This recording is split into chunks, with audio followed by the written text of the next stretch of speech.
Chapter 1035. Noah's ultimate form unconscious and buried beneath a pile of debris, Noah's body began to heal itself, unaware of the tragic fate that had befallen his beloved pet Norvin at the hands of the Dark Lord. Memories of happier times flooded Noah's mind, vivid flashes of moments spent with his wife Alicia and cherished family memories. One memory in particular played over and over in his thoughts, an idyllic scene where Alicia and Norvin sat on either side of Noah, their faces filled with joy as they watched the sunset in the serene Azure continent. Alicia's gentle embrace enveloped Noah, her head resting upon his shoulder, while the young Norvin, a baby golden bobberoo at the time, curled up on Noah's lap, peacefully asleep. These precious moments were etched in Noah's heart. However, the serenity of the memory abruptly shifted, turning dark and foreboding. Alicia's tear-filled eyes stared up at Noah, blood streaming from them. In a cruel twist, Alicia slowly faded away from his recollection, leaving Noah powerless to halt the mortifying transformation. Norvin, too, awoke from his slumber in the memory, only to vanish before Noah's eyes. Noah gazed up at the sky, witnessing the vibrant orange hues of the once painted light gradually darkening. His eyes traced the ominous formation of clouds taking shape, morphing into the distinct skull symbol associated with the Dark Lord. The reality of his situation tore through Noah's being, wrenching him from the pleasant memories he had cherished, transforming them into a haunting nightmare brought forth by the Dark Lord's malevolence. As Noah gradually regained consciousness, the tides of war shifted in favor of the Dark Lord, Michael. Without the presence of Noah and Norvin, the two strongest warriors, Noah's army found themselves on the losing end. Despite the valiant efforts of the Skyhall Angels, the relentless undead forces and their lethal allies, the bloaters, began to overwhelm and decimate their ranks. Meanwhile, Eve relentlessly continued her mission of destroying the light orbs. Each orb shattered under the weight of her mighty blows, plunging the battlefield into ever-deepening darkness. Gaia, in her Naga form, soared through the sky, emitting a poisonous green mist that tainted the air. With a fiery arrow in hand, she unleashed a devastating explosion that reduced buildings to ashes and reverberated with a deafening roar throughout the river town. The destruction caused by their combined efforts cast a grim shadow over the once vibrant river town. "Wake up, Noah," Noah heard his mentor Andreas' voice in his head. "The Dark Lord killed Norvin, Noah. You must wake up and avenge him." As Noah's consciousness began to stir, he heard the familiar voice of his mentor, Andreas, resonating in his mind, urging him to wake up and seek vengeance for Norvin's death at the hands of the Dark Lord. Meanwhile, Eve, determined to disrupt the Noah's plans, hurled her hammer towards what appeared to be an empty patch of ground. However, upon impact, the illusion surrounding the area shattered, revealing a group of dwarves and Skyhall Angels fervently guarding a pulsating energy orb. The orb emitted a radiant and intense light, serving as a beacon of hope amidst the encroaching darkness. In a state of panic and shock, the dwarves exclaimed, their voices filled with urgency and disbelief. "The illusions, they've been shattered. Protect the orb at all costs." In a display of unity, the half-immortal Skyhall Angels swiftly took flight, soaring through the sky with grace and purpose. Their ethereal forms glistened with celestial light as they positioned themselves between Eve and the pulsating energy of the orb. Three Skyhall Angels, their power amplified by their half-immortal status, unleashed spells upon Eve. The first angel channeled their energy into a swirling vortex of ice shards that streaked through the air, aiming to freeze Eve's movements. The second angel summoned bolts of lightning that crackled and danced, electrifying the atmosphere and threatening to engulf Eve in a storm of electricity. The third angel, their voice resonating with divine authority, invoked a radiant beam of pure light, searing through the darkness and seeking to cleanse the malevolent forces that surrounded them. The spells collided with a dazzling spectacle, creating a symphony of elemental power that illuminated the sky. Each spell carried its own unique appearance and effect, showcasing the immense strength and determination of the Skyhall Angels. Despite Eve's formidable strength at the half-immortal stage level 3, facing three Skyhall Angels and their combined spells proved to be a formidable challenge. The spells surged through the sky, aiming directly at Eve. She swiftly swung her hammer in a circular motion, creating a protective shield that deflected the icy shards launched by the first angel. However, her quick reflexes weren't enough to evade the lightning bolts cast by the second angel, which struck her back. "Ah!" Eve cried out in pain, blood staining her lips as she coughed uncontrollably. Before the third angel's radiant beam could reach her, Gaia intervened, assuming her Naga form and coiling protectively around Eve. The beam collided with Gaia's sturdy scales, shielding Eve from its full impact. As the spells dissipated, Gaia released Eve from her embrace and transformed back into her human form. Her sudden appearance shifted the tide of the battle, instilling a newfound confidence. "Didn't your angel mama teach you that it's wrong to bully a girl?" Gaia taunted, her voice laced with amusement. "I think you should take a look at, she's just a bitch just like you, a whore and an abomination for marrying the Dark Lord," one of the angels retorted, attempting to provoke Gaia. Instead of becoming angered, Gaia laughed. To her, these angels were nothing but pitiful fools, destined for their imminent demise. "How embarrassing it must be for you three to meet your end at the hands of a so-called bitch and whore," Gaia sneered, reveling in her superiority. With a sudden burst of speed, she lunged at the two half-immortal angels, leaving one for Eve to face. Gaia's incredible swiftness caught the angels off guard.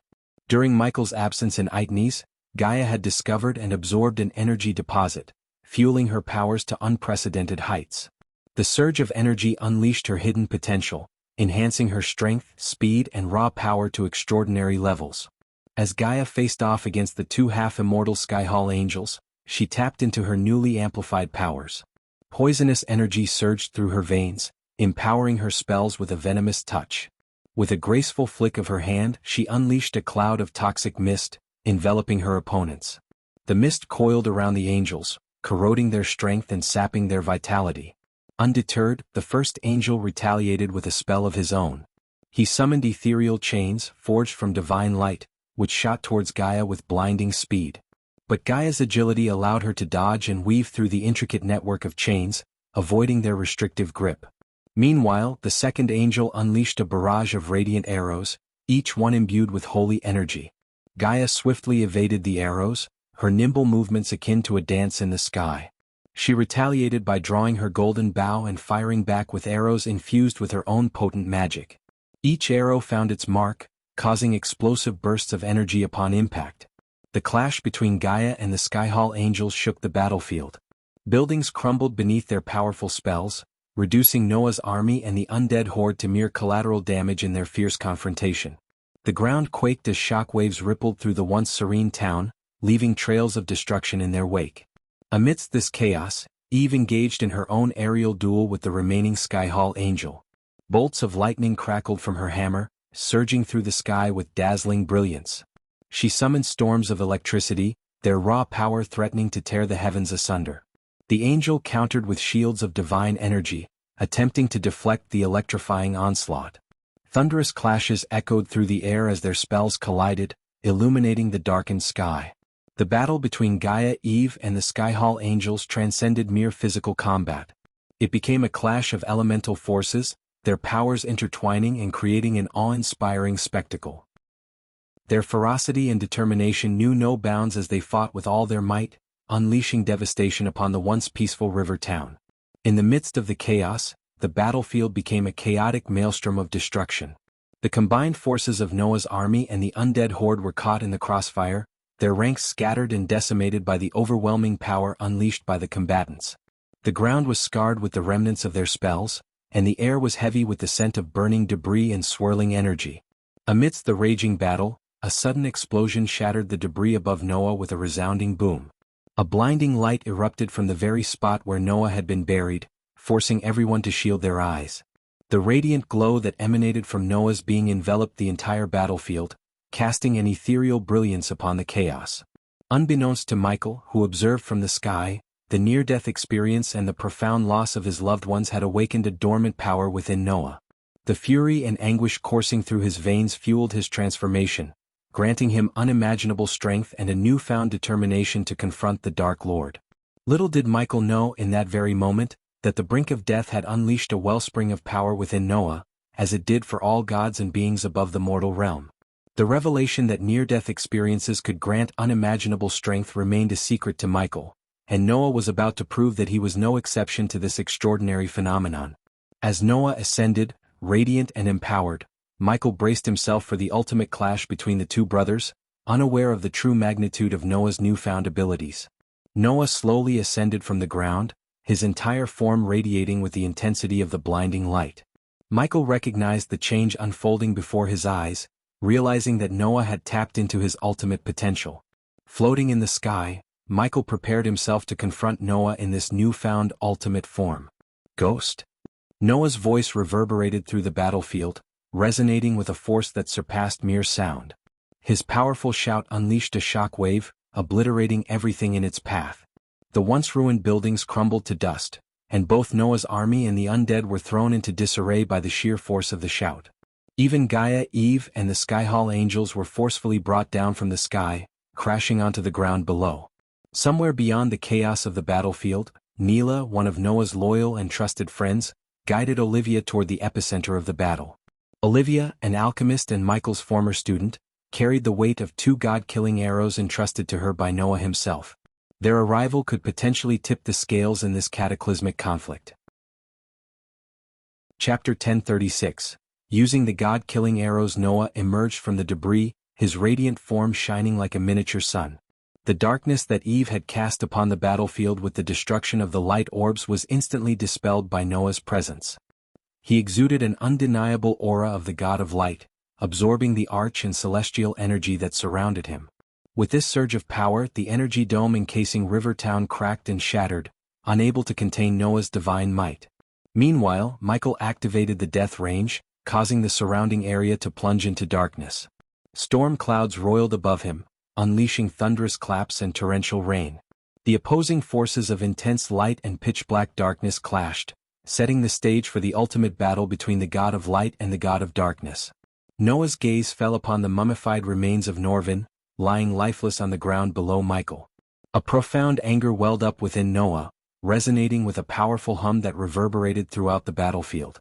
The sound was so intense that it caused everyone, including Eve and Gaia, to cover their ears in agony. The impact was immense, knocking the beastmen, vampires, and all airborne fighters to the ground, their bodies trembling in response. The humming sound triggered a chaotic response from the undead. The alpha undead lost control over their minions, unleashing a bloodthirsty frenzy. The undead charged recklessly, attacking the Skyhall angels, beastmen, dwarves, and anyone unfortunate enough to be in their path. However, just as the undead were about to descend upon Noah's army, a shockwave emanated from Noah's body, altering the very fabric of gravity in the battlefield. Suddenly, the undead and other combatants were rendered weightless, suspended in midair, their movements suspended by this extraordinary force. That is a surprising power. Michael remained calm and composed, unfazed by the gravity-altering power unleashed by Noah. As a god himself, the fluctuating forces had no effect on him. Hovering in the sky, their eyes locked. The contrast between Noah's boiling anger and Michael's unwavering composure was stark. The radiance surrounding Noah concealed the turmoil brewing within him, leaving Michael unaware of the changes beneath the surface. With a taunting tone, Michael goaded Noah. "What are you waiting for, Noah?" However, before his words could dissipate, Noah vanished from his position, reappearing behind Michael in a blink. An instinctual jolt surged through Michael as he felt the hairs on the back of his neck stand on end. Reacting swiftly, he activated his lightning dash, swiftly evading Noah's incoming punch by mere inches. Noah's fist struck the empty air, releasing a shockwave of incredible force that dispersed the storm clouds, revealing the resplendent moon and stars once more. Michael had little time to react as Noah immediately lunged at him once again. The clash between their powers created an extraordinary phenomenon in the sky, where light and darkness wrestled for dominance, casting an eerie gray hue over the battlefield. The opposing forces struggled to overpower each other, but their equilibrium remained unbroken. Amidst the clash, Noah's sole focus was on his consuming rage, his determination to kill his brother, the Dark Lord, unwavering. A fleeting foxy smile graced Michael's face before swiftly vanishing in the heat of battle. "I'm going to end your life." Noah's enraged scream echoed through the air as he relentlessly unleashed a barrage of punches. Some strikes found their mark on Michael's body, causing bones to crack under the force. However, thanks to the advanced healing properties of his APD-integrated armor, restorative potions coursed through Michael's bloodstream, mending his injuries in real time. A wicked smirk formed on Michael's lips as he taunted, "What happened to your no-kill rule?" With lightning-fast reflexes, he caught Noah's incoming fist mid-air, countering with a rapid series of punches to Noah's gut. Raising his hand, Michael unleashed a deadly combination of lightning and dark flames, propelling Noah through the air. Blood trickled from Noah's mouth as he was engulfed by the luminous aura surrounding him, yet he remained undeterred, dashing towards Michael once more. Noah charged with a thunderous roar, his mouth aglow with radiant light. As he bellowed, the light erupted from his gaping maw, materializing into a colossal ethereal dragon crafted from pure luminosity. The sight of the magnificent dragon stunned all onlookers, their attention drawn skyward. The beast's ferocious roar resounded through the battlefield as it soared towards Michael, jaws poised to snap shut. Undeterred by the imminent threat, Michael, the god of darkness, demonstrated his unwavering prowess. In the face of such battles he pushed his limits, honing his skills to perfection. Seizing the moment, Michael activated Silenes, causing time to slow down within his vicinity. Swiftly ascending into the sky, he soared above the luminous dragon before diving with the Doombringer gripped tightly in his hand. With a resounding impact, the Doombringer collided forcefully with the dragon's head, unleashing a deafening clap of thunder that reverberated across the battlefield. The shockwave annihilated countless trees in a half-mile radius, leaving destruction in its wake. With the cracking of the dragon's head, Noah seized the opportunity and sprang into action. Summoning swords forged from pure light and radiant flames, he prepared to face Michael head-on. Sensing the impending danger, Michael swiftly hurled his Doombringer towards Noah, who deftly evaded the incoming attack. Simultaneously, Michael extended his hands towards the ground, causing the dark swords to tremble before launching them skyward. The clash between the two godly forces intensified as Noah unleashed lightning-fast sword strikes, pushing himself to the limits of his speed and agility. Undeterred, Michael tapped into the full potential of Silenes, slowing down time within his bubble of influence. Yet even in this slowed-down state, Noah's movements remained lightning-quick, making it a formidable challenge for Michael to evade his onslaught. I think you should take a look at amidst the flurry of sword slashes, Noah managed to land a cut on Michael's shoulder. Although the armor absorbed most of the blow, the searing light flames managed to breach the defenses, leaving a burning wound that elicited a grimace from Michael. Recognizing the need for a decisive move, Michael made a calculated risk. He intentionally allowed Noah's sword to slice across his chest, using the opportunity to grab hold of Noah's wrists. Locked in a fierce face-off, the two brothers exerted their godly strength against one another, their eyes locked in a battle of wills. Regret seeping through his voice, Noah gritted his teeth as he spoke to Michael. The realization of his mistake lingered in his words. "I made a mistake by letting you live. I regret that." With a snicker, Michael taunted Noah, reveling in his change of heart. "Attaboy, now you realize you shouldn't let your enemies live. I'm glad you are finally seeing things." Determined to make his point, Noah retorted, "You are not my enemy. You are a curse to the whole world." Unleashing his frustration, Noah launched a powerful headbutt towards Michael, who in turn cracked his neck and reciprocated with a headbutt of his own. As the two brothers clashed, each headbutt sent shockwaves rippling through the sky, cracking the ground beneath them. In the midst of their confrontation, Neela and Olivia soared through the sky, witnessing the cataclysmic battle between two godly beings. Olivia carried the two god-killing arrows entrusted to her by Noah, a strategic move to prevent the Dark Lord from gaining complete control. In a split second, the dark swords defied the gravity distortion caused by Noah's power. Sensing the opening, Michael released Noah's wrists, swiftly grasping one of the dark swords and driving it into Noah's gut. Simultaneously, a sharp pain surged through Michael's own abdomen, realizing that Noah had retaliated by plunging a sword into his own gut. The momentary stillness was shattered by the intensity of their shared pain. A searing pain tore through their stomachs, causing blood to trickle down the darkened sky. Ominous thunders rumbled and lightning streaks illuminated the battlefield. From his castle, Andor sensed the weakening of the barrier and erupted into maniacal laughter, hoping that the god of darkness and god of light would destroy each other, shattering the barrier that kept him from reaching the realm of gods. With a firm grip on their swords, Michael and Noah drove the blades deeper into each other's bodies. In a desperate move, Michael raised his other hand, releasing a dense cloud of poison from a contraption built into his palm. The noxious fumes engulfed Noah's face, momentarily disorienting him and giving Michael an opportunity to grasp the second dark sword suspended in the air. However, before the second blade could find its mark, Olivia appeared unexpectedly, seizing Michael's hand. With tear-filled eyes and a voice filled with regret, Olivia addressed her teacher, "I am sorry, teacher." Neela, who had brought Olivia to the battlefield, witnessed the anguish in Olivia's expression. It was clear that betraying her teacher pained Olivia to the core. Taking advantage of the distraction caused by Olivia's intervention, Noah swiftly flicked his wrist, producing a god-killing arrow.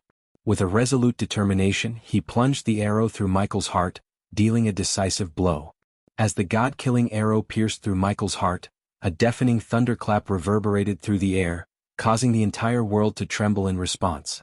The oceans, once restless with crashing waves, stilled in an eerie silence, as if paying homage to the monumental moment taking place above. In the midst of the charged atmosphere, lightning bolts erupted across the darkened sky, illuminating the heavens with their brilliant flashes. The bolts crackled with raw energy, as if mirroring the intense clash between light and darkness unfolding before the eyes of gods and mortals alike. It was a sight that struck awe and fear into the hearts of those who witnessed it. With the god of darkness struck by the god-killing arrow, a profound stillness settled over the battlefield.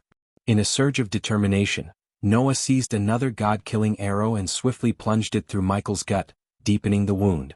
As the arrow tore through flesh and sinew, a visceral spray of blood erupted from Michael's gut, splashing across the sky in a macabre display. The crimson liquid tainted his lips, trickling down his mouth in a chilling stream. Michael's eyes widened, a mix of agony and disbelief flickering within them. The pain coursed through his body, intensifying with each passing moment. Yet, despite the torment, a sinister smile twisted across his face, a cruel testament to his indomitable spirit. Note: continue reading and I promise you what you feel will turn into goosebumps. Chapter 1037. What really happened? Part 1. An error occurred while reading the file. Could not find file/data/www/panda_novel_y/used_emails. TXT. Despite the torment inflicted upon him by the two god-killing arrows, Michael's indomitable will and resilience shone through. With a surge of strength, he gripped Noah by the neck, his fingers tightening around the vulnerable flesh. In an act of defiance, he headbutted Noah with a resounding thud, followed by a swift kick to the chest that propelled Noah through the sky, his body hurtling away from the battlefield.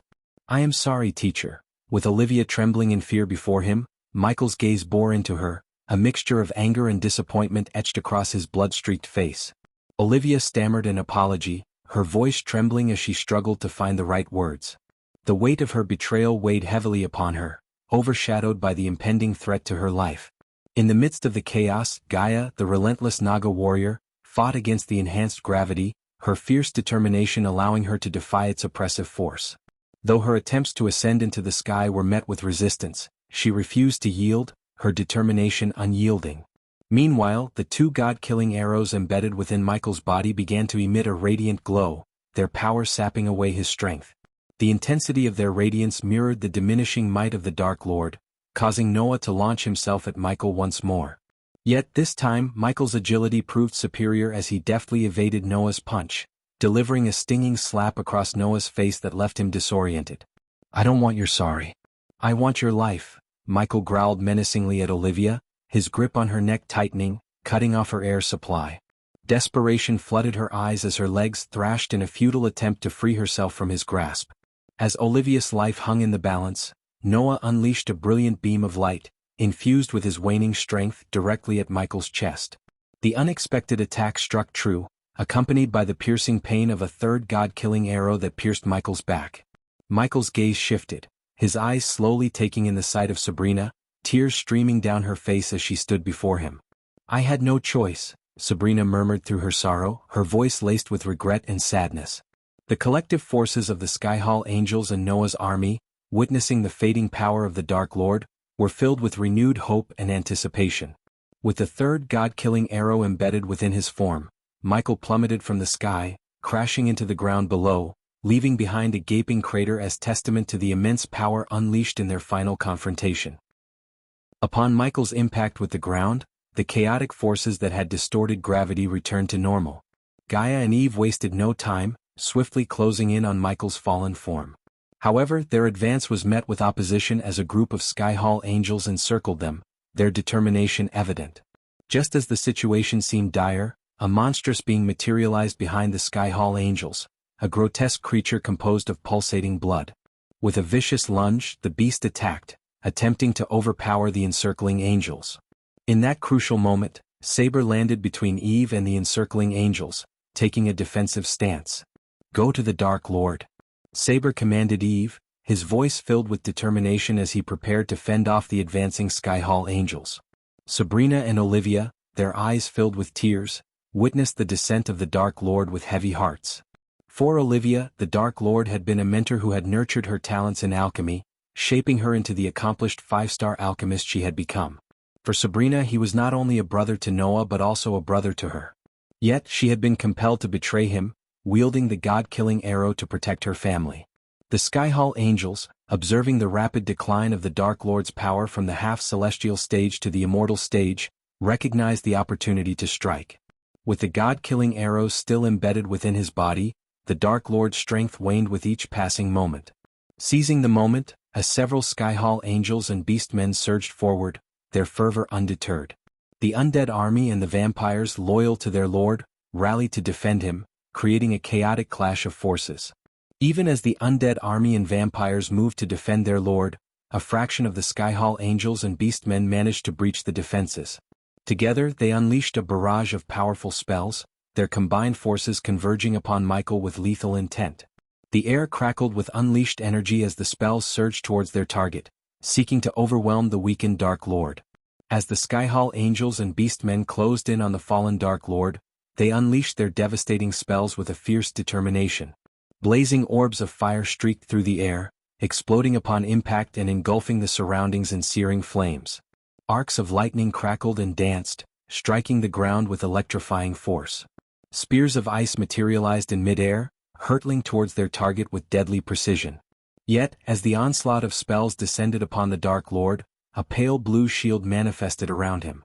This shield shimmered with a protective aura, absorbing the majority of the spell's destructive power.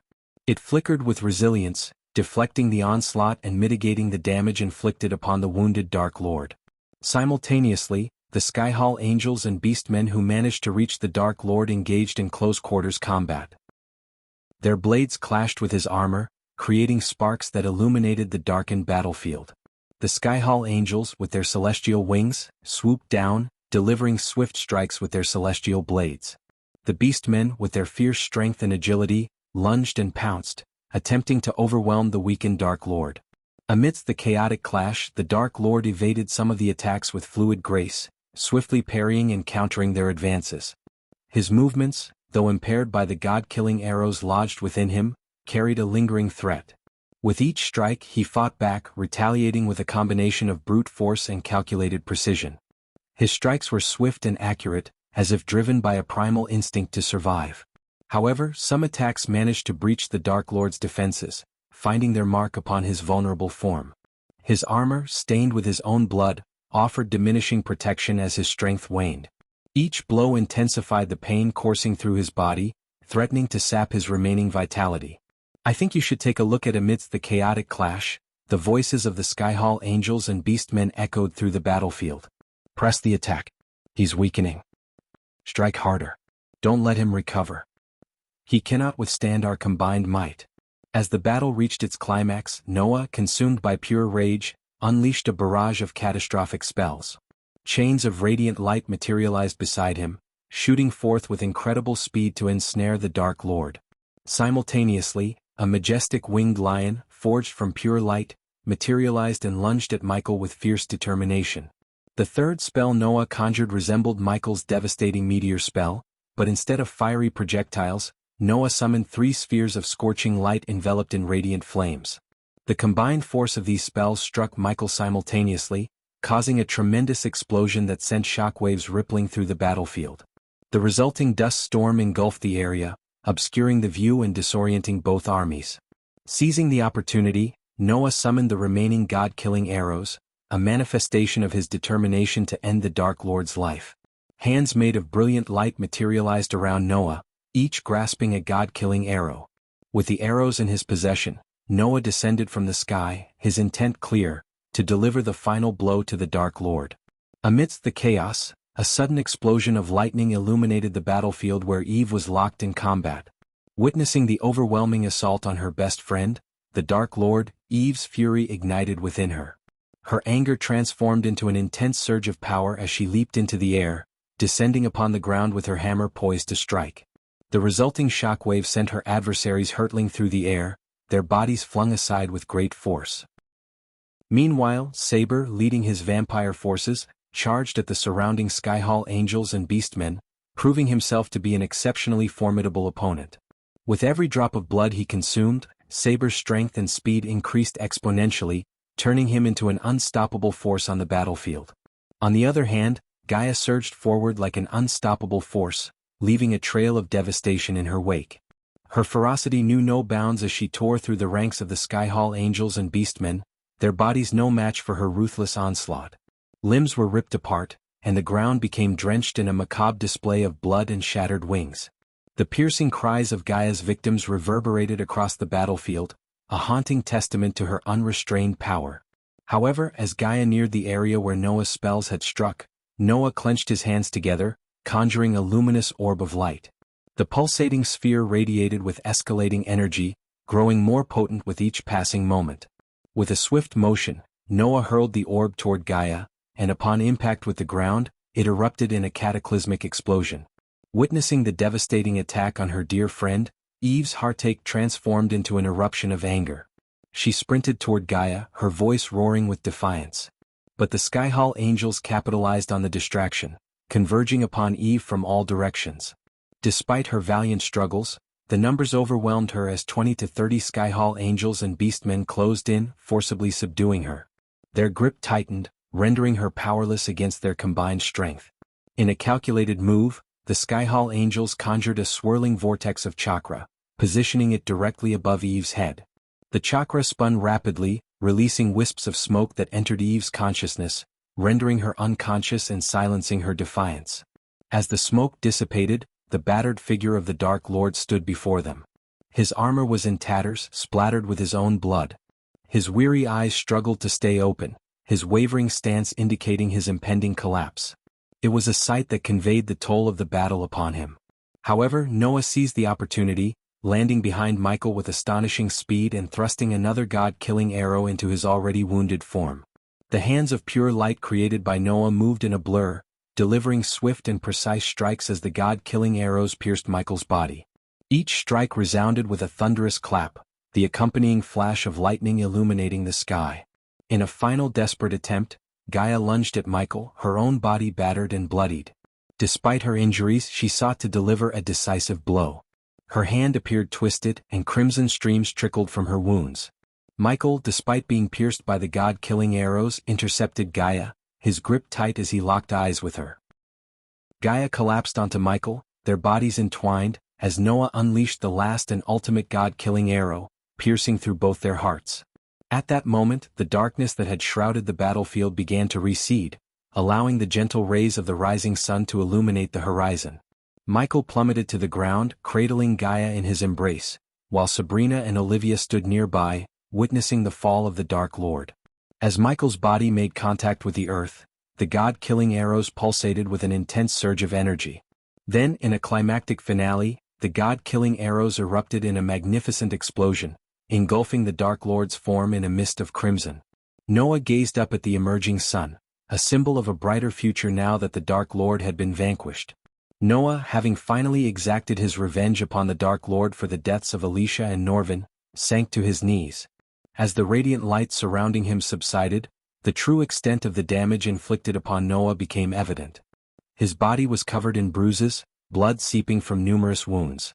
His once majestic armor now lay in tatters, a testament to the fierce battle he had endured. With the defeat of the Dark Lord, Saber took to the skies, his vampire followers vanishing alongside him.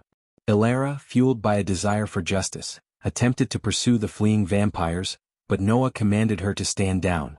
"Let them go," Noah said, his voice weary but resolute. "It's over." As the dust settled and the chaos of battle subsided, Noah let out a sigh of relief. The long and arduous struggle had finally come to an end. Get ready for some goosebump moments.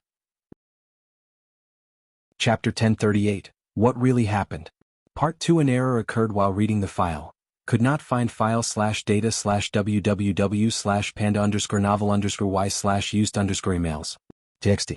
3 days after the defeat of the Dark Lord, a festive atmosphere filled the air as the world celebrated this momentous occasion.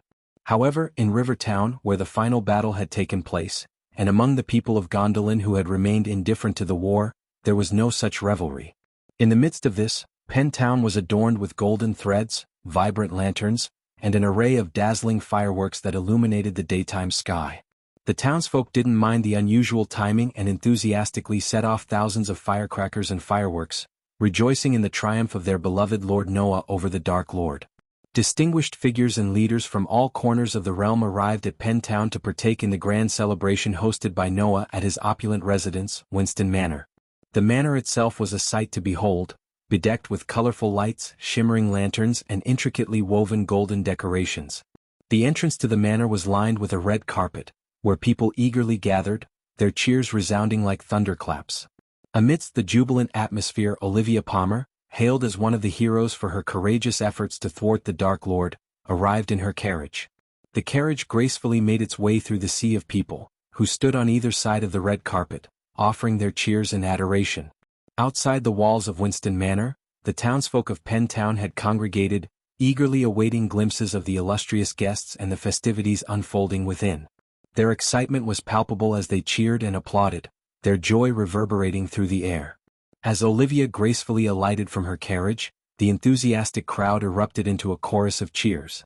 Clad in a resplendent red gown befitting the grand occasion, she waved graciously at the adoring onlookers before making her way into the magnificent Winston Manor.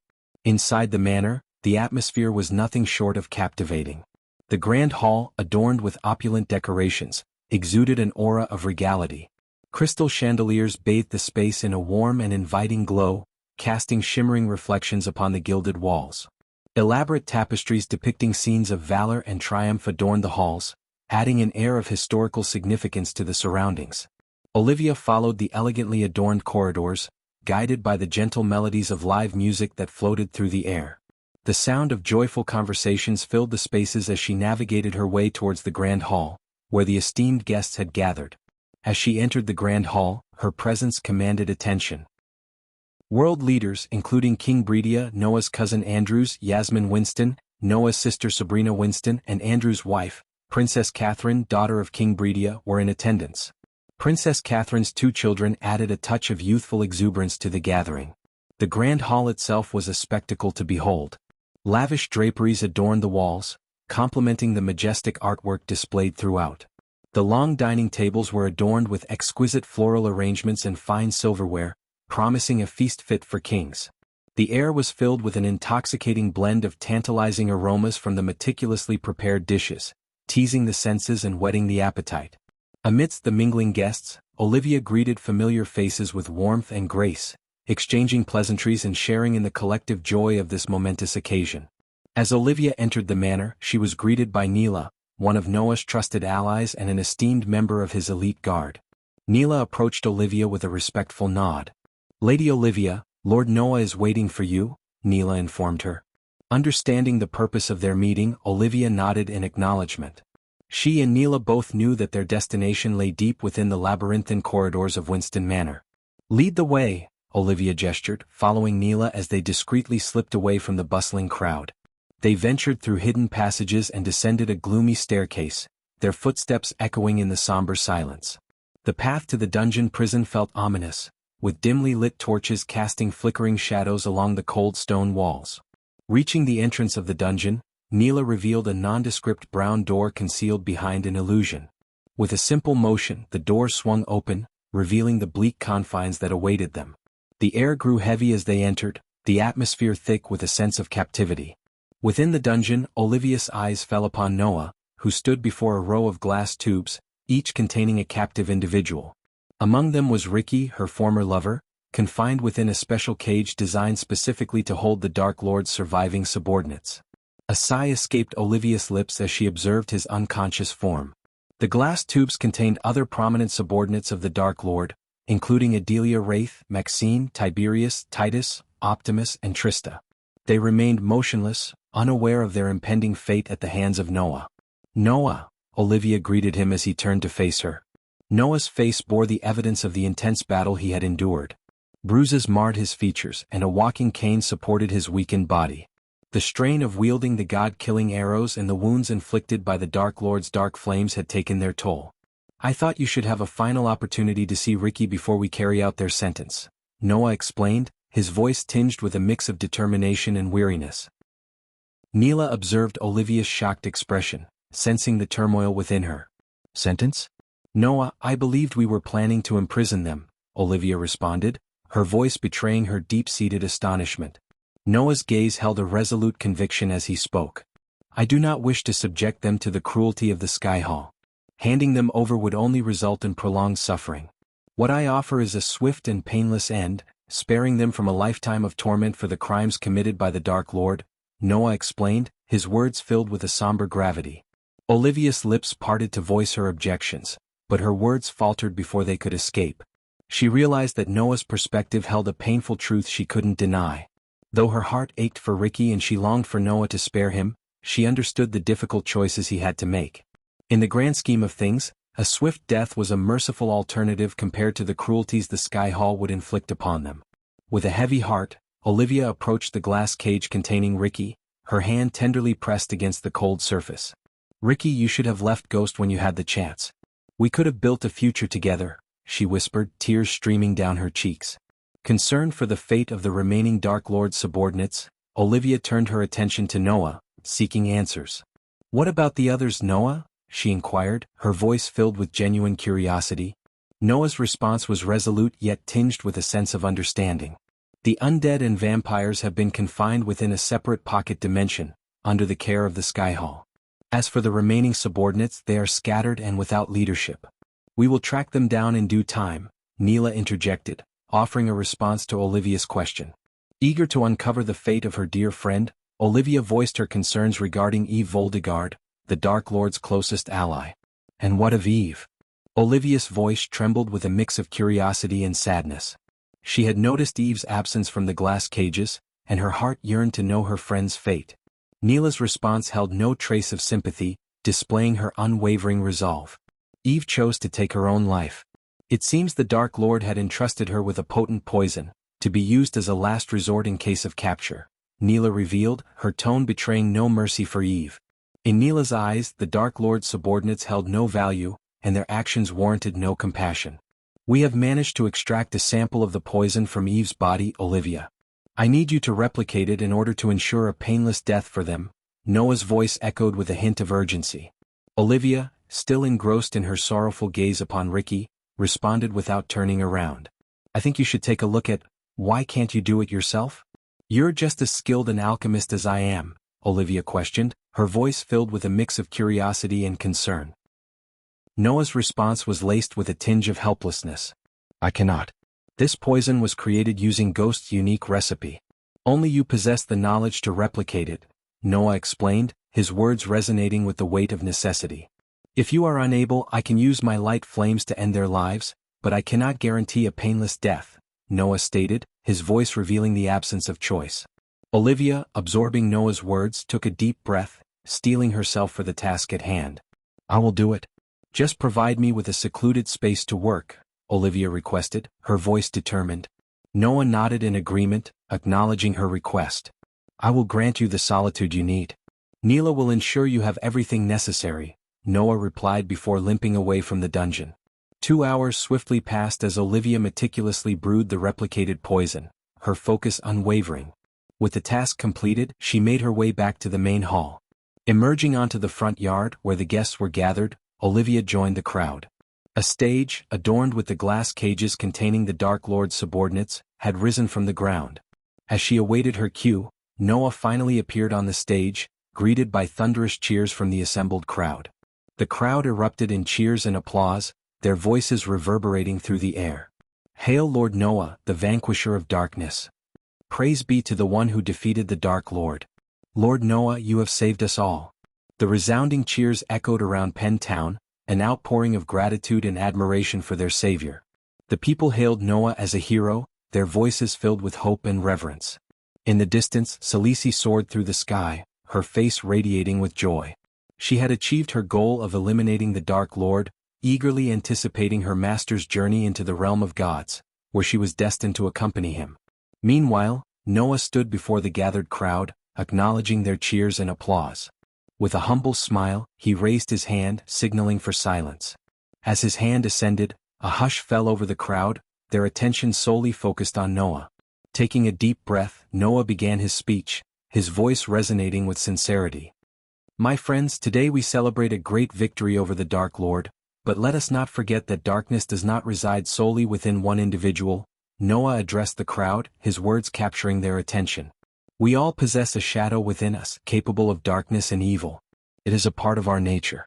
But it is through our choices, our actions, and our kindness that we can overcome this darkness, Noah continued, his voice filled with conviction. He urged the crowd to reflect on their own flaws and the importance of self-improvement. We must strive to be better, to do better, if we are to prevent the rise of another Dark Lord. Each and every one of us has the power to make a difference, to bring light to the world, Noah emphasized, his gaze sweeping across the faces of the people before him. His words resonated with the listeners as they contemplated the significance of their individual contributions in creating a brighter future. The crowd listened attentively, their hearts stirred by Noah's call for self-reflection and personal growth. They understood that it was not only the defeat of the Dark Lord that mattered but also their own commitment to kindness and compassion in their daily lives. Noah gazed upon the glass cages, his expression filled with a mix of regret and resolve. He spoke to the gathered crowd, his voice carrying a tone of compassion and understanding. I regret having to impose this death sentence upon them. But I do so out of mercy, Noah confessed, his words punctuated by a heavy sigh. I have prepared a poison that will dissolve within the glass cages, ending their lives swiftly and painlessly. Once their souls have departed, I will use my light flames to burn their bodies. The crowd listened in somber silence as Noah continued, his voice filled with determination. This is not an act of vengeance or cruelty. It is an act of kindness. These individuals, once loyal to the Dark Lord, are now condemned to suffer a fate worse than death if they were to fall into the hands of higher authorities. I offer them release from that fate. Olivia watched as Noah nodded, signaling to Neela, who stood beside a lever on the side. With a determined expression, Neela pulled down the lever and a mechanism was set in motion. A soft hissing sound filled the air as the glass cages were permeated by a swirling purple mist. The sound of Noah's voice broke the silence. May their spirits find peace in the realm beyond, he whispered, his voice carrying a solemn reverence. Olivia could see the anguish in Noah's eyes, a testament to the heavy toll that such decisions took on his soul. As the purple mist diffused within the glass cages, Olivia's eyes were fixed on Ricky and the others held captive. She noticed a subtle shift in their bodies, a slight twitch, as if their unconscious forms were responding to the presence of the mist. Gradually, their movements ceased, and Olivia realized with a heavy heart that their breathing had stilled. Just as Olivia's gaze lingered on Ricky's motionless figure, a gray-haired elder, adorned in ceremonial robes, approached his glass cage. His weathered hand gently pressed against the transparent barrier, causing a rune etched onto the surface to glow softly. The elder closed his eyes briefly as if connecting with a realm beyond the physical, before turning around to face the expectant crowd. With a voice that carried the weight of both sorrow and reverence, the elder announced solemnly, "Their souls have departed from this world." His words hung in the air, embraced by a brief moment of hushed silence. A surge of relief and gratitude swept through the onlookers. The crowd erupted into a cacophony of cheers and applause, their jubilant voices resonating through the air like a wave of joyous energy. The cheers were a testament to the collective understanding that the Dark Lord's reign of darkness had finally come to an end and that Noah's decisive actions had paved the way for a brighter future. Then as he said, Noah's hand ascended into the air, his palm open as if harnessing the power of the sun itself. In response to his command, bright flames materialized, their brilliance illuminating the surroundings. The intense light flickered with vibrant energy, casting dancing shadows across the faces of those gathered. As the flames drew closer to the glass cages, they seemed to defy the laws of physics, seeping effortlessly through the barriers. The flames engulfed the lifeless bodies within, wrapping them in a shroud of radiant heat. In an instant, the bodies began to disintegrate, transforming into fine particles that swirled in the fiery vortex. The brilliance of the flames intensified, emanating an overwhelming light that enveloped the entire hall. It was as if the room had been consumed by a blinding celestial aura, rendering everyone temporarily blind to their surroundings. They shielded their eyes, squinting against the radiance as the all-encompassing brilliance filled their senses. When the light finally subsided and the onlookers dared to open their eyes, they found themselves gazing upon a scene of ash and remnants. The once prisoned bodies of the Dark Lord's subordinates had been reduced to nothing more than a fine powder scattered across the floor. The air carried a faint trace of their existence, a bittersweet reminder of lives extinguished. Chapter 1039, What Really Happened. Final. Amidst the lively festivities, Olivia spotted Lord Information amidst the crowd. She approached the elf with a warm smile, extending her greetings.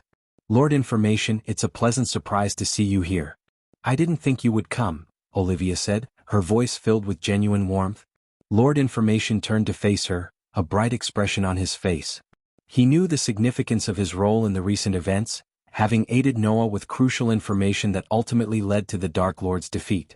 Why wouldn't I be here? This is a momentous occasion, a celebration of the Dark Lord's downfall, Lord Information replied, a glass of wine in hand. He began strolling through Lady Diana Winston's magnificent garden, inviting Olivia to join him. They walked side by side, engaging in a pleasant conversation. I am sorry for your loss, Lady Olivia.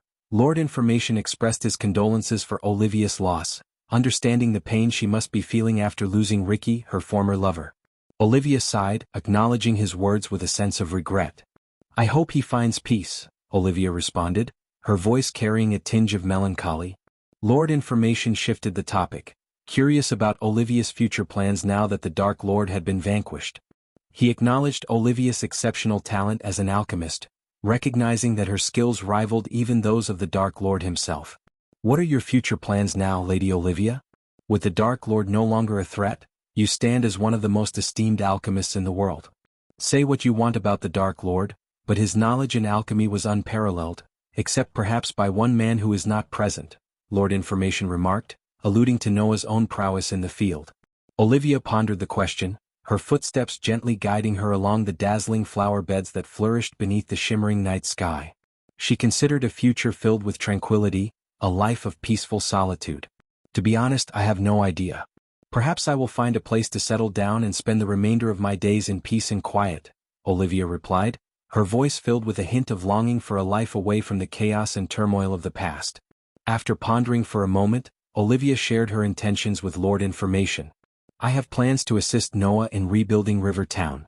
The people of River Town deserve to have their homes restored after the devastating final battle between Noah and the Dark Lord, Olivia revealed, her voice filled with determination to aid those in need. However, her hopeful aspirations were soon met with unfortunate news as Lord Information interjected, delivering a somber revelation. Unfortunately, Lady Olivia, the Sky Hall has made the decision to close off River Town. The aftermath of the battle, including the radiation emitted by the god-killing arrows and the residue left behind, has rendered the area highly hazardous, Lord Information disclosed, shedding light on the grim aftermath of the clash between the two powerful entities. Shaken by this revelation, Olivia's concern for the displaced residents of River Town grew stronger. But where will the people go? What will happen to them? Olivia questioned, genuine worry etched on her face. They will be relocated to Breedia. However, we both know the history between the Dark Lord and King Breedia. Considering the Dark Lord's affection for the people of River Town and their devotion to him, it is unlikely that King Breedia will treat them fairly. They may find themselves living as almost slaves, with homes and no collars around their necks, Lord Information explained, his words painting a grim picture of the fate awaiting the River Town residents. Olivia's mind raced, recalling the incident when her teacher, the Dark Lord, had nearly beaten King Breedia to a pulp in his very throne for attempting to harm the people of River Town. Now, with the Dark Lord defeated, King Breedia's vindictive nature seemed to have resurfaced, seeking revenge on those whom the Dark Lord held dear. Curiosity piqued, Olivia inquired about Noah's awareness of the situation. Does Noah know about this? She asked, hoping for a glimmer of hope. Lord Information nodded solemnly, his expression mirroring Olivia's concern. Yes, he is well aware. Unfortunately, he is left with no viable alternatives. No kingdom would readily accept the people who once worshipped the Dark Lord as immigrants. Noah may have emerged victorious in defeating the Dark Lord and earned the title of hero, but he lacks the resources and political power to accommodate the displaced residents. It is King Breedia who has agreed to take them into his kingdom, Lord Information explained, the weight of the situation evident in his voice. As they continued their discussion, one of Lord Information's assistants, a golden-haired elf, emerged from the garden to deliver an important message. My lord, King Breedia has requested your presence in his chambers, the elf reported. Olivia was taken aback by the unexpected turn of events, as it seemed that King Breedia and Lord Information were about to meet. Sensing an opportunity, Lord Information turned to Olivia and proposed an idea. "Speaking of the devil, Lady Olivia, why don't you accompany me to this meeting? Your presence might bring some positive influence to the plight of the Rivertown people," he suggested, his eyes filled with hope. "I think you should take a look at." After a moment of contemplation, Olivia nodded in agreement. "If it won't pose any inconvenience, I will join you in this meeting," Olivia expressed, her determination shining through. Lord Information's face lit up with a smile, appreciating Olivia's willingness to help. "Fantastic," he replied, handing his empty wine glass to a servant nearby. With their decision made, Olivia and Lord Information soared through the sky, their destination set for the kingdom of Bredia. The castle of King Bredia loomed majestically, a symbol of his wealth and authority.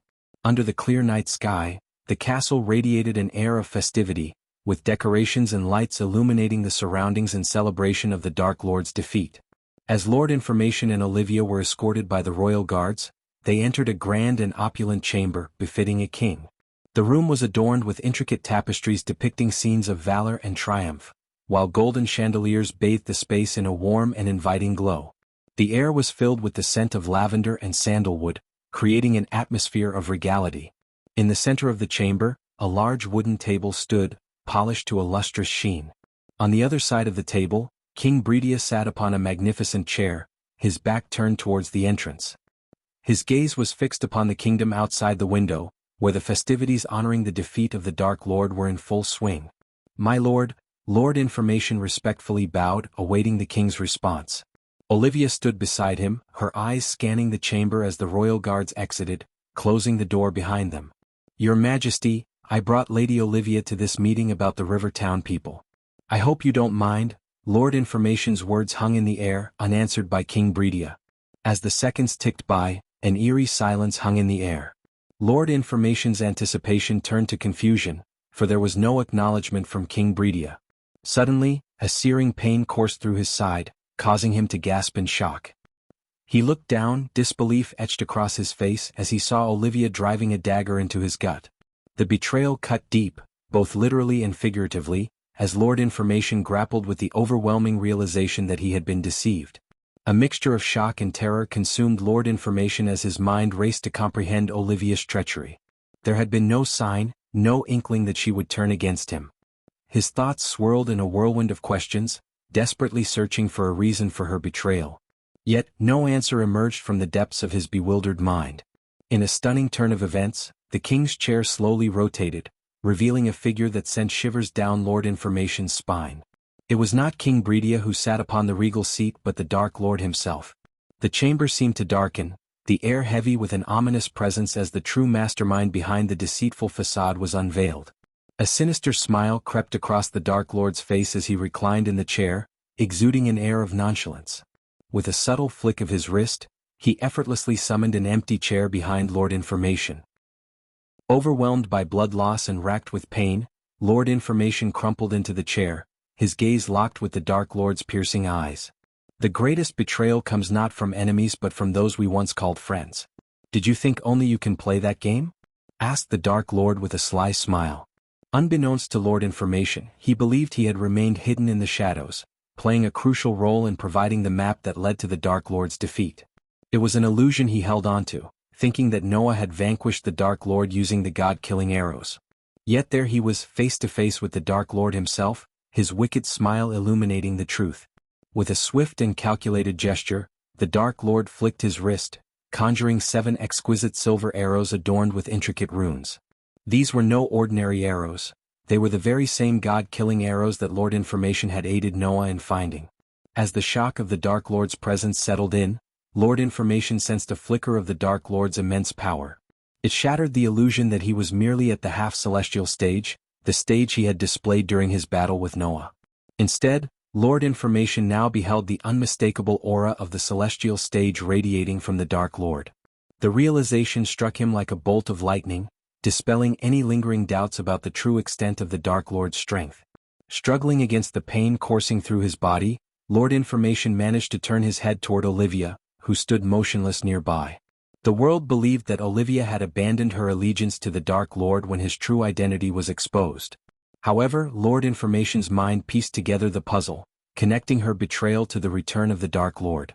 It became painfully clear that every action, every deception, was orchestrated as part of the Dark Lord's elaborate plan. All this time, Lord Information's voice faltered, weighed down by the enormity of the truth. The Dark Lord leaned forward, his eyes glinting with a mischievous glimmer. He began to narrate a story to Lord Information, his voice laced with an eerie charm. Once upon a time, there was a mighty lion who ruled over the animal kingdom. The lion possessed immense strength and power, causing fear to ripple through the hearts of the creatures in his domain. Yet, a cunning pack of foxes believed themselves to be far cleverer than the lion. They plotted and schemed, thinking they could outwit the powerful king of the jungle. But you see, the Dark Lord continued, his voice dripping with intrigue, the foxes were blinded by their own perception of strength. They failed to recognize the lion's intelligence, for they only saw his might. They assumed that the lion's seeming laziness was a sign of weakness, a vulnerability they could exploit. The truth, however, was far from their limited understanding. The lion was not lazy, he simply did not view the foxes as his true adversaries. He saw no need to waste his energy on mere distractions. The foxes, in their arrogance, mistook his disregard as a lack of intelligence, a sign of their imminent victory. But you, dear Lord Information, the Dark Lord's voice grew softer, a sinister undertone beneath his words, are akin to those misguided foxes. You failed to see the depths of my cunning, to comprehend the extent of my plans. You believed yourself to be the orchestrator of events, but in truth, you were merely a pawn in my grand design. Lord Information listened in stunned silence, his mind racing with a mixture of fear and realization. The Dark Lord's narrative had painted a vivid picture of his own ignorance and underestimation. Chapter 1040. The Dark Lord planned everything as Lord Information struggled to stay conscious. Michael's words filled the air with a chilling truth that sent shivers down his spine. His bloodied hands trembled as he tried to comprehend the depth of the Dark Lord's manipulation. You see, Lord Information, I have a voice inside my head. It's never wrong. Every time I saw you, the voice warned me not to trust this elf, Michael calmly explained, his eyes fixed on Lord Information's pained expression. That's why I left some of my friends inside your office to keep an eye on you. So, I wasn't surprised when you decided to bring the map containing the location of the god-killing arrows to Noah. If you had given me the map, you wouldn't be here and I wouldn't be here, Michael continued, his voice unwavering despite the gravity of the situation. Lord Information coughed up blood, his gaze shifting towards Olivia, who now stood beside the Dark Lord, a cold expression on her face. Michael noticed Lord Information's glare and felt compelled to clarify. You and the whole world think I revealed myself as the Dark Lord during the war against Wuxia. But that's not true. I told Olivia long before that. She was a diligent student who understood that the Sky Hall was manipulating everyone with their narratives about me being evil. Besides, I needed someone behind enemy lines and Olivia graciously accepted that task. Even my wife Gaia didn't know about this, Michael revealed, a satisfied smile crossing his lips as he saw his meticulous plan unfold perfectly. Lord Information's mind reeled with shock and betrayal, realizing that he had unknowingly played into the Dark Lord's hands. He struggled to find the strength to respond as darkness slowly encroached on his vision, the pain from the dagger wound becoming unbearable. She pretended to hate me and the whole world including Noah bought that, Michael chuckled, reveling in his masterful deception. But Ricky. Lord Information mumbled, his voice weak. Lord Information had seen with his own eyes the poison enter the glass cage, the confirmation of the Dark Lord's subordinates' deaths by the Elder of the Sky Hall, and Noah using his light flames to destroy their bodies. Ricky, Michael slowly clapped his hands together, leaning back on his chair. Lord Information heard a footstep and turned his head, gazing at a dark corner of the king's chamber. To his pure shock, Ricky, the young man who was supposed to have died in Noah's light flames, emerged from the darkness. Even more surprising, Ricky was dragging King Breedia with him, the king struggling and muffled by a cloth in his mouth. King Breedia's regal red attire was now torn and tattered, a testament to the beating he had received. His neatly combed hair was now ruffled and disheveled, and his hands and legs were bound as Ricky dragged him towards the Dark Lord. Ricky forced King Breedia's head down onto the table where Michael was seated. The king's head hit the table with a thud, and Ricky firmly held him in place. Michael then slowly ran his fingers through King Breedia's hair, like a predator savoring its prey before the final strike. My dear king, what did I tell you last time? Asked Michael. He ignored Lord Information for a moment and turned his gaze to King Breedia. King Breedia managed to mutter through the cloth. Take out the cloth, Michael smiled at Ricky. Ricky, in his black shiny armor, nodded and removed the cloth from King Breedia's mouth. Help. Guards. King Breedia screamed for help, but to his terror, no guards came to his rescue. We soundproofed the room, you old fuck, another voice snickered from the corner. Lord Information turned his head and saw the Dark Queen emerge from the darkness. He was terrified as he had witnessed both the Dark Lord and the Dark Queen supposedly die in a bloody mist at the hands of Noah. But it was all a facade. The entire war was orchestrated by the Dark Lord from start to finish. The world had been deceived and the Dark Lord had won. Gaia, the Dark Queen, came to Michael's side and placed her hand on Olivia's shoulder. Sorry I doubted you, Olivia. You did really great, said Gaia, genuinely surprised and shocked to learn that Olivia had never abandoned the Dark Lord and had remained loyal to him all along. Guards. Help. The Dark Lord is here. Noah. King Breedia continued to scream fiercely, even though Gaia had already informed him that the room was soundproofed. The guards and citizens outside were celebrating the Dark Lord's death, completely unaware that he was inside the king's chamber, holding the king's life in his hands. I told you I'd kill you if you tried to harm the people I care about, King Breedia. Did you forget that? Asked Michael. Ricky forced King Breedia to stand straight and look the Dark Lord in the eyes. Just when Lord Information thought the surprises were enough, Michael reached his hand out to another dark corner. This time it was Eve, the very same person Noah had claimed killed herself after being captured by the Skyhall Angels in the battlefield. She walked out of the corner and handed Michael a large glass bottle containing a glistening red liquor, the highly addictive and potent red bliss that Michael had created and distributed as a part of his business empire to generate a stable income for his dark army. Tomorrow the big headlines, Eve began her words playfully. I think you should take a look at, King Breedia fell to his death from his castle chamber while celebrating the Dark Lord's demise. He slipped from his chamber windows and fell to his death after drinking too much red bliss. King Breedia saw Michael pop open the wooden cork with a flick. He violently squirmed and screamed, but Ricky's hold was too strong and no one came to his aid. Michael then grabbed King Breedia's jaw and pressed it, forcing his mouth open. He forcefully poured all the red bliss down the king's throat, without spilling a single drop. Then Michael poured some liquid onto his palm and sprayed it onto the king. Hope you can fly, King Breedia, Eve chuckled as she opened the windows. Ricky then moved the intoxicated king, who had stopped shouting and screaming, towards the open windows. Lord Information watched in horror as Ricky pushed the king closer to the edge. As Ricky stood with the king facing the open windows, Michael turned his gaze back to Lord Information. You have no idea about the forces you are meddling with. Lord Information managed to utter these words in a weak and pained voice.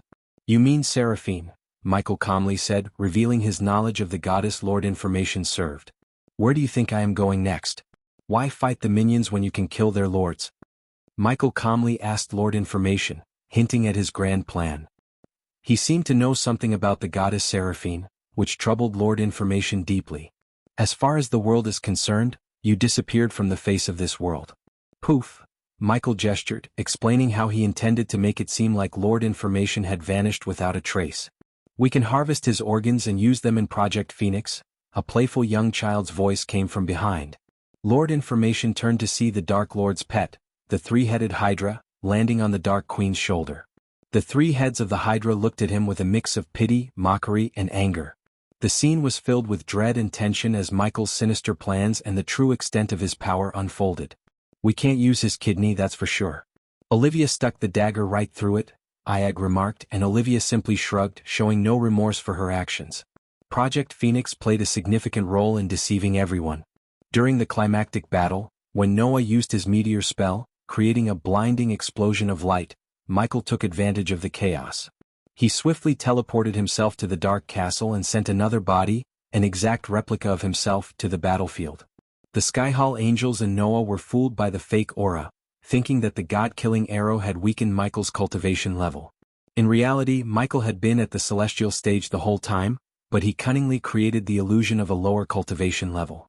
Prior to the war, he absorbed the energy sources that Gaia had found and cultivated, which temporarily brought the system online.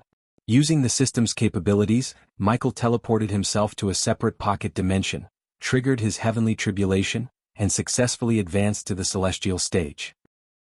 Once he reached the celestial stage, the system remained permanently online, giving him a strategic advantage during the battle. Michael had come fully prepared, and his meticulous planning allowed him to deceive everyone around him, ultimately achieving his grand design. I hope the host's plan to let Noah live is a good plan. You had the probability of 100% chance to win against Noah, but you chose not to. The system sounded in Michael's mind. The system's voice echoed in Michael's mind, reminding him that he could have easily defeated Noah with a 100% chance of success. However, Michael had deliberately held back during the battle, using only 10% of his true power. He had allowed Noah to believe he had won the war, leading everyone to think that the Dark Lord was no more. This deception served as a crucial advantage for Michael's grand scheme.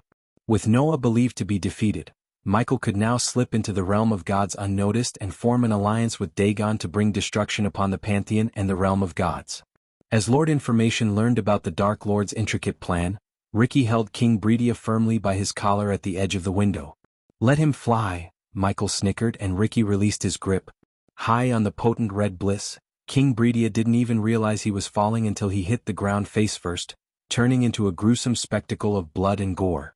After King Breedia's demise, Michael's gaze fixed on Lord Information, expressing gratitude for the god-killing arrows he had provided.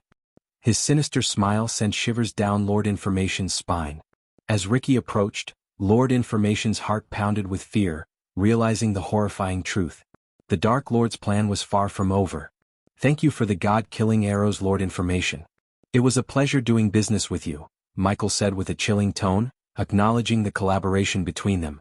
Ricky held a thick needle in his hand, and before Lord Information could react, it pierced his skin. The world around him blurred as the venomous liquid from the needle entered his bloodstream. The Dark Lord's wicked grin was the last sight that Lord Information beheld before darkness consumed him completely. Chapter 1041. Next stop, the Realm of Gods. Chapter 1041. Next stop, the Realm of Gods. 2 days after King Breedia's death, the soldiers and the king's family concluded that it was a tragic accident. The citizens believed that the king had celebrated too much after the Dark Lord's supposed demise and tragically fell from his chamber. Given the history of animosity between King Breedia and the Dark Lord, many found it plausible that the king had indulged excessively in alcohol. Meanwhile, Michael gathered all his loyal subordinates at a magnificent manor owned by Nithrol, the Empress of Ar. The manor was situated in a secluded canyon overlooking a serene lake, surrounded by lush greenery and majestic mountains. The lavish manor exuded an aura of grandeur, with its elegant architecture and marble halls adorned with exquisite artworks. Portraits of Nithrol, with her golden hair and elven grace, adorned the walls, showcasing her regal beauty. Using specially crafted teleportation scrolls designed by Eladir, Michael's subordinates and closest allies arrived at the main hall one by one. The hall resonated with a sense of anticipation as they gathered to hear the Dark Lord's plans and further their allegiance to him.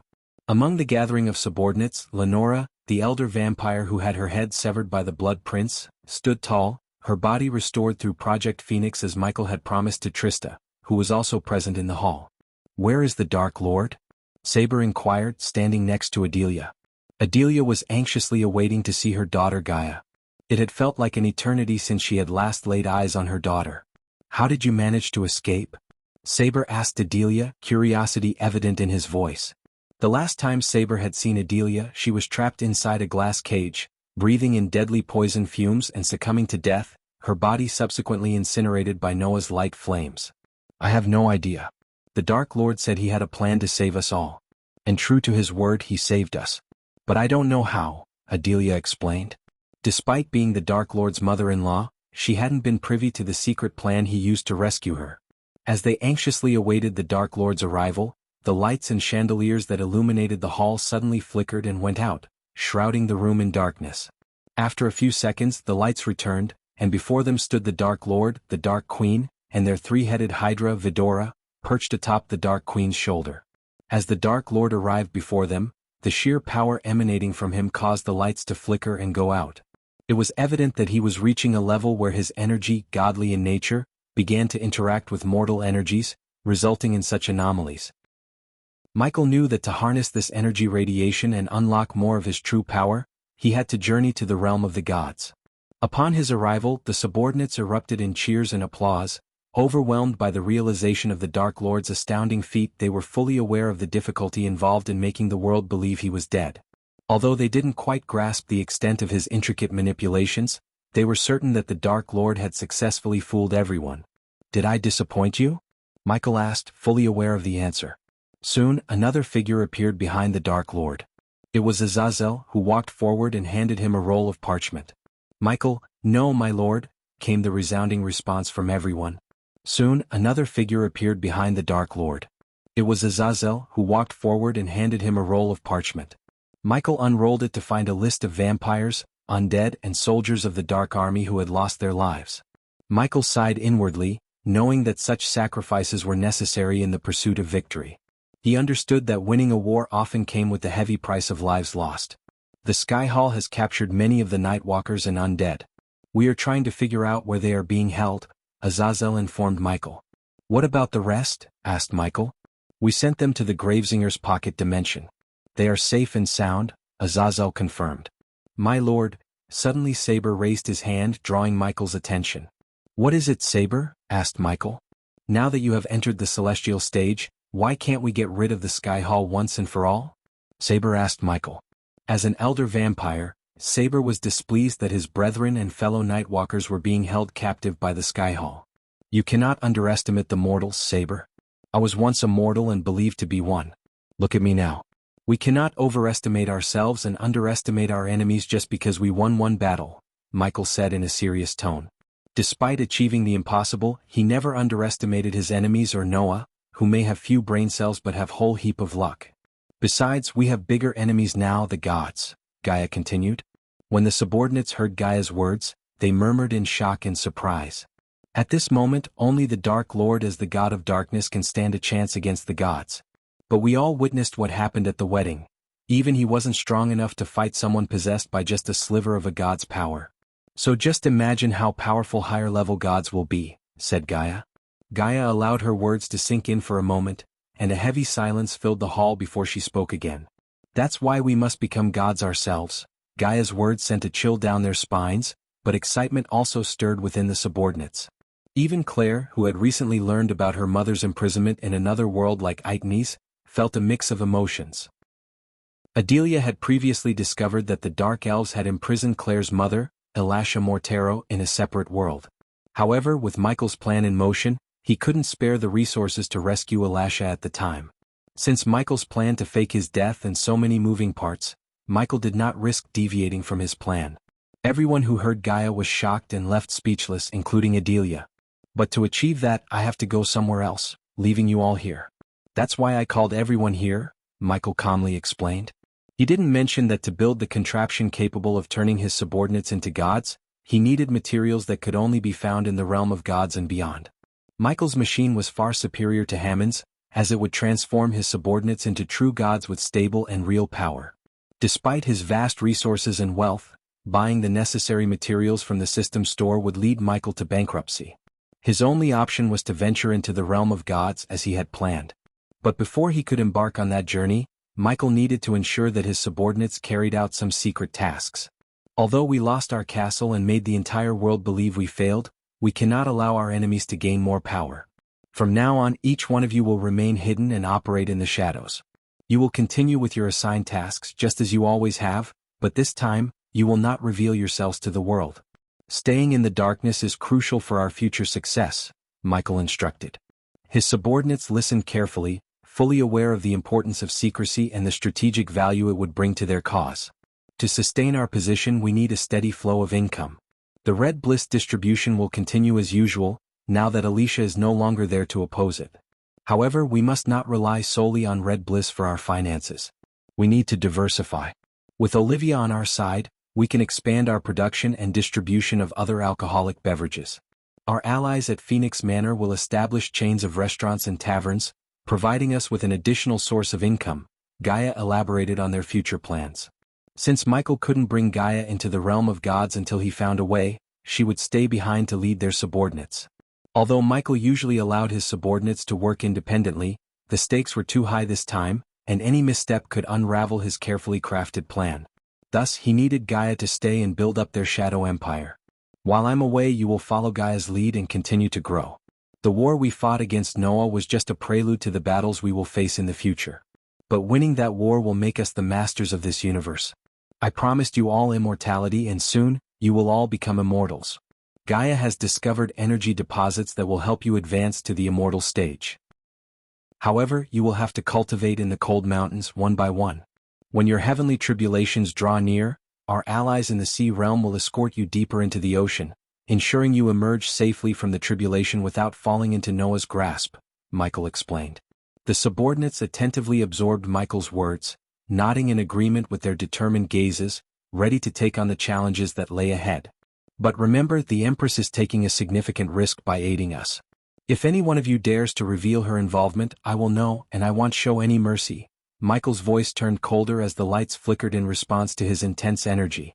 With his future plans explained, Michael prepared to depart for the realm of gods. Each subordinate received their specific tasks from Gaia and Michael. After the instructions were given, Michael allowed Gaia some time with Adelia and made his way outside. While the subordinates gathered in the hall, Michael walked to the distant lake. As he gazed at the tranquil waters, the space around him began to distort. Suddenly, a figure materialized behind Michael. Without a second thought, the figure lunged at him, embracing him from behind. "I almost thought I lost you," said the figure. "I promised you I'm not going anywhere, Sabrina," said Michael, his smile gentle and reassuring.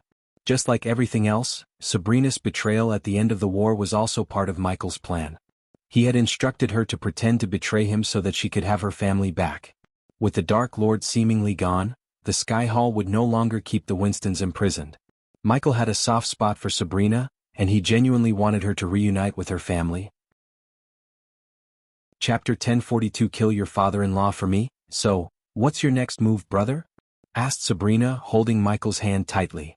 It's better if you don't know the details. You have your family back now. I promised you that, and I delivered. It's time for you to return to your normal life. The Sky Hall won't bother your family anymore, Michael replied. You are family too, and I don't even know your real name. Don't tell me you were always called Ghost, Sabrina chuckled, trying to hide the pain of parting from her brother. Even though she had only known that the Dark Lord was her brother for a short time, it felt like they had been siblings for eternity. The thought of never seeing him again was heart-wrenching. Michael, he whispered, finally revealing his true name to Sabrina. Michael. Sabrina repeated softly. Mom used to call you Dean, but I prefer Michael better, she said. Don't tell your mom the truth about what really happened, Sabrina. As long as the world and your family believe that I am dead, they will be safe, Michael explained as tears welled up in Sabrina's eyes. Mom really misses you, Michael. If you just come and talk to her, I promise we won't tell anyone that you're alive. Mom stopped talking to Noah and all of us completely. I've never seen her like this before. She blames herself for what happened to you, Sabrina pleaded. There's no point in blaming Sabrina. Although I was born to your mother, I was never truly her son. When I think about it, I only brought pain and suffering to her and her family. It's better if I stay dead to your family. She will eventually find a way to cope with my loss. Michael turned around and gently wiped the tears from Sabrina's eyes. With the Sky Hall believing that the Dark Lord had died, they brought Diana back to their home with Ethan and all the others they had captured when Diana revealed that the Dark Lord was her son. Michael was quietly happy with how everything had turned out. In this plan, everyone got their happy ending. No mother can truly get over the loss of her child, Michael. Don't you understand? The Sky Hall did something to Mother. I will prove to you that she never abandoned you, Sabrina said with determination. But Michael shook his head. No, do not go against the Sky Hall. There are powers at play beyond your comprehension. You've got your happy ending. Just live the rest of your life happily and stay out of trouble. I will watch over you as always from the shadows. Every time you see your shadow, just know that your brother, the God of Darkness, is with you. Michael smiled and gently kissed Sabrina on her forehead. What about your happiness, Michael? You're still fighting for your life. Take me with you, I promise I'll get stronger and fight by your side. Sabrina grabbed Michael's hand and squeezed it tight, showing no intention of letting him go. I don't want you to fight, Sabrina.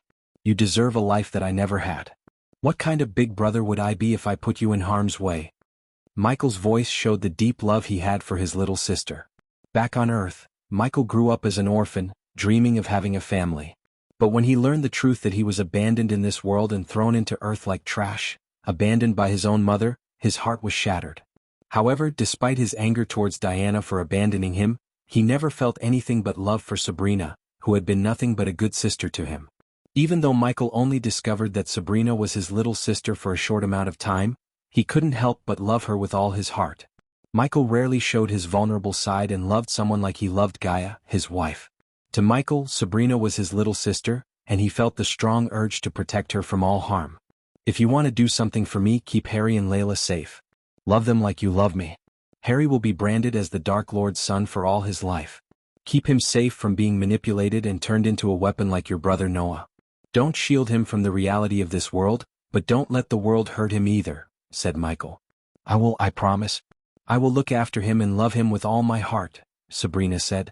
Good girl, Michael playfully ruffled her hair. What about Rowena? Have you heard anything about her? Asked Sabrina. She had never seen her elder sister since the Nagaland War. Although the world believed the holy maiden Rowena Winston made an unholy sacrifice by saving the Dark Lord, no one had found her body. If she is alive, my minions will find her, said Michael. Deep inside her heart, Sabrina sighed in relief. In her heart, her elder sister Rowena could fix any situation. She was the perfect embodiment of the word elder sister.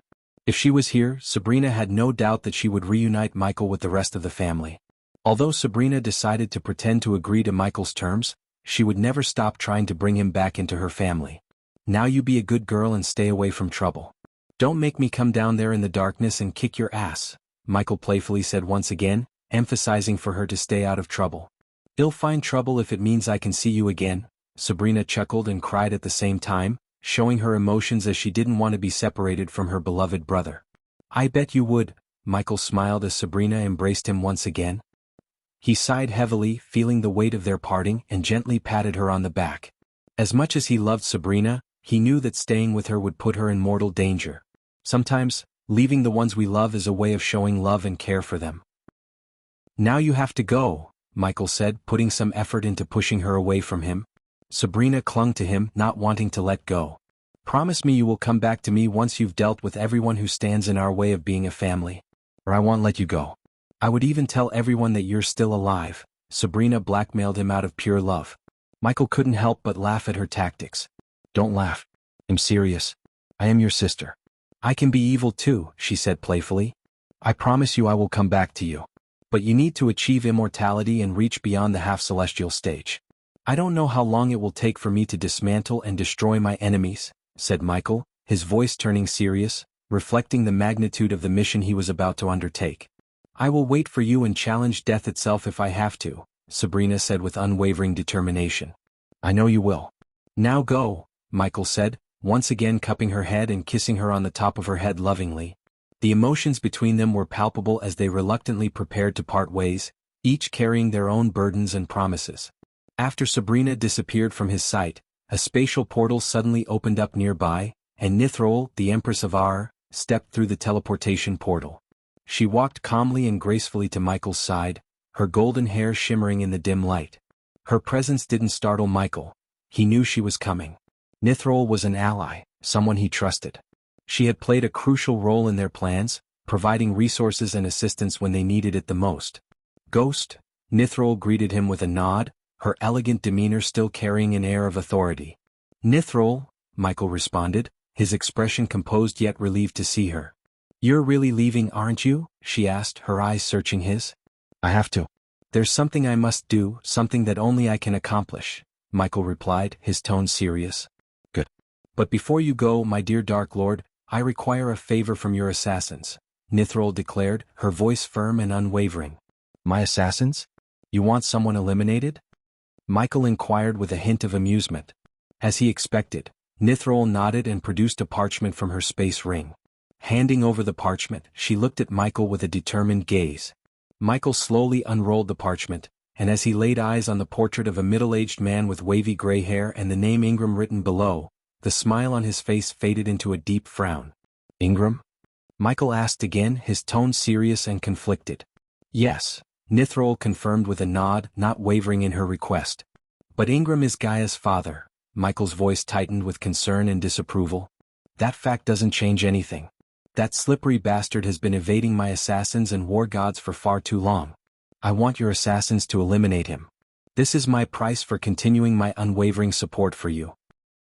We both know that once you wage your war against the gods, You'll need all the help you can get, Nithrol explained, her eyes locking with Michael's. The weight of the situation hung heavy in the air. Michael knew that Ingram had caused his fair share of trouble, but he also understood the complexity of the situation. Gaia's father, a man who had caused them pain, was also someone important to his wife. Emotions swirled within Michael as he deliberated Nithrol's request. He understood the stakes and the need to maintain Nithrol's support, but he couldn't ignore the personal conflict he felt. Think carefully, Dark Lord. This is a decision you must make with a clear mind, Nithrol urged, recognizing the turmoil in his expression. Chapter 1043. Next step is to become a demigod. After Nithrol disappeared from the manor grounds, Gaia approached Michael, noticing the parchment he held on his head. Did you say your goodbyes to your sister? Gaia asked playfully, smiling with curiosity. She had always found Michael's affection for Sabrina intriguing, considering his animosity towards the rest of the Winston family. However, Michael remained silent, and his serious demeanor caught Gaia's attention. She couldn't help but come closer, kissing him on the cheek in an attempt to lighten the mood. Somebody seems serious, she teased, but Michael still didn't respond. Concerned, Gaia took the parchment from his hand and glanced at the image and the name written on it. Her smile vanished, replaced with shock and anger. Why the hell do you have this asshole's picture? Gaia's voice trembled with emotion. She had learned from Adelia about her true parentage, how Ingram, the elder vampire, was her real father. Known as the oldest among the elder vampires, his age remained a mystery, possibly over 1,000 years.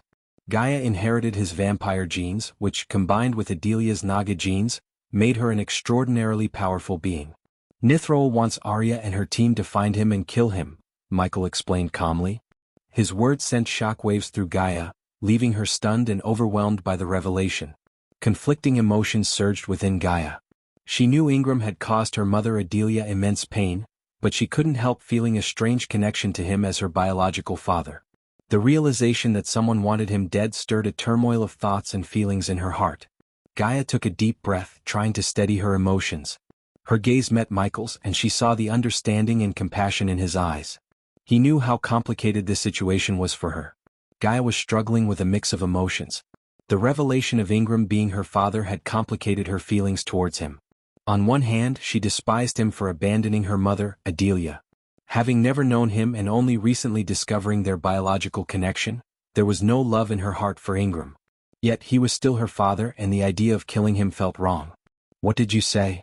Gaia asked, seeking clarity from Michael. She was unsure of what answer she expected from her husband, but she needed to understand his decision. I said it'll be done, Michael replied calmly. As the Dark Lord, he was accustomed to making tough decisions daily, and this was no exception. What? Why the fuck? Gaia's shock and confusion were evident in her voice. He's Nithrol's target, and she wants him dead if we are to remain allies, Michael explained. Gaia's mind raced with questions. She wondered what Ingram had done to provoke such a reaction from Nithrol. Did Michael inquire about the reason behind her desire for Ingram's death? She didn't say why, only that it's a condition for her continued support, Michael responded to Gaia's unspoken question. Michael realized that the task of killing Ingram was far more complicated than he initially thought. His plan to ally with Dagon, the ruler of Hell, against the Pantheon added another layer of complexity. Unbeknownst to him, Ingram was a loyal servant of Dagon, and killing him might not be well received by the powerful ruler. On the other hand, refusing to kill Ingram could cost him Nithrol's support, which was crucial for his future endeavors. Additionally, Adelia, Gaia's mother, would be devastated if Michael killed her husband, further complicating the situation. As the weight of the situation bore down on him, Michael felt the immense burden of his choices. He knew he needed to find a solution that protected his allies and kept his plan intact. However, the path ahead was filled with uncertainty, and Michael was well aware that each decision he made would have far-reaching consequences. Why the fuck did you agree? Gaia punched Michael in the shoulder and demanded an explanation. I had no choice, Michael replied, feeling the weight of his decision bearing down on him. For fuck's sake, Michael, Gaia moved closer to him and whispered, her frustration evident in her voice. Even if I agree to kill Ingram, I don't think Mother would approve. Despite trying to kill him a couple of times, she still loves him. That's just how women are, Gaia whispered. Her words brought a chuckle to Michael's face, providing a brief moment of relief amidst the seriousness of their conversation. That's how women are. So when do you plan to try to kill me? Michael joked. Don't joke around, idiot. I'm serious. Gaia rolled her eyes, her emotions still running high. Besides, you kinda sealed your fate when you chose to marry me. Realizing the gravity of their situation, Gaia proposed a solution. Then we must fake his death. Let Nithrol believe we killed him, but only tell Mother we didn't. That way we can satisfy both ends. While it seemed like a great idea, Michael knew it wouldn't be easy to deceive Nithrol, a fallen god and the goddess of hunting. Faking Ingram's death might not be enough to fool her. I don't think we can fool Nithrol. We have to kill him and make it look like an accident, Michael said, his voice serious and resolute. The prospect of killing her own father weighed heavily on Gaia's heart, but she understood the necessity of the situation. As the Dark Lord and his wife, they were faced with difficult decisions that required sacrifice and strategic thinking. I have a feeling Nithrol might not be what she seems, Michael. We need to be careful around her. If we could find Ingram, we might be able to figure out why Nithrol wants him dead, Gaia expressed her concern. Whatever her reason might be, we cannot afford to lose Nithrol as our ally, Michael asserted. Despite Gaia's desire to find a better solution, she knew that Nithrol's aid was crucial for their future plans. While they were contemplating Nithrol's request, Michael called Azazel to him. Azazel, bring Saber and Arya to me, he commanded. Soon, Saber and Arya appeared before the Dark Lord and the Dark Queen, bowing respectfully. Azazel stood behind Michael, ready to assist as needed. Saber, Arya, I want the two of you to work together and find this man. Michael handed the parchment to Saber. When Saber opened it and saw the portrait of Ingram, he was taken aback, just like Gaia had been. My lord, this is Ingram, Saber acknowledged. Only Gaia, Azazel, and a select few knew that Ingram was Gaia's father. I want you to find him and inform me as soon as you locate him. Do not approach him, and if he finds you, immediately back off. You are not to engage him under any circumstances, Michael instructed firmly. Saber and Arya nodded, understanding the seriousness of their task. Once they received their orders and disappeared to carry them out, Lenora and Trista approached Michael and Gaia. Both of them knelt before the Dark Lord, showing their respect and gratitude. Lenora couldn't believe that the Dark Lord had brought her back from the brink of death, constructing her a new body. Being an elder vampire, she knew the odds were against her, but Michael's power and determination had defied those odds. Trista, too, was filled with gratitude towards Michael, knowing that he had fulfilled his promise to her by rebuilding Lenora's body. I have eternal gratitude for you, my lord, Lenora expressed her heartfelt thanks. Her new body, skillfully crafted by the Phoenix Project, had strengthened her vampiric abilities to new heights, making her a formidable force. Michael turned his attention to the next task at hand. I have a new mission for both of you. Since the Sky Hall execution team has eliminated our allies, we have lost control of the southern continent, including Tiberia's Freedom Land. It's time we reclaim our authority over the region. Your job is to work with Sadie, recruit new members, and discreetly re-establish our control. If necessary, you may employ the Death Squad to eliminate the Sky Hall execution team but ensure their deaths appear to be accidents. We don't want the Sky Hall suspecting our involvement behind the scenes, Michael instructed, entrusting Trista and Lenora with the responsibility of regaining control over the southern continent. Consider it done, my lord. When you next venture into the southern continent, our subordinates will be the ones ruling and governing the land, Lenora vowed, determination evident in her words. So, what's the plan now? Gaia asked, looking at Michael after everyone had left. I have one more thing I must do before heading to the realm of gods, Michael replied, cracking his knuckles. Inside his mind, memories of his intense battle with Evan resurfaced. It's time for me to become a demigod and deal with Evan once and for all. Khaleesi has shown her power, but now she'll experience what it means to be on the world's #1 hitman's list, Michael declared with a mix of snickering and confidence, knowing that he was renowned as the most skilled and deadly assassin. Let me kill that bitch, Gaia growled with anger, her eyes blazing. When you find her, you're free to take her out. But finding her won't be easy, Michael replied, acknowledging the challenge of tracking down Khaleesi, who had managed to evade them until now. After gathering the dark seeds, Michael had everything he needed to step into the second level of godhood, the demigod level. He had already chosen a secluded and powerful location where he would trigger the heavenly tribulation to ascend to the next stage of his divine power. Once he became a demigod, Michael knew he would possess enough power to confront Evan without any fear. Even though Evan had been turned into a god by Sales's contraption, he would no longer be a threat to Michael, the god of darkness. Michael's newfound power would ensure that Evan's abilities were nothing compared to his own. However, Michael was not interested in a direct confrontation with Evan. Instead, he wanted to take him out in an old-school-style assassination, leaving no trace of his involvement. Michael was a master of stealth and deception, and he relished the idea of taking down Evan from the shadows. Unaware that the Dark Lord had survived and orchestrated his own death as a ruse, Evan spent his days in bliss with his fiancée Victoria, completely oblivious to the impending danger that loomed over him. Little did he suspect that Michael had singled him out as the next target before embarking on his journey into the realm of gods. This is the end of the battle between the gods' arc. From the next chapter, the realm of gods' arc will begin. Chapter 1044. Reaching the next godhood level. After departing from Nithrol's safe house, Michael used the teleportation scroll gifted to him by Eladir to arrive at the ominous demon's grave. The skies above the grave were a crimson red, creating an eerie atmosphere that matched the terrifying landscape. Michael's first objective was to locate the Queen's energy crystal and fulfill his promise to her.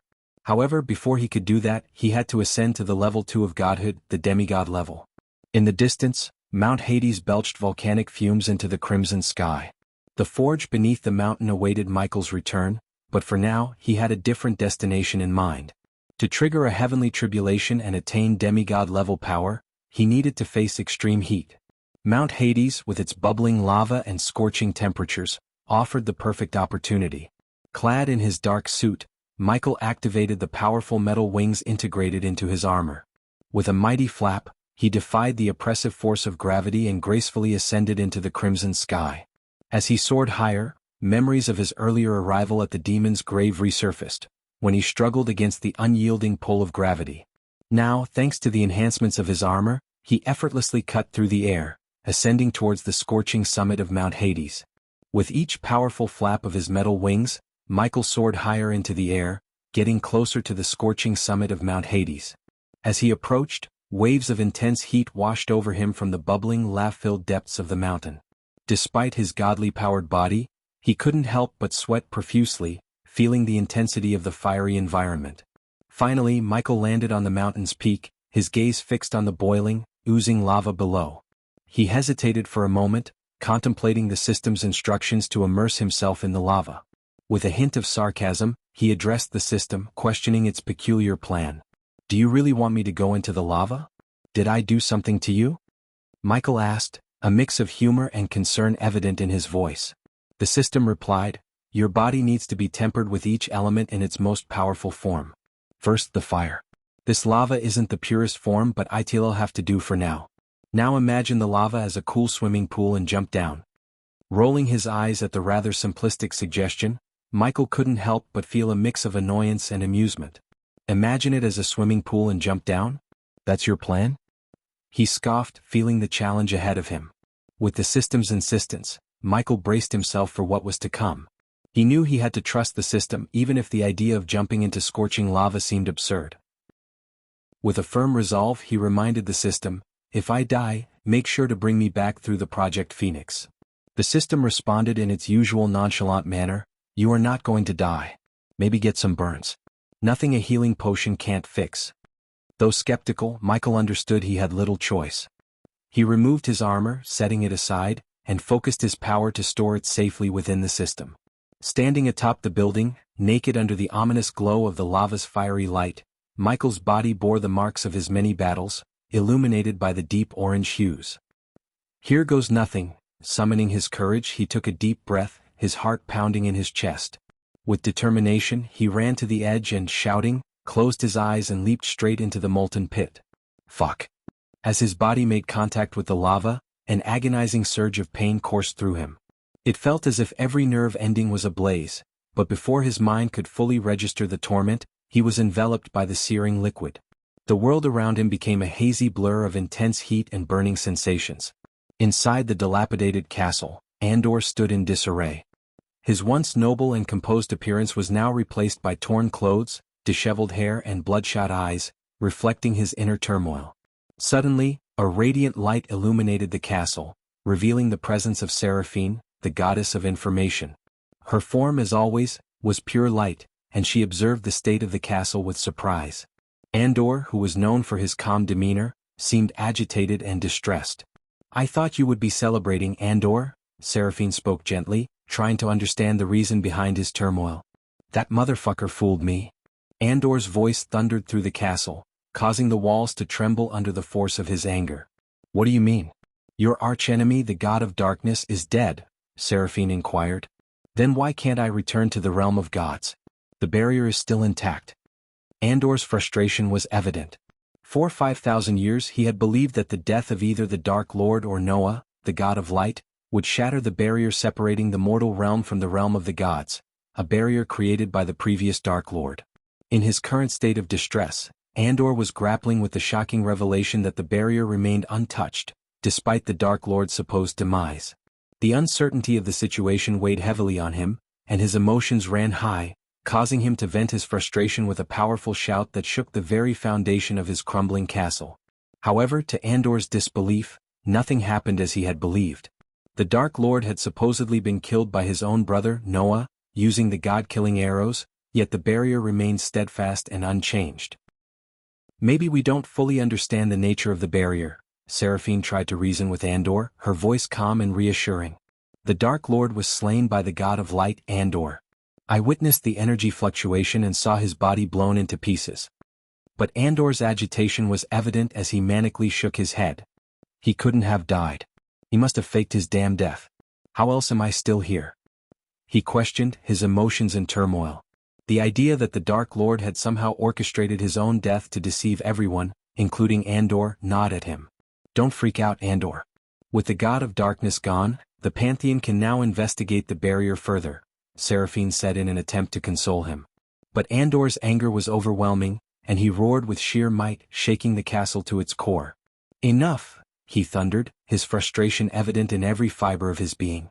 You promised that if I helped you fight Dagon to keep him at bay from reaching the realm of gods, you would seek help from the Pantheon and free me from this wretched place. I have had enough of this.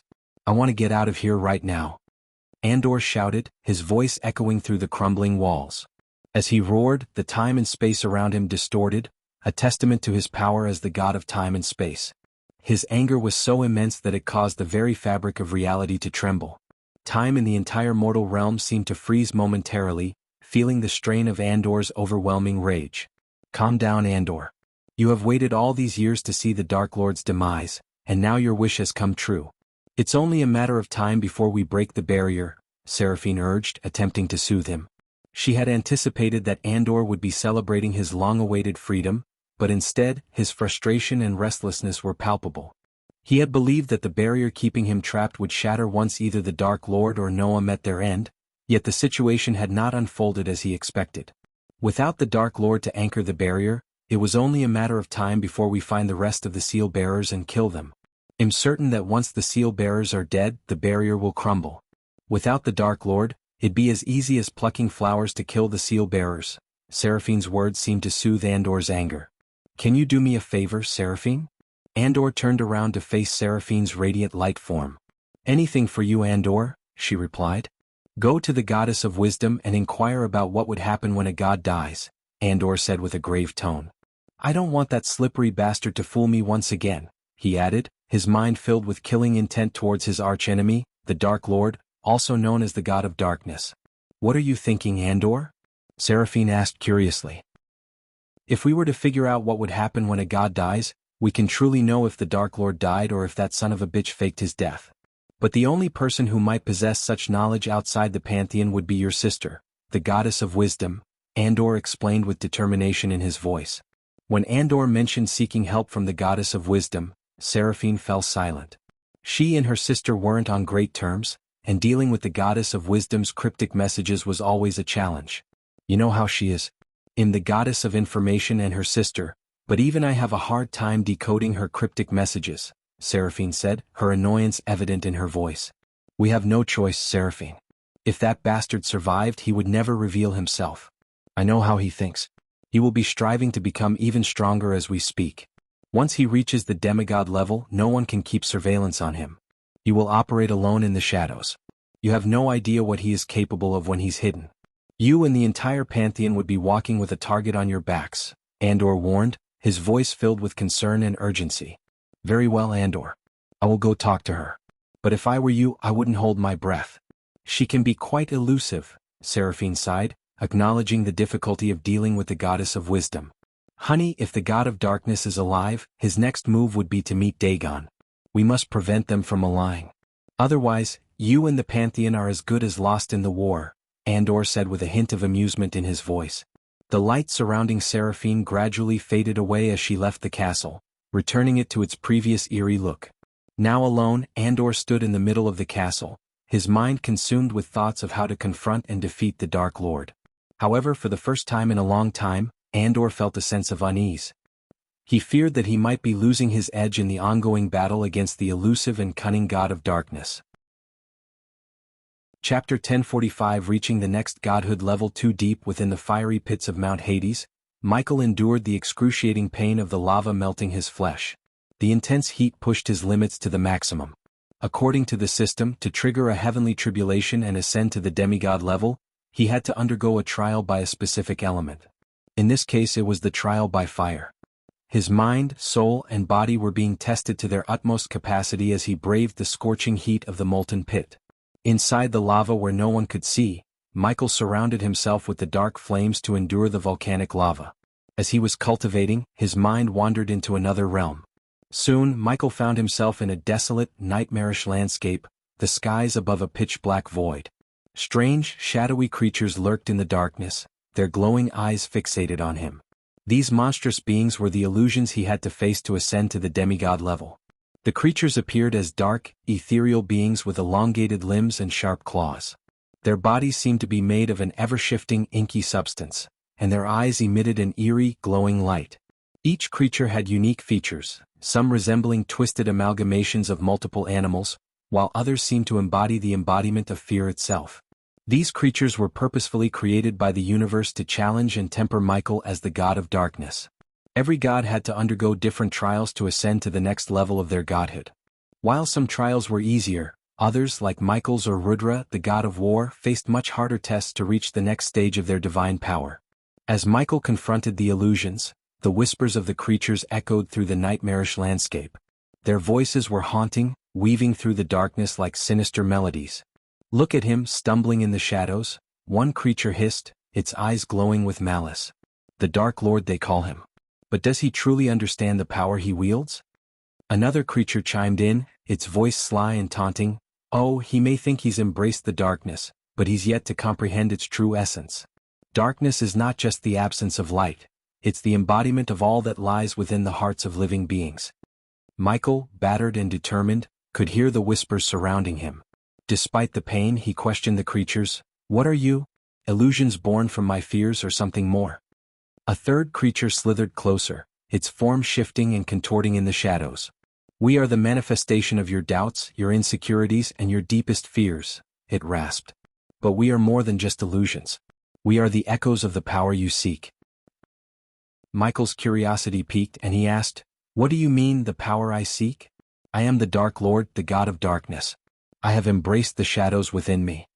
"Oh, but darkness is not just about destruction and chaos," the first creature replied, its voice echoing with ancient wisdom. "A true god of darkness has the power to harness and control the darkness within others.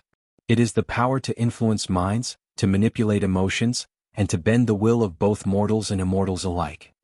The second creature continued, its tone eerie and mesmerizing. "With darkness comes the ability to cloak oneself in secrecy, to move unseen through the world, and to strike fear into the hearts of those who oppose you.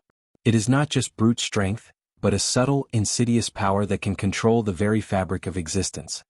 Michael listened intently, beginning to grasp the deeper significance of the darkness he wielded. "So, a god of darkness can control the darkness within people," he pondered, "making them instruments of their will?" "Indeed," the third creature hissed, "but it is not without consequences. The darkness can consume both the wielder and the wielded. A god of darkness must master the balance between wielding this power and succumbing to its allure." The first creature added, "And that is where true strength lies. The power to control the darkness without letting it control you." As Michael absorbed their words, he realized that embracing darkness was not merely about brute strength or ruling through fear. It was about understanding the intricacies of the shadows and their influence on both the world and oneself. The second creature whispered seductively, "Join us, Dark Lord. Embrace the true power of darkness and become an unstoppable force.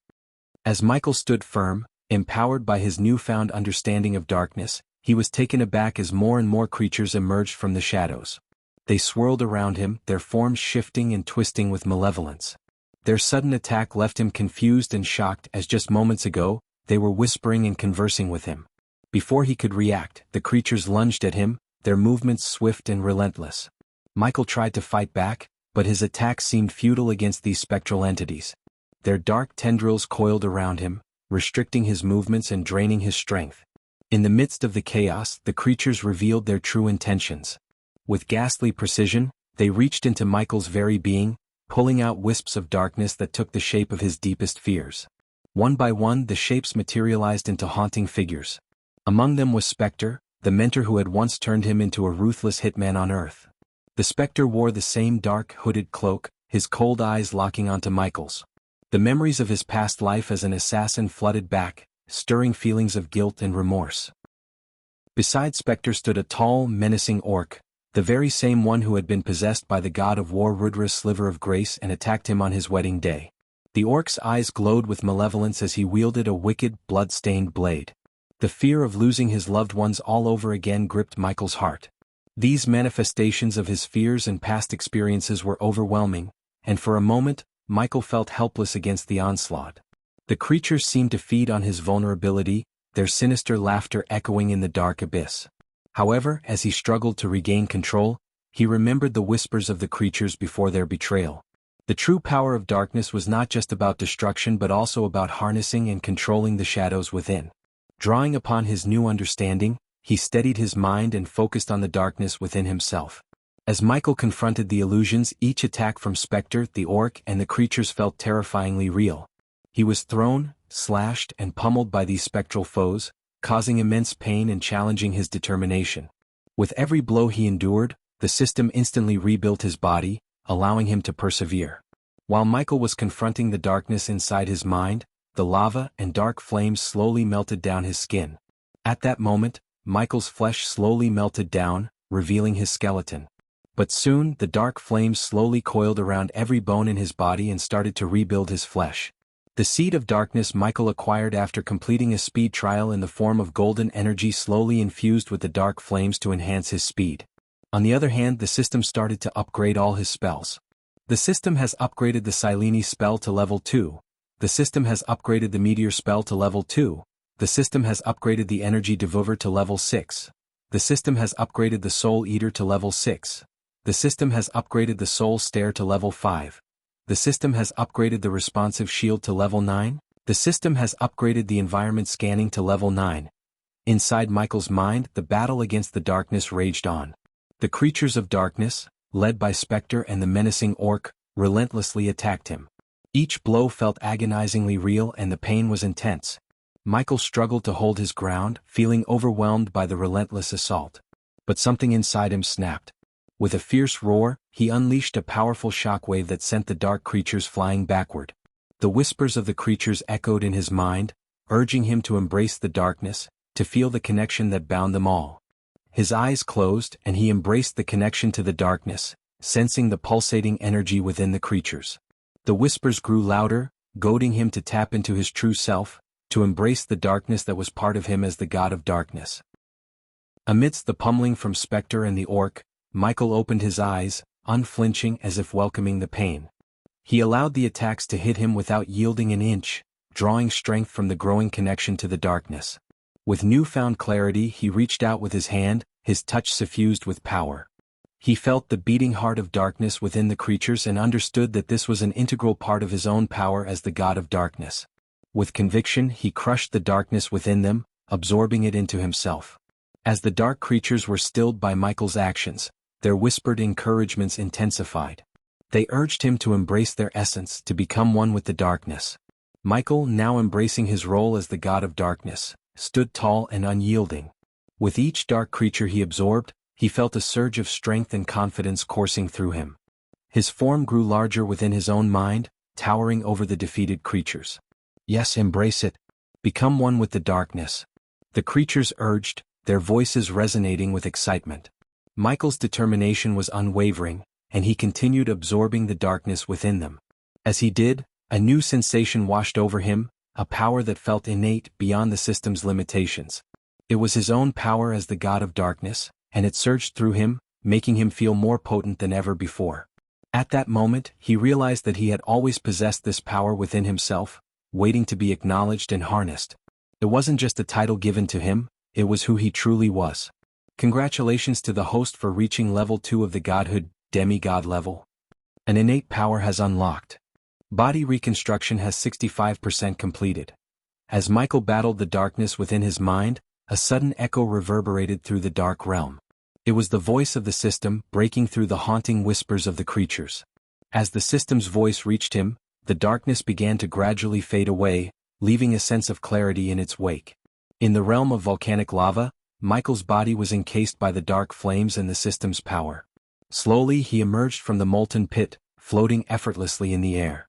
The dark armor of the god of darkness gently covered his once naked body, bestowing him with an imposing and powerful appearance. His hair, as black as the night, cascaded down to his shoulders, adding to his formidable aura. The transformation was complete, and Michael now exuded an air of confidence and strength as the god of darkness. Chapter 1046. On the way to Council of Immortals. After ascending to level 2 of godhood, Michael stood proudly atop Mount Hades, his fist clenched in determination. The power within him surged, and dark flames flickered and danced around his body. However, before he could take a step forward, a commanding voice echoed through the realm. "Where is my promised soul peace?" demanded the unmistakable voice of the queen, radiating immense power. Recognizing the urgency in her tone, Michael replied without hesitation, "I am on my way to retrieve it right now. No excuses. Idiot." The queen's anger erupted, and Michael was pushed backward by the force of her shout. She continued, her voice seething, "The mortals have found my crystal and are attempting to extract my soul piece. I want it back immediately. Do you have any clues about its location?" Michael inquired, mindful to remain respectful in his tone. He knew better than to provoke an ancient, powerful entity like the queen, especially since he intended to use her in the impending war against the gods. "The place they call the Council of Immortals," the queen revealed. "It's as good as done. I will retrieve it within 4 days," Michael assured her, confident in his abilities to fulfill the task. "You have 2 days." The queen's roar echoed through Michael's mind before her presence faded away. With a heavy sigh, Michael activated his metal wings and gracefully soared away from Mount Hades. As he flew, the colossal bull still grazed in the distance, and the monsters roamed freely, but none dared to challenge the god of darkness. Soon, Michael left the eerie demon's grave behind and appeared high above the sea surrounding the Aur continent. From this vantage point, he could see the vast expanse of Aur, with its cold mountains in the north covered in snow. The tallest peak reached into the clouds, standing majestically beyond their reach. To conceal his true identity, Michael suppressed his powerful cultivation level to appear as a mere core-strengthening stage cultivator. He donned silver robes over his dark armor and wrapped himself in a cloak, carefully hiding his face with the hood. The last thing he needed was for anyone to recognize him and spread the news that the feared Dark Lord was still alive. Concealing his face and cultivation level, Michael flew swiftly toward the cold mountains. For ordinary cultivators, the journey would have taken months, but thanks to his newly attained demigod-level powers, he reached the vicinity of the cold mountains in just 10 hours. The region was thick with arch and celestial energy, making it a coveted destination for those seeking breakthroughs beyond the soul-refining stage. However, the extreme cold rendered the place uninhabitable and perilous for most. Many cultivators who attempted the journey either succeeded in their breakthroughs or met their end in the freezing temperatures. The top of the tallest mountain in the cold range, Mount Galleon, served as the headquarters of the Council of Immortals. The energies there were abundant and potent, attracting cultivators from all over who hoped to attain higher stages of cultivation. The mountain's sheer size made even Mount Everest pale in comparison. As Michael approached the mountain, he noticed several groups of cultivators heading towards the cold range. Among them was a group of young cultivators adorned in bright ruby-red robes adorned with intricate golden engravings. Their youthful appearance, arrogant demeanor, and the expensive jewelry they wore hinted at their belonging to a prominent sect in Aur. The remaining groups consisted mostly of elderly men, clearly stuck in cultivation bottlenecks and seeking seclusion within the cold mountains to progress further. Michael quickly activated the APD to inject a hair growth pill into his bloodstream. Soon, a thick black beard sprouted on his face, adding to his disguise. His long hair completed the transformation, making it nearly impossible for anyone to recognize him as the feared Dark Lord. With the upgraded environmental scanning ability, Michael sensed several powerful beings in the vicinity of the mountain. Though strong, none of them came close to his level. These figures stood at the fusion stage, half-immortal stage, and immortal stage of cultivation. Michael knew that the immortals would be stationed at their headquarters atop the peak of Mount Galleon. As he approached the mountain, Michael felt the presence of an energy dome surrounding it. True to his senses, a translucent white barrier enveloped the cold mountains. By the time he slowed his flight, the sun had set, and the mountains were bathed in the soft glow of 4 dazzling moons and the shimmering light of stars. The snow under the moonlight seemed to sparkle with its own radiance. Once Michael and the other groups reached the outskirts of the cold mountain and noticed the barrier, a beast-man floated through it and ordered everyone to stop. This beast-man had the upper body of a hyena and the lower body of a human. Clad in hand-woven brown robes, he looked formidable, and his half-immortal stage cultivation shocked and surprised everyone present. The cold mountains are closed for flying. To reach the summit, please continue on foot, the beast-man stated firmly. An old man with a hunchback and dressed in black robes questioned the beast-man's decision. What is the meaning of this? I traveled all the way from Isere continent, and I haven't heard that the mountains are closed for cultivators, he said, his annoyance evident, though he still maintained respect for the guardian of the cold mountains and the servant of the Council of Immortals. Another youngster from the group, dressed lavishly in fine clothes, voiced his frustration. How are we supposed to reach the summit without flying? Do you expect us to trudge through this freezing cold all the way to the top? He demanded. The guardian of the cold mountains simply replied, yes. If you enter the mountain range and start walking, you can reach the summit in 2 months, the guardian added matter-of-factly. Inside, Michael couldn't help but snicker at the thought of taking 2 months to reach the summit. The queen had given him only 2 days to retrieve the crystal containing a piece of her soul. His mission was complex, as he had to retrieve the crystal without revealing his true identity as the Dark Lord. If news of his survival got out, the world would know that the Dark Lord had not perished but instead faked his death. You can try to fly, but we have arrays and runes in place to prevent it. Now, if you don't agree with the new rules, you're free to turn around and leave. Have a good day, the guardian replied calmly before turning around and disappearing above the clouds, flying away. With no other choice, the cultivators sighed in resignation and reluctantly accepted the new restrictions. They knew they had to leave behind the comfort of flying and make their way to the summit on foot. What an arrogant jerk, one of the lavishly dressed youngsters muttered, disdain evident in his voice as he descended to the ground. Following the group's lead, Michael also descended to the ground. As he landed in knee-high snow, he was greeted by a scene of pure white, with mist swirling and the wind howling around him. The snowstorm raged fiercely, making it challenging for many cultivators to see even their own hands in front of them. However, Michael activated his X-ray vision, allowing him to see through the blizzard with ease. He observed every cultivator using thermal vision to navigate through the snowy landscape. Playing along, Michael joined the group, walking through the snow with determination. He knew that, for now, he had to blend in with the other cultivators to accomplish his mission without drawing attention to himself. Michael, where the hell are you? Suddenly, Gaia's voice echoed in Michael's mind. What's wrong? Michael asked. I've been trying to reach you for 4 days. Where have you been? Gaia's voice held a tinge of worry. I came to the cold mountains to retrieve the Queen's soul crystal, Michael explained. The soul crystal in the cold mountains? How did it end up there? Gaia asked, clearly shocked. The immortals somehow got hold of it and took it to their headquarters on Galleon Mountain. I have only 2 days to get it back for the Queen, Michael replied. Those idiots have no idea what they're messing with, do they? Alright, do you need my help? Gaia offered. No, take care of things on your end. I'll handle the immortals, Michael assured her. But how do you plan to deal with them? If you kill them, news of their deaths will spread like wildfire, and I'll need to control the newspapers and craft a different narrative, Gaia explained, well aware that any deaths linked to the immortals would lead people to suspect the involvement of the Dark Lord, even if he had faked his demise. They won't die. They'll simply disappear, Michael replied, a cold snicker escaping him. As the group of cultivators made their way through the relentless snowstorm toward the summit of the cold mountains, the youngsters who were previously dressed in lavish red robes grew increasingly agitated. Their complaints and frustration echoed through the freezing air. I can't believe they expect us to walk through this freezing wasteland. This is absurd. One of the youngsters exclaimed, his face red from both anger and the biting cold. Who do they think they are? Treating us like this is unacceptable. Discontent and annoyance.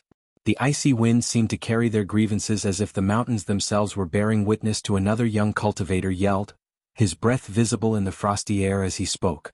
This is a complete waste of our time. We should be soaring through the skies, not trudging through the snow like commoners. A third youngster chimed in, stomping his feet to keep warm. Each step through the knee-deep snow seemed like an arduous task, and their complaints grew louder with every passing moment. Their voices mixed with the howling wind, creating a chorus of discontent and annoyance.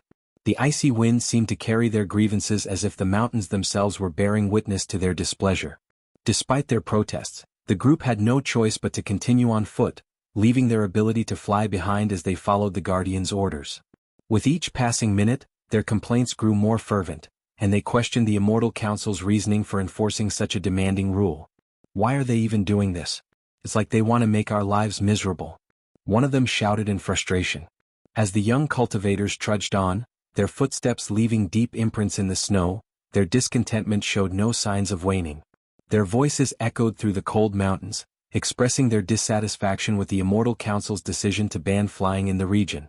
It was clear that this new rule was not sitting well with them, and they were determined to make their displeasure known as they ventured towards the distant summit. Michael couldn't help but feel a connection between the sudden ban on flying and the Immortals retrieving the Queen's crystal containing a piece of her soul. He knew there had to be some significance behind it, but the question remained, what were the Immortals planning to do with the crystal?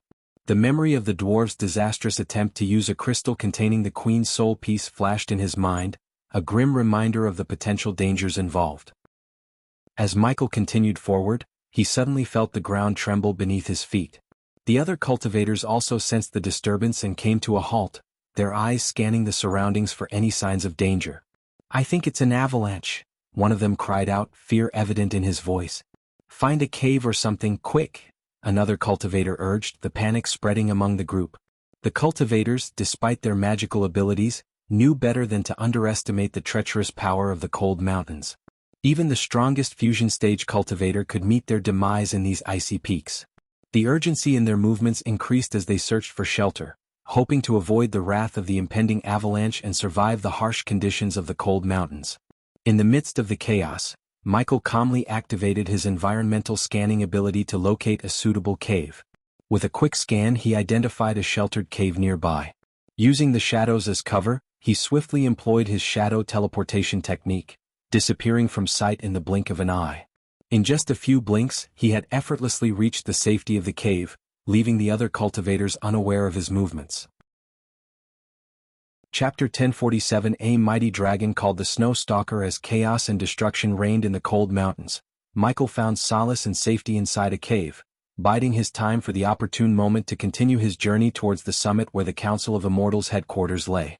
Amidst the howling winds and the relentless snowstorm, Michael's acute senses picked up a distinct roar, cutting through the cacophony. Reacting swiftly, he activated his environmental scanning map to locate the source of the disturbance. Outside the cave, a half-immortal being moved in a frenzied and disoriented manner, adding to the chaos of the storm. With heightened senses, Michael closed his eyes and focused on the sounds emanating from outside. He could hear distant shouts and a chilling scream, signaling the perilous situation of the cultivators caught in the avalanche. Curiosity getting the better of him, Michael ventured outside the safety of the cave. The moment he activated his X-ray eyes, his vision was enhanced, allowing him to see through the blizzard with ease. He noticed the thermal signatures of the cultivators desperately trying to flee the avalanche, their bodies emitting distinct heat patterns. But among them, something caught Michael's attention. An enormous thermal signature moving at a speed too fast for a normal cultivator and too large to be a human. The colossal presence amidst the storm sparked Michael's curiosity and alerted him to the possibility of something powerful and dangerous lurking in the cold mountains. Interesting, Michael mumbled to himself as he quickly changed his robes to pure white, seamlessly blending in with the snowstorm. While everyone else was fleeing from the shaking avalanche, Michael walked confidently towards it. He had no fear of the puny avalanche since, in the eyes of onlookers, he appeared to be at the core-strengthening stage. Little did they know that in reality he possessed the power of a celestial stage level 6 cultivator, as well as being a level 2 god. Floating above the knee-high snow, Michael effortlessly moved forward. But suddenly, as if someone had intervened, the storm ceased. The ground stopped trembling and everything returned to a state of eerie calm, leaving everyone bewildered. The cultivators who had been desperately trying to save themselves now stood in shock, covered in snow. Meanwhile, the group of youngsters that Michael had noticed earlier stood their ground, armed with swords, bows and spears as though prepared to face an imminent threat. "Stop gawking at us. We have a snow stalker among us." The youngsters stood together, raising their voices and accusing someone of being a snow stalker. Michael furrowed his brows as he had never heard of such a term before. However, he had sensed the presence of a half-immortal being and a powerful thermal signature just moments ago. Coupled with what the disciples were saying, Michael realized that there was something among them, something powerful and potentially dangerous. "Quickly make fire." One of the youngsters, a blonde-haired young man, urgently shouted at his friend. Without hesitation, his companion conjured a ball of golden-orange flames in his hand. However, before they could defend themselves, something massive, a colossal creature, swooped down from the snow-laden clouds above and snatched the young man with its giant claws. The cultivators and disciples were frozen in shock at the sight, but Michael quickly realized the gravity of the situation. A dragon? Michael was astonished to see a dragon among them. "Create fires if you want to survive," the disciples urged, impressing Michael with their knowledge of dealing with the dangerous creature. "What the heck was that thing? We can't possibly fight that beast." Panicked cries echoed from all directions as the cultivators, both young and old, were gripped by fear. Even the experienced cultivators looked pale and trembling in the presence of such a formidable opponent. But the group of youngsters, the ones who had earlier exhibited arrogance, remained resolute, showing no signs of backing down in the face of danger. The snow stalker hunts its prey by detecting the heat around your body. So if you don't make fire and divert its attention, we are all in trouble, the youngsters explained urgently. Their words snapped the cultivators out of their fear, and they quickly conjured fireballs, throwing them far away to create fiery distractions. Amidst the chaos, Michael heard a deafening roar, accompanied by a powerful gust of wind. Looking up, he saw a disturbance in the snow clouds, confirming his suspicion that the dragon, known as the Snow Stalker, was on the move. The creature swooped down and snatched the burning snow where the fireballs had exploded, following the targets the cultivators had created. "Keep doing it until we reach a safe place," the youngsters instructed as they began to move forward. Michael's eyes locked with theirs, and he noticed a sly smile on the face of their leader, a golden-haired young man in his late 20s. "Sly bastards," Michael chuckled, amused by their clever trickery. The youngsters had effectively used the older cultivators' fear to their advantage, creating diversions for the dragon while they made their escape. "What are you up to?" Michael asked himself, puzzled by their presence in the cold mountains. Unlike the older cultivators who were often stuck at a bottleneck, these young cultivators showed no signs of restriction. All of them were at the core strengthening stage, a decent cultivation level for their age. Yet, they had chosen to venture into the cold mountains, a place where older cultivators seclude themselves in hopes of breaking through to the next stage or meeting their end. Michael couldn't help but wonder what their true intentions were, and why they had come to a place typically reserved for those seeking cultivation breakthroughs. If only Michael had the luxury of time, he would have followed the group of youngsters to uncover the reason behind their presence in the cold mountains. However, urgency fueled his actions and he had a different plan in mind. Stepping away from the cultivators, Michael carefully observed the situation. As all eyes remained fixated on the skies, Michael swiftly lowered his hands, conjuring 2 lightning bolts that shot him upwards with incredible force. He defied the arrays and runes placed around the cold mountains, meant to hinder cultivators from flying. These restrictions were effective against those below the immortal stage, but Michael's power far surpassed that level, rendering the barriers ineffective against him. In a flash, he soared through the thick snow clouds and freezing air. Above the clouds, Michael finally beheld the imposing figure of the Snow Stalker. The dragon's massive form cut through the swirling storm, a creature both fearsome and majestic. The colossal dragon, with its white scales gleaming like fresh snow, seemed to blend seamlessly with the wintry surroundings. Its majestic wings, spanning wide like a mountain range, flapped slowly, sending gusts of icy wind through the air. The creature's piercing blue eyes glowed with an otherworldly intensity, radiating an aura of chilling power. As the dragon moved, the very air around it seemed to freeze, leaving a trail of frost in its wake. The cold emanating from its body was palpable, causing the surrounding temperature to drop significantly. The ground beneath the dragon's massive claws was covered in a layer of frost, and its breath appeared as misty plumes, giving a glimpse of the glacial power within. The dragon's presence was both awe-inspiring and intimidating, a living embodiment of the harsh and unforgiving nature of the cold mountains. Despite its imposing stature, the creature moved with an eerie grace, effortlessly navigating the treacherous terrain. Its appearance was a true reflection of the might and majesty of a creature revered in myths and legends, a being whose very existence demanded reverence and respect. With a sly smile on his face, Michael conjured a small ball of dark flames above his hands, the intense heat catching the attention of the colossal dragon. The creature's blue eyes locked onto Michael as it roared and swiftly changed its course, abandoning its pursuit of the cultivators on the ground to confront this new challenger. "Come closer, darling," Michael taunted, luring the dragon toward him. As the dragon closed in, jaws wide to devour him, Michael struck with lightning speed, delivering a powerful punch right to the dragon's face. The force of his blow sent the massive creature hurtling through the sky despite its immense size. In a daring move, Michael leaped into the air and landed squarely on the dragon's back, taking advantage of its momentary disorientation. Brandishing his dark sword, he drove the weapon deep into the dragon's scaly hide, causing the creature to roar in pain and unleash a frigid stream of ice breath from its mouth. Yet, Michael remained undeterred, tightly holding onto the hilt of the sword as he guided the dragon upwards. "We're going for a ride, baby," Michael declared with grim determination. Utilizing his godly strength and control over darkness, he steered the dragon upward, directing it straight toward the summit of Mount Galleon, where the Council of Immortals awaited. As Michael clung tightly to the dragon's back, the creature attempted to shake him off with frantic barrel rolls and vigorous body movements. But Michael's grip remained steadfast, and with his godly strength, he thwarted the dragon's efforts to dislodge him. As they ascended higher into the sky, the wind whipped against Michael's face, its cold sting contrasting with the heat of the dark flames surrounding him. The scene around him transformed as they climbed to greater heights. The storm clouds enveloped them, and the snow and hail battered against Michael's body. Despite the harsh conditions, he pressed on, his determination unwavering. Through the haze of the storm, he caught a glimpse of the peak of Mount Galleon in the distance, its snow-covered majesty rising above the clouds. The dragon's wings beat powerfully, carrying them closer to the summit, where the Council of Immortals resided. As they soared higher, the storm clouds gradually gave way to a serene, ethereal landscape. Michael found himself flying above the clouds, the world below obscured by a sea of white mist.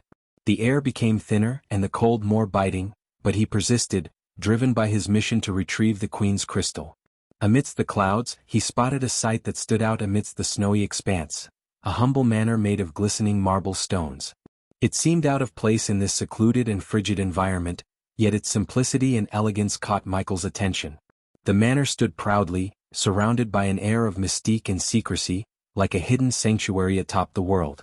As the dragon let out a pained scream and stopped flying, Michael sensed that something within the manor was causing distress to the creature. He decided to release the dragon, knowing it had fulfilled its purpose in carrying him closer to the summit. Gently he retrieved his dark sword from the dragon's back. Curiosity gnawed at Michael as he observed the dragon's behavior. It was as if the manor held some mysterious power that deterred the creature from getting any closer. Determined to find out what lay within, Michael chose not to press the dragon any further. Something intriguing must be happening in there, he mused to himself, deciding to let the dragon go.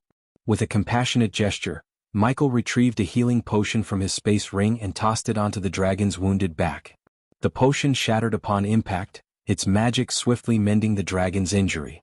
Happy hunting, Michael patted the dragon, acknowledging its assistance. With a tap on his chest, his dark armor materialized and encased him from head to toe. His metallic wings unfurled, and with powerful flaps, he soared towards the mysterious marble manor, where he believed the Council of Immortals resided.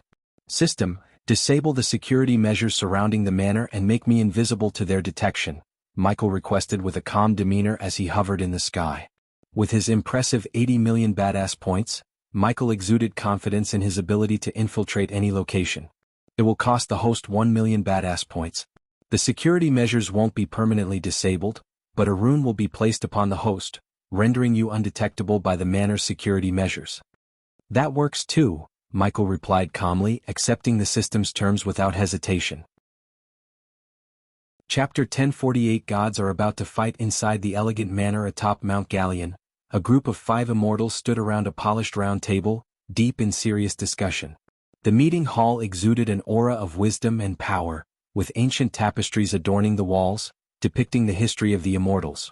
The room was illuminated by mystical orbs of light, casting an ethereal glow over the place. Little did the immortals know that they were being closely observed by the Dark Lord's tiny spiders, magical creatures created by Michael to gather information discreetly. The first immortal was an elderly man with a long white beard that reached his chest. He wore an intricately embroidered robe with silver patterns, and his eyes shimmered with ancient knowledge. Next to him stood a stern-looking woman, her face etched with the wisdom of centuries. Her silver hair cascaded down her back, and she exuded an aura of power and authority. The third immortal was a man of regal bearing, adorned in royal purple robes with golden accents. His long gray hair was neatly tied back, and his sharp eyes were focused and calculating. Opposite him was another woman, her face lined with age and experience. Her dark eyes were sharp and observant, and she wore simple yet elegant robes of deep green, signifying her deep connection to nature. The fifth immortal was a man of quiet intensity, his eyes deep and soulful. His ash-gray hair fell to his shoulders, and he wore robes of deep blue, representing his affinity with the heavens. All 5 immortals looked serious and engrossed in their discussion, unaware of the tiny spiders discreetly observing their every move. Little did they know that the Dark Lord himself, disguised and undetectable, was about to make his move. As the immortals continued their discussion, their voices filled the meeting hall with a sense of urgency and concern. The first immortal, named Elder Arion, spoke with a deep frown. "I have never seen such an anomaly before. These immortals are unconscious, and their life forces are slowly withering away." The stern-looking woman, High Priestess Era, nodded in agreement. "Indeed, the crystal seems to be corrupting their souls more than we initially calculated. We must act swiftly to save them." The regal immortal, Lord Roderick, chimed in. "Perhaps we should inform the Sky Hall and seek help from our elders. This is beyond our expertise." The female immortal with a connection to nature, Lady Sylvana, added, "Yes, their condition is deteriorating rapidly, and our efforts to purify the crystal are not enough." While the immortals debated their next course of action, Michael watched the scene unfold in the mirror held in his hand, floating above the manor. He sighed, realizing that the Queen's crystal containing her piece of soul had indeed started to corrupt the immortals. He knew they were clueless about the true nature of the crystal. The tiny spiders continued to record the conversation, allowing Michael to gather valuable information. He knew that he had to act carefully and secretly to retrieve the crystal without arousing suspicion. As the immortals continued their heated discussion, Lady Sylvana stood her ground, her emerald eyes filled with determination. "We cannot afford to keep the crystal any longer. Its corrupting influence will bring disaster upon us," she urged. However, Lord Roderick, with a gleam of ambition in his eyes, countered, "You fail to see its potential. The crystal contains the power to elevate us all to the half-celestial stage. With such power we could reshape the world." High Priestess Era added, "We have spent centuries searching for a way to reach the half-celestial stage, and now it lies before us. We cannot let this opportunity slip away." Sylvana remained resolute. "There are other paths to the half-celestial stage that do not involve such a tainted crystal. The Dark Lord himself managed to achieve that stage without the use of this corrupted artifact. If he could do it, so can we." Lord Roderick shook his head. "You forget, we are not the Dark Lord. He is the God of darkness, and his powers are far beyond our comprehension." Undeterred, Sylvana pressed on, "If we do not abandon the crystal, we will suffer the same fate as the Dark Lord in the end, regardless of whether we reach the half-celestial stage or not. Its corrupting influence will consume us all." The other immortals fell silent, considering Sylvana's words. The weight of their decision hung heavily in the air as they pondered the consequences of their actions. The allure of immense power was tempting, but the risk of succumbing to darkness loomed ominously. Unbeknownst to the immortals, the Dark Lord, Michael, remained concealed and observed their every move. The immortals discussed their plan to seek the Sky Hall's help, unaware that Michael's tiny spiders were capturing their conversation. "I believe it's wise to inform the Sky Hall and seek their counsel," suggested Lord Roderick. The other immortals nodded in agreement, convinced that involving the elders of the Sky Hall was the best course of action. Yet, as they reached their decision, an unsettling shift filled the air. The light orbs in the hall flickered and sputtered, casting eerie shadows across the room. The immortals exchanged puzzled glances, unsure of the cause of this strange phenomenon. A peculiar scent lingered in the air, making them uneasy. Sensing something amiss, immortal Sylvana reached out with her instincts and detected an unusual presence in their blood. A surge of fear washed over the immortals as they realized that they had been tainted by an unknown substance. Before they could react, the fear toxin that Michael had unleashed into the hall took hold of their bodies. Panic and dread surged through their veins, leaving them paralyzed with terror. In the midst of the chaos, the lights in the hall suddenly extinguished, enveloping them in complete darkness. The immortals' hearts pounded loudly in their chests as they struggled to see in the pitch-black surroundings. In the shrouded darkness, the immortals huddled together, their whispers filled with confusion and fear. One of them murmured, "This darkness, it's not ordinary. It feels malevolent." Another immortal, still trying to process the situation, hesitantly questioned, "Could this be the Dark Lord's doing?" Dismissing the doubt, one of the more seasoned immortals scoffed, "Nonsense. The Dark Lord met his end at the hands of Noah. Their attempts to conjure light by casting spells proved futile, as an inexplicable gust of wind continuously extinguished their feeble can't be him. Their attempts to conjure light by casting spells proved futile, as an inexplicable gust of wind continuously extinguished their feeble flames. Suddenly, a haunting rhyme echoed in the hall, the words sending a chill down their spines. "Diddle? Diddle, your lives are so little." The immortals exchanged alarmed glances, their hearts pounding with dread. They felt a sinister presence lurking in the darkness, taunting and toying with them. It was as though an invisible force was mocking their power and control. Fear gripped their souls as they struggled to maintain their composure. Each of them tried to suppress their growing panic, but the relentless darkness and the haunting rhyme played tricks on their minds. In their desperation, one of the immortals attempted to summon divine light, but the darkness seemed to devour even the brightest illumination. The more they tried to dispel it, the thicker it seemed to grow, as if the very shadows had come alive and encircled them. In the suffocating thickness of the darkness, the immortals were blinded, unable to see anything around them. They shouted out into the void, their voices trembling with fear, demanding to know who was behind this sinister manifestation. To their horror, a menacing, devilish voice echoed back, chilling them to the bone. "You know the answer to your question," it hissed, sending shivers down their spines. One of the immortals, his voice quivering, mumbled, "Dark Lord."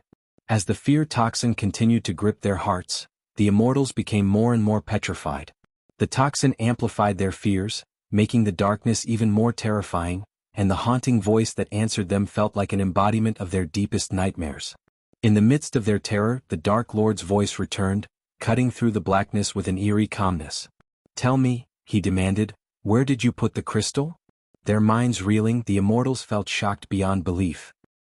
They had witnessed the Dark Lord's supposed death at the hands of Noah, and now he stood before them, alive and with them, in the very hall where they had convened to discuss their concerns. The immensity of the revelation was too much for them to comprehend.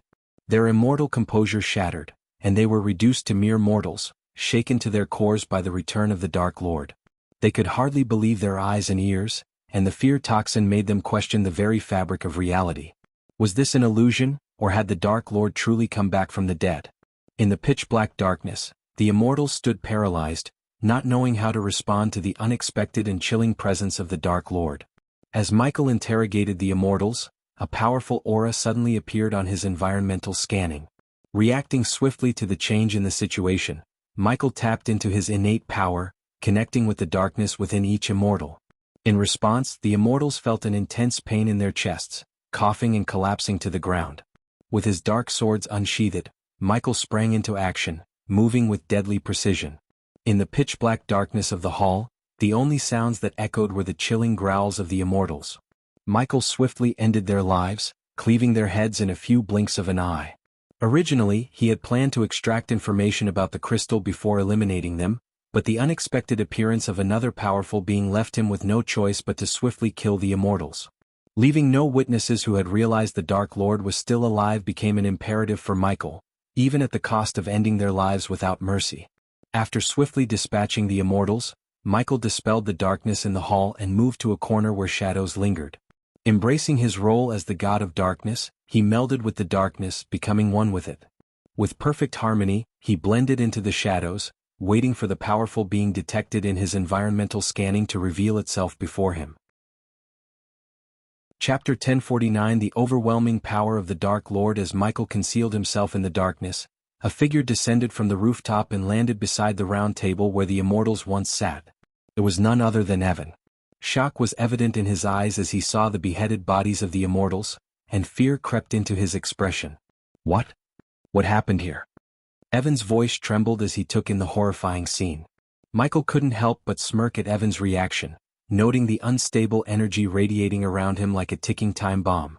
The last time they clashed, Michael had been at Godhood level 1 and had to resort to using Victoria, Evan's fiancée, as a hostage to gain the upper hand. However, this time, Michael was at the celestial stage with Godhood level 2, making him more powerful than Evan. Despite them both being at Godhood level 2, Michael's strength surpassed Evan's several times over.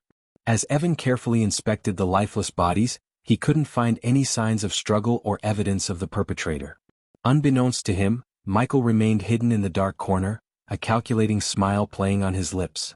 Meanwhile, Michael retrieved several powerful runic parchments from his storage, each designed by Eladir and acquired through the system store at the cost of 5 million badass points. With precision, he placed the parchments on the nearby wall, watching as the runes came to life, vibrating before melding into the stone. As the room remained shrouded in an eerie silence, Michael's neck cracked audibly as he prepared for his encounter with Evan once more.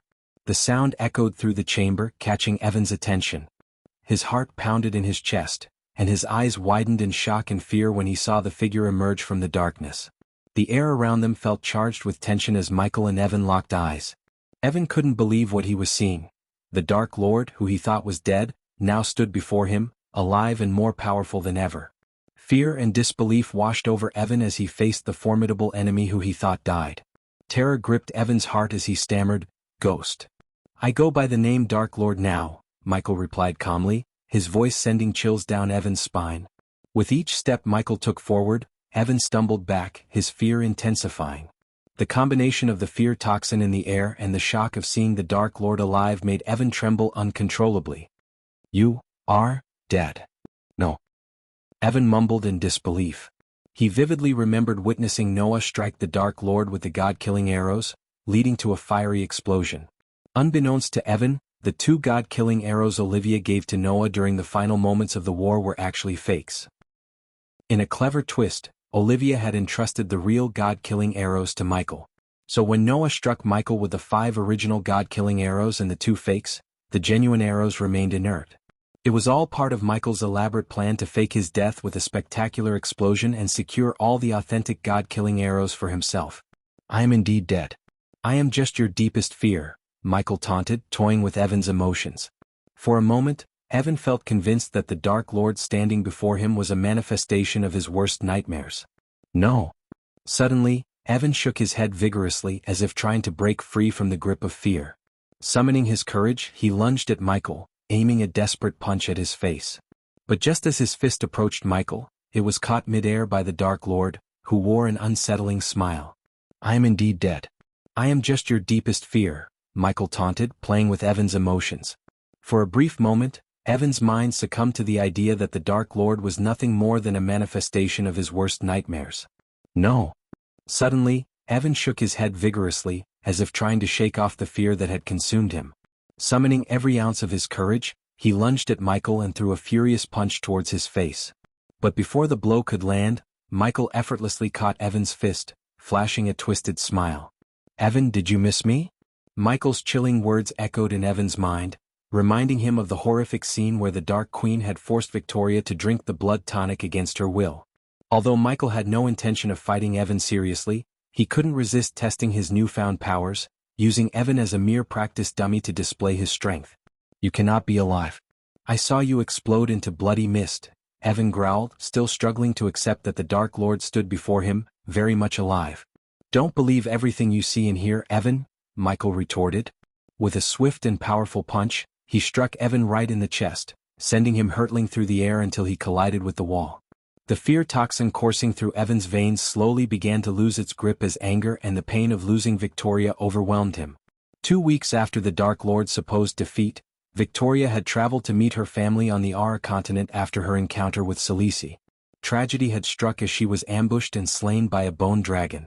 Since then, Evan had been relentlessly tracking down the bone dragon's origins, leading him to the Immortal Council's headquarters atop Mount Galleon. The connection between Victoria's death and the council heightened Evan's fury and determination. "What do you think?" Michael sneered, his taunting words further provoking Evan's anger. Unbeknownst to Evan, the tragic death of Victoria was not the doing of the Dark Queen or the Dark Lord, but rather a manipulative scheme orchestrated by Sales's death squad. Read Chapter 1024. When Salisi saw the devastation in Victoria's house following the Dark Queen's visit, she cunningly devised a plan to exploit Evan's emotions. Believing that the Dark Queen had harmed Victoria and would use her life as leverage, Salisi ordered her death squad member, Stormwing, to stage Victoria's death as an accident. As per Sales's orders, Stormwing led the Bone Dragon, which had previously escaped from the Immortal Council, to Victoria's location, orchestrating the fatal encounter. When Evan arrived, all he found was a pool of blood and the heartbreaking sight of Victoria's severed wrist, spared by the jaws of the vicious creature. Consumed by overwhelming grief and seething with fury, Evan's heart was now consumed by the pursuit of vengeance. In his anguish, he became a relentless hunter, relentlessly tracking the Bone Dragon with a determination bordering on madness. As Michael snickered arrogantly, Evan's grief and anger reached its breaking point, firmly convinced that the Dark Lord was responsible for Victoria's tragic death. Blinded by his emotions, he didn't even consider the possibility that someone else might be behind the horrifying act. Fate, it seemed, had brought Evan face to face with the one he believed had taken everything from him. "Bastard!" Evan's anguished scream tore through the air as he lunged at Michael once more. His fists flew like a wild storm, driven by the madness of loss and despair. But Michael was no ordinary opponent. He deftly evaded every punch and kick with ease, his movements fluid and precise. With the help of the powerful runes, the mountain concealed their battle from prying eyes, forming an illusion that shielded them from the outside world. But even within the illusion, Evan's fury and desperation were palpable. As Evan's relentless assault continued, Michael sensed that his opponent had yet to unleash his true power. Tauntingly, Michael questioned Evan's choice of fists over spells and godly abilities. "Is this how you fight a man who killed your love?" Michael sneered, blocking Evan's punch effortlessly and retaliating with a deadly black bolt of lightning. The powerful surge of energy sent Evan hurtling through the air once again, a painful reminder of the one-sided nature of their battle. As Evan's desperation escalated, he channeled all his power into a grand display of spells. The air crackled with energy as he unleashed overwhelming forces, causing the hall to tremble and the very ground beneath them to quake. First, Evan conjured a tempest of swirling winds that tore through the hall, shattering the marble walls and tossing debris into the air like deadly projectiles. The winds howled with fury, threatening to consume everything in their path. Next, he summoned celestial flames that burned with an intensity beyond imagination. The flames danced and twirled, creating a fiery inferno that threatened to consume the entire space. But as Evan's onslaught continued, Michael calmly raised his hand and an energy shield dome formed around him. The responsive shield, a testament to his newfound power as a level 2 god, grew in size and strength. The shield expanded, encompassing the entire hall, and its luminescent glow intensified, emanating an aura of invincibility. The clash of their powers was a spectacle to behold. Evan's spells collided with the resilient energy dome, but they failed to penetrate its formidable defense. The swirling winds and raging flames struck the dome, only to be dispersed harmlessly around Michael. With each failed attempt, Evan's frustration grew, and he unleashed even more potent spells. He tried to bring down the energy dome with bolts of celestial lightning and torrents of freezing ice, but nothing could breach the shield's impenetrable barrier. Meanwhile, Michael remained composed, his eyes cold and calculating as he analyzed Evan's every move. His dark armor glimmered, absorbing the impact of Evan's attacks effortlessly. As the battle raged on, it became apparent that Evan's rage had clouded his judgment. Michael's mastery of darkness and his strategic use of the responsive shield gave him an undeniable advantage. With each futile attempt, Evan's confidence waned, and the reality of facing a truly living Dark Lord began to sink in. The power of Michael's responsive shield astonished even him. As Evan's relentless spells crashed against the shield, it absorbed nearly 90% of their destructive force, leaving Michael unharmed behind his dark armor. The hall became coated in a layer of frost from Evan's icy spells, but it seemed to have little effect on the Dark Lord. The runes Michael had placed earlier concealed the battle from outside detection, ensuring that no one would interfere or sense the immense clash between the two gods. Evan, infused with powers beyond his own, tried desperately to match Michael's might, but it was clear that he was nowhere close to being a true god like Michael. In this confrontation, Michael realized that only the true gods from the realm of gods could stand a chance against him and pose a real challenge, especially those who were at or above the level 3 godhood. Evan's power, gained by grace that was not his own, proved inadequate against the might of the Dark Lord. As the battle continued, Michael's calm demeanor contrasted sharply with Evan's growing frustration and desperation. Each strike from Evan's spells was effortlessly countered by the responsive shield, leaving Evan feeling powerless in the face of such overwhelming darkness. "My turn." With a sinister smirk, Michael's hands crackled with power as he raised them, preparing to unleash his own devastating spells. From his palms, sharp wind blades surged forth, slicing through the air with deadly precision. Accompanying the wind blades, bolts of dark lightning erupted, crackling and searing through the atmosphere. But that was not all. The very air above Evan seemed to obey Michael's command, as more lightning bolts materialized from thin air, raining down with electrifying force. As if the spectacle wasn't enough, a ring of dark flames erupted from Michael's body, encircling him in a blazing inferno. The flames were no ordinary fire. They were infused with dark flames, consuming everything in their path with unrelenting fury. The force of the spells was overwhelming, creating an awe-inspiring display: the deadly onslaught of wind blades, lightning bolts and infernal flames. Desperation and fear etched across his face, but there was a raw power that left the entire hall trembling. Evan's eyes widened in horror as he found himself surrounded by the deadly onslaught of wind blades, lightning bolts and infernal flames. Desperation and fear etched across his face, but there was nowhere to run. He was trapped within the swirling tempest of Michael's wrath. The wind blades tore through anything they touched, leaving behind a trail of destruction. The dark lightning bolts crackled with energy, striking Evan from all directions, filling the air with blinding flashes of light. Meanwhile, the ring of dark flames incinerated everything in its path, leaving nothing but ashes in its wake. The hall that was once a symbol of power and authority now lay in ruins, torn asunder by the force of Michael's spells. The walls crumbled and the elegant decorations were reduced to mere debris. The once grand and dignified space was now a scene of chaos and devastation, a testament to the unmatched power of the Dark Lord. As the dust settled and the echoes of the spells faded away, Evan lay defeated amidst the ruins of the hall. His body was battered and broken, and his spirit was crushed by the overwhelming might of the Dark Lord. Michael stood tall amidst the destruction, his dark armor glistening with power, a silent but formidable force that had left Evan utterly powerless. Chapter 1050 Outsmarting Khaleesi in every way. Several days before the battle between Evan and Michael, the journey from our continent to Elon was incredibly vast, spanning a great distance that took many cultivators several days to traverse.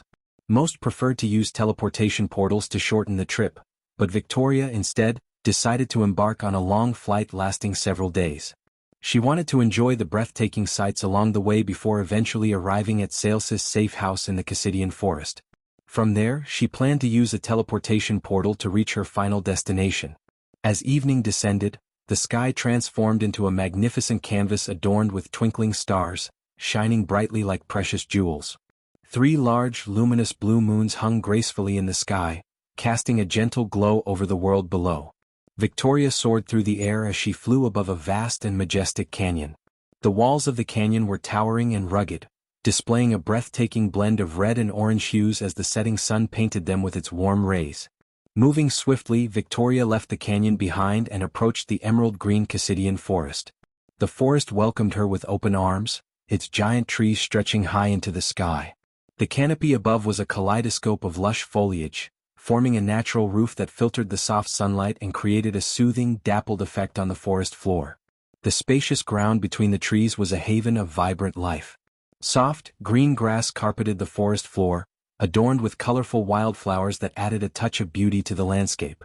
The air was filled with the sweet scent of nature, and the forest seemed to sing with the harmony of chirping birds and gentle rustling leaves. It was a place of peace and serenity where Victoria could find solace and comfort amidst the wonders of nature. Unbeknownst to Victoria, she was being closely trailed by 2 individuals. One of them was a mysterious figure shrouded in black robes, with the upper body of an eagle, revealing him to be a beastman. This enigmatic figure was none other than Stormwing, a deadly member of Sales's death squad. Stormwing had been tasked by Salisi with a sinister mission, to assassinate Victoria and make it appear as if her death was a mere accident. To accomplish his dark purpose, Stormwing carried a pouch filled with a potent alchemical substance, a gray powder specifically used to lure a bone dragon. The very same bone dragon that had seemingly escaped the Immortal Council's control. Meanwhile, unknown to both Stormwing and Victoria, a silent and watchful presence trailed them from the shadows. It was Michael, who had been tracking their movements with great caution.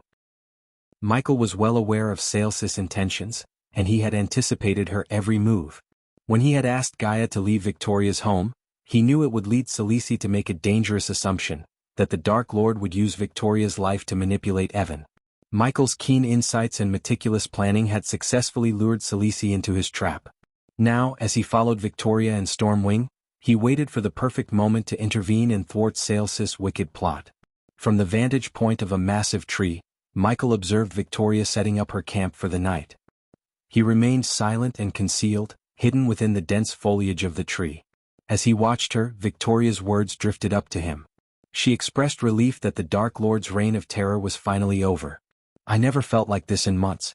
Glad everything is over with the Dark Lord," Victoria murmured softly to herself. She swiftly prepared her camp, changing into more comfortable clothes. Respectful of her privacy, Michael looked away, refusing to invade her personal space. With her camp arranged, Victoria conjured a gentle spell to ignite a warm campfire. Seating herself before the crackling flames, she placed her long sword by her side and closed her eyes, entering a state of peaceful cultivation. Unbeknownst to her, Stormwing was silently descending from the skies, landing on a distant branch, unaware that every movement he made was being meticulously observed by the Dark Lord. As Stormwing approached, he carried a handful of bone dragon bait, a potent substance used to attract the deadly creature. With a subtle movement, Stormwing released the gray powder into the air, allowing it to disperse around Victoria's camp.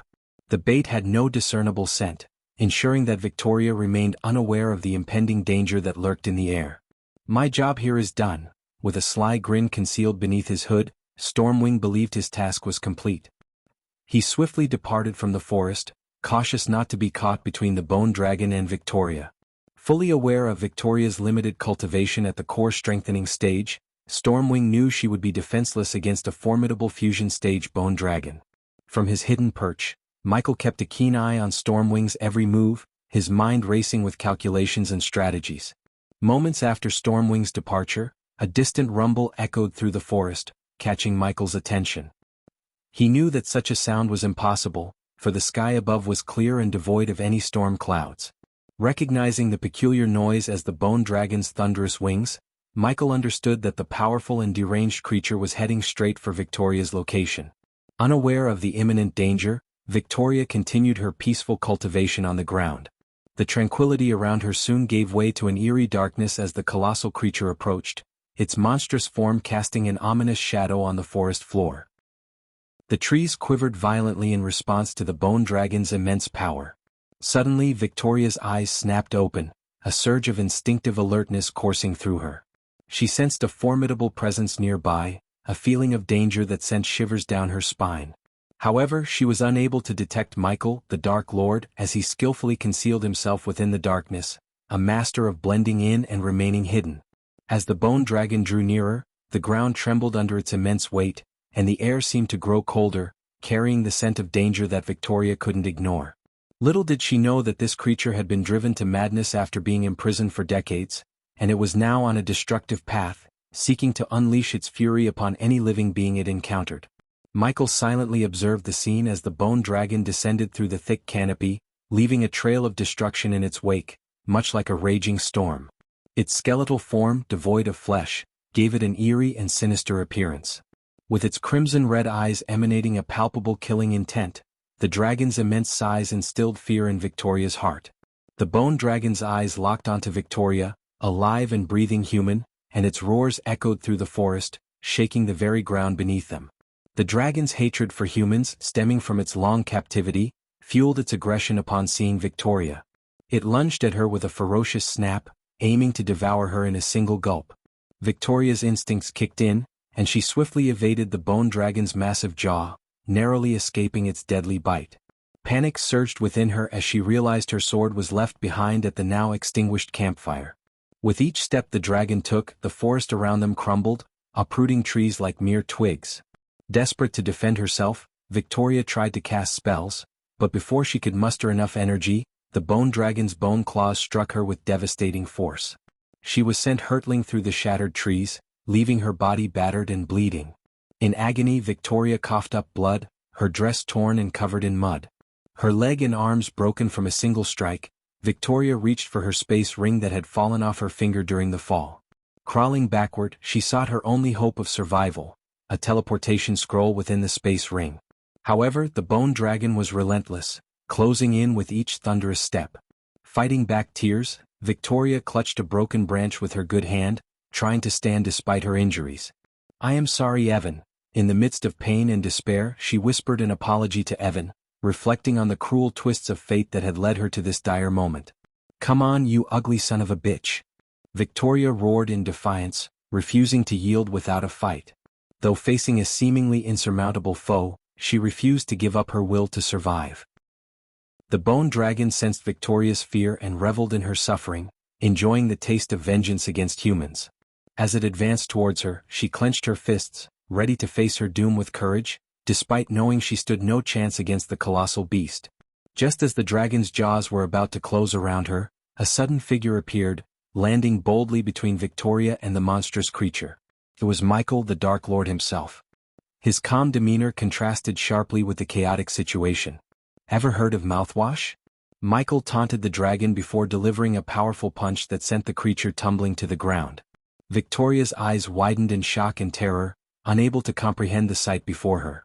She had believed the Dark Lord to be dead, but here he stood, very much alive and powerful as ever. "Let me take care of this bug," Michael declared with a confident smile, assuring Victoria that he had everything under control. Before she could react, he raised his hand, releasing a knockout potion that quickly overwhelmed her senses. Victoria collapsed to the ground, her fears and worries momentarily subdued by the potion's effects. After gently knocking out Victoria to ensure she remained safe, Michael turned his attention to the suffering bone dragon. He could sense the deep scars of torture etched into its very being, which ignited a spark of empathy within him. Determined to end the dragon's torment, Michael chose to end its life swiftly and mercifully. With a solemn expression, Michael leaped onto the dragon's bone head, looking into its crimson eyes filled with hatred and pain. He understood the dragon's history of suffering at the hands of each side of the dragon's face. In an instant, a connection formed between them and they locked eyes. Michael's immense power humans, and he didn't wish to cause it any more pain than it had already endured. Summoning the Soul Eater skill, Michael placed his hands gently on each side of the dragon's face. In an instant, a connection formed between them and they locked eyes. Michael's immense power overwhelmed the dragon's feeble resistance, allowing him to absorb its soul without inflicting further harm. As the process unfolded, a faint white wisp of smoke emerged from the depths of the dragon's eyes, gracefully coiling into Michael. It was a poignant moment, witnessing the dragon's pain slowly dissipate, and its soul finding peace in the embrace of the Dark Lord's power. Michael's expression softened, as he knew he had granted the creature a final release from its suffering. "Now it's time to turn Evan against Salisi," Michael said with a sinister smile, his mind already plotting the perfect revenge. Little did Salisi know that Michael had outsmarted her, recording the conversation she had with Stormwing about assassinating Victoria. Despite Sales's protective artifact, Michael ingeniously devised a long-range camera using arch-energy crystals and Elidar's runes to bypass her defenses. The camera captured every damning word, and Michael stored the evidence in a recording crystal, a commonplace item in this world. With Victoria now safe from the assassination attempt, Michael held the key to exposing Sales's deceitful scheme. He felt a sense of triumph, knowing that with this recording he could easily turn Evan against Salisi and make her pay for her crossing paths with him. The thought of watching Sales's downfall brought a wicked glint to Michael's eyes as he reveled in his cleverness. Chapter 1051 Turning Evan against Salisi. Inside the cozy wooden cabin nestled deep within the forest, Michael stood before Evan and Victoria.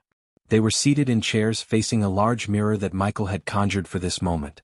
He wanted to reveal Sales's treachery to the couple and make them understand the truth. With a determined look in his eyes, Michael took a step forward and raised his hand, gently spraying a potion onto their faces. As the potion touched their skin, Evan and Victoria's eyelids fluttered, and they slowly regained consciousness. When they opened their eyes, they found themselves in a dimly lit cabin, the sound of heavy rain echoing outside. Their memories of the events before losing consciousness flooded back, but they didn't focus on each other just yet. Their attention was fixed on the enigmatic figure before them, the Dark Lord himself. A mix of fear and curiosity washed over them, but Michael's soothing words and a calming potion diffused their initial anxiety. "Turn your heads to the side," Michael calmly instructed. Evan complied first, turning his head to the side, and what he saw sent shivers down his spine. There, gazing at him with tears streaming down her cheeks, was Victoria. It had been several long days since they had seen each other, but for Victoria, it felt like only a few moments had passed since her encounter with the bone dragon. Unbeknownst to her, Michael had kept her unconscious while Evan sought his revenge on the dragon that had taken her life. The emotions in that moment were overwhelming, a mix of relief, love, and sorrow. To Evan's utter shock, Victoria was alive and well. Overwhelmed with joy and disbelief, he lunged at her, accidentally tripping over the chair she was sitting on. Ignoring their surroundings, the couple embraced tightly, tears of relief and happiness streaming down their cheeks. Michael watched the emotional reunion from the sidelines, allowing them the moment they deserved. "I thought you were dead," Evan said, holding Victoria as if he would never let her go. "Evan," Victoria choked out through her tears, her heart overflowing with emotions. "The dragon, how did you?" "I saw your wrist." Evan's words trembled with the memory of the horrifying scene he had witnessed. He vividly recalled finding a wrist with the engagement ring covered in blood in the forest. Unbeknownst to him, Michael had orchestrated the ruse by placing the ring on a severed undead wrist and leaving it at the scene. Suddenly, Evan released Victoria from his embrace and examined her arms, only to find no engagement ring on her finger. Victoria, too, was baffled by its absence as she had no memory of losing the ring. Unbeknownst to them, it was Michael who had removed the ring after knocking her out. It was only then that they both turned their attention to the Dark Lord, who had been silently observing them. "Are you finished reuniting and ready to learn who sent a dragon after Victoria?" Michael asked Evan and Victoria, his calm demeanor contrasting with the whirlwind of emotions surrounding them. "How are you still alive?" Evan asked in complete shock, unable to fathom how the Dark Lord stood before them unscathed. Victoria was equally speechless, her mind struggling to process the impossible reality. Although Michael had concealed his true power, both Evan and Victoria could sense that he had reached a realm beyond any mortal's capabilities. "You must have called the dragon and pretended to save me," Victoria finally spoke, her voice tinged with suspicion and disbelief. "Can you, for once, use your brain?" Michael rolled his eyes, a hint of annoyance in his tone. With a wave of his hand, Evan and Victoria's bodies jerked involuntarily, their fear growing. As Michael waved his hand, the mirror behind him flickered to life, revealing a scene. Evan and Victoria saw Celici, accompanied by a figure dressed in black robes, hovering in the wind. The scene slowly moved to a grand manor with soldiers lying unconscious on the surrounding grounds. To Victoria's surprise, she immediately recognized the manor as her own and furrowed her brow in confusion and concern. "Evan has been compromised," Celsius' voice echoed through the scene in the mirror, and Evan listened intently, his heart racing. "My lady, how would you like me to handle Evan?" "It poses a challenge since you have elevated him to the status of a god," responded the cloaked figure floating beside Celici, who Evan now recognized as Stormwing. "You are mistaken, Stormwing. The god-killing arrows, even if retrieved by Noah, can only slay either him or the Dark Lord. They are single-use weapons, unable to be replicated or merged into a new form. Once the Dark Lord perishes, the arrows themselves will cease to exist," Celici explained, her voice calculated and composed. "Then how do you propose we handle Evan, my lady?" "The longer we allow Evan to roam freely, the greater the potential damage he can inflict upon our entire operation," Stormwing inquired, concern lacing his voice.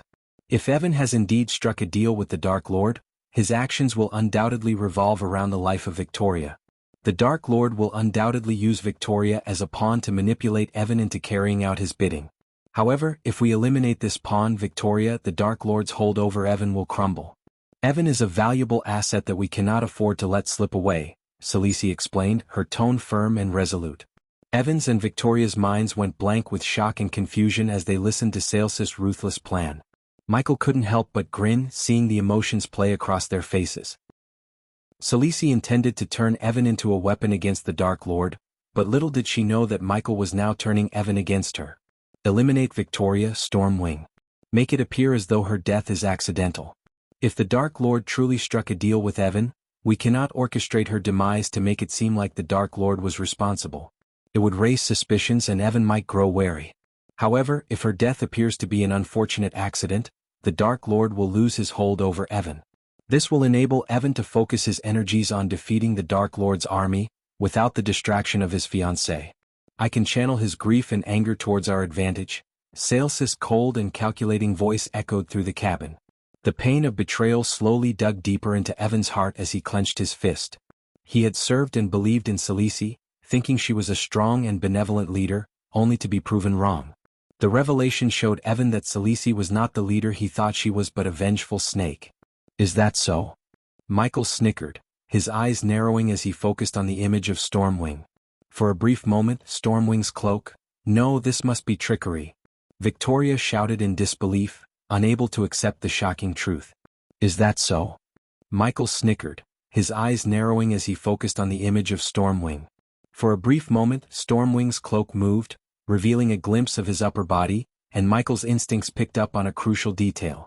With another wave of his hand, Michael changed the scene in the mirror once again. This time he showed Stormwing standing atop a tree branch, pouring a gray powder into the air. As the scene unfolded, Victoria's memories came rushing back.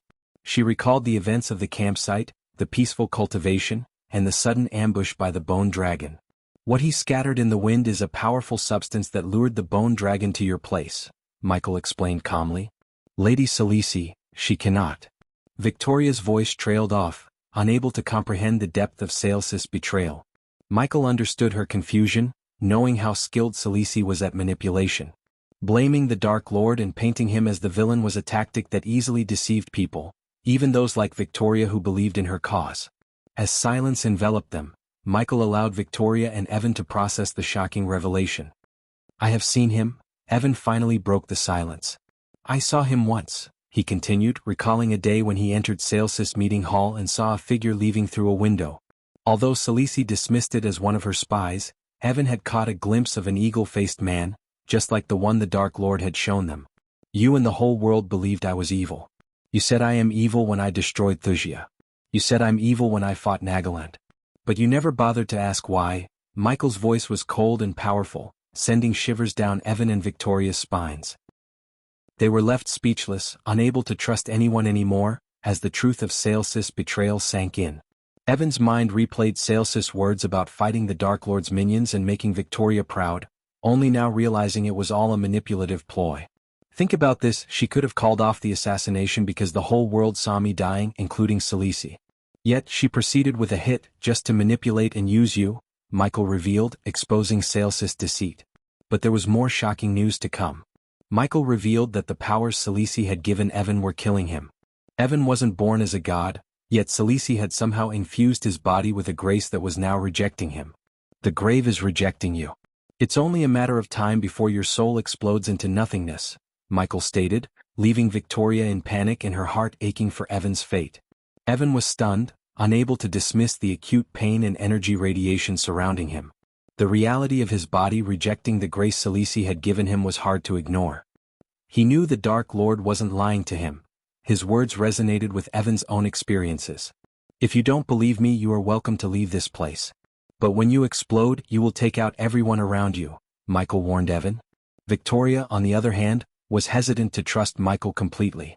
She questioned his intentions, fearing that he might be manipulating them for his own gains. So how do we know we can trust anything you say? What if you are just manipulating us? Victoria questioned. He is not, Evan answered Victoria. I feel something wrong with me. I asked Khaleesi, but she said it was nothing. But I can feel the grace is rejecting my body. When Evan explained, Victoria instinctively grabbed Evan's hand and shivered at the thought of losing him.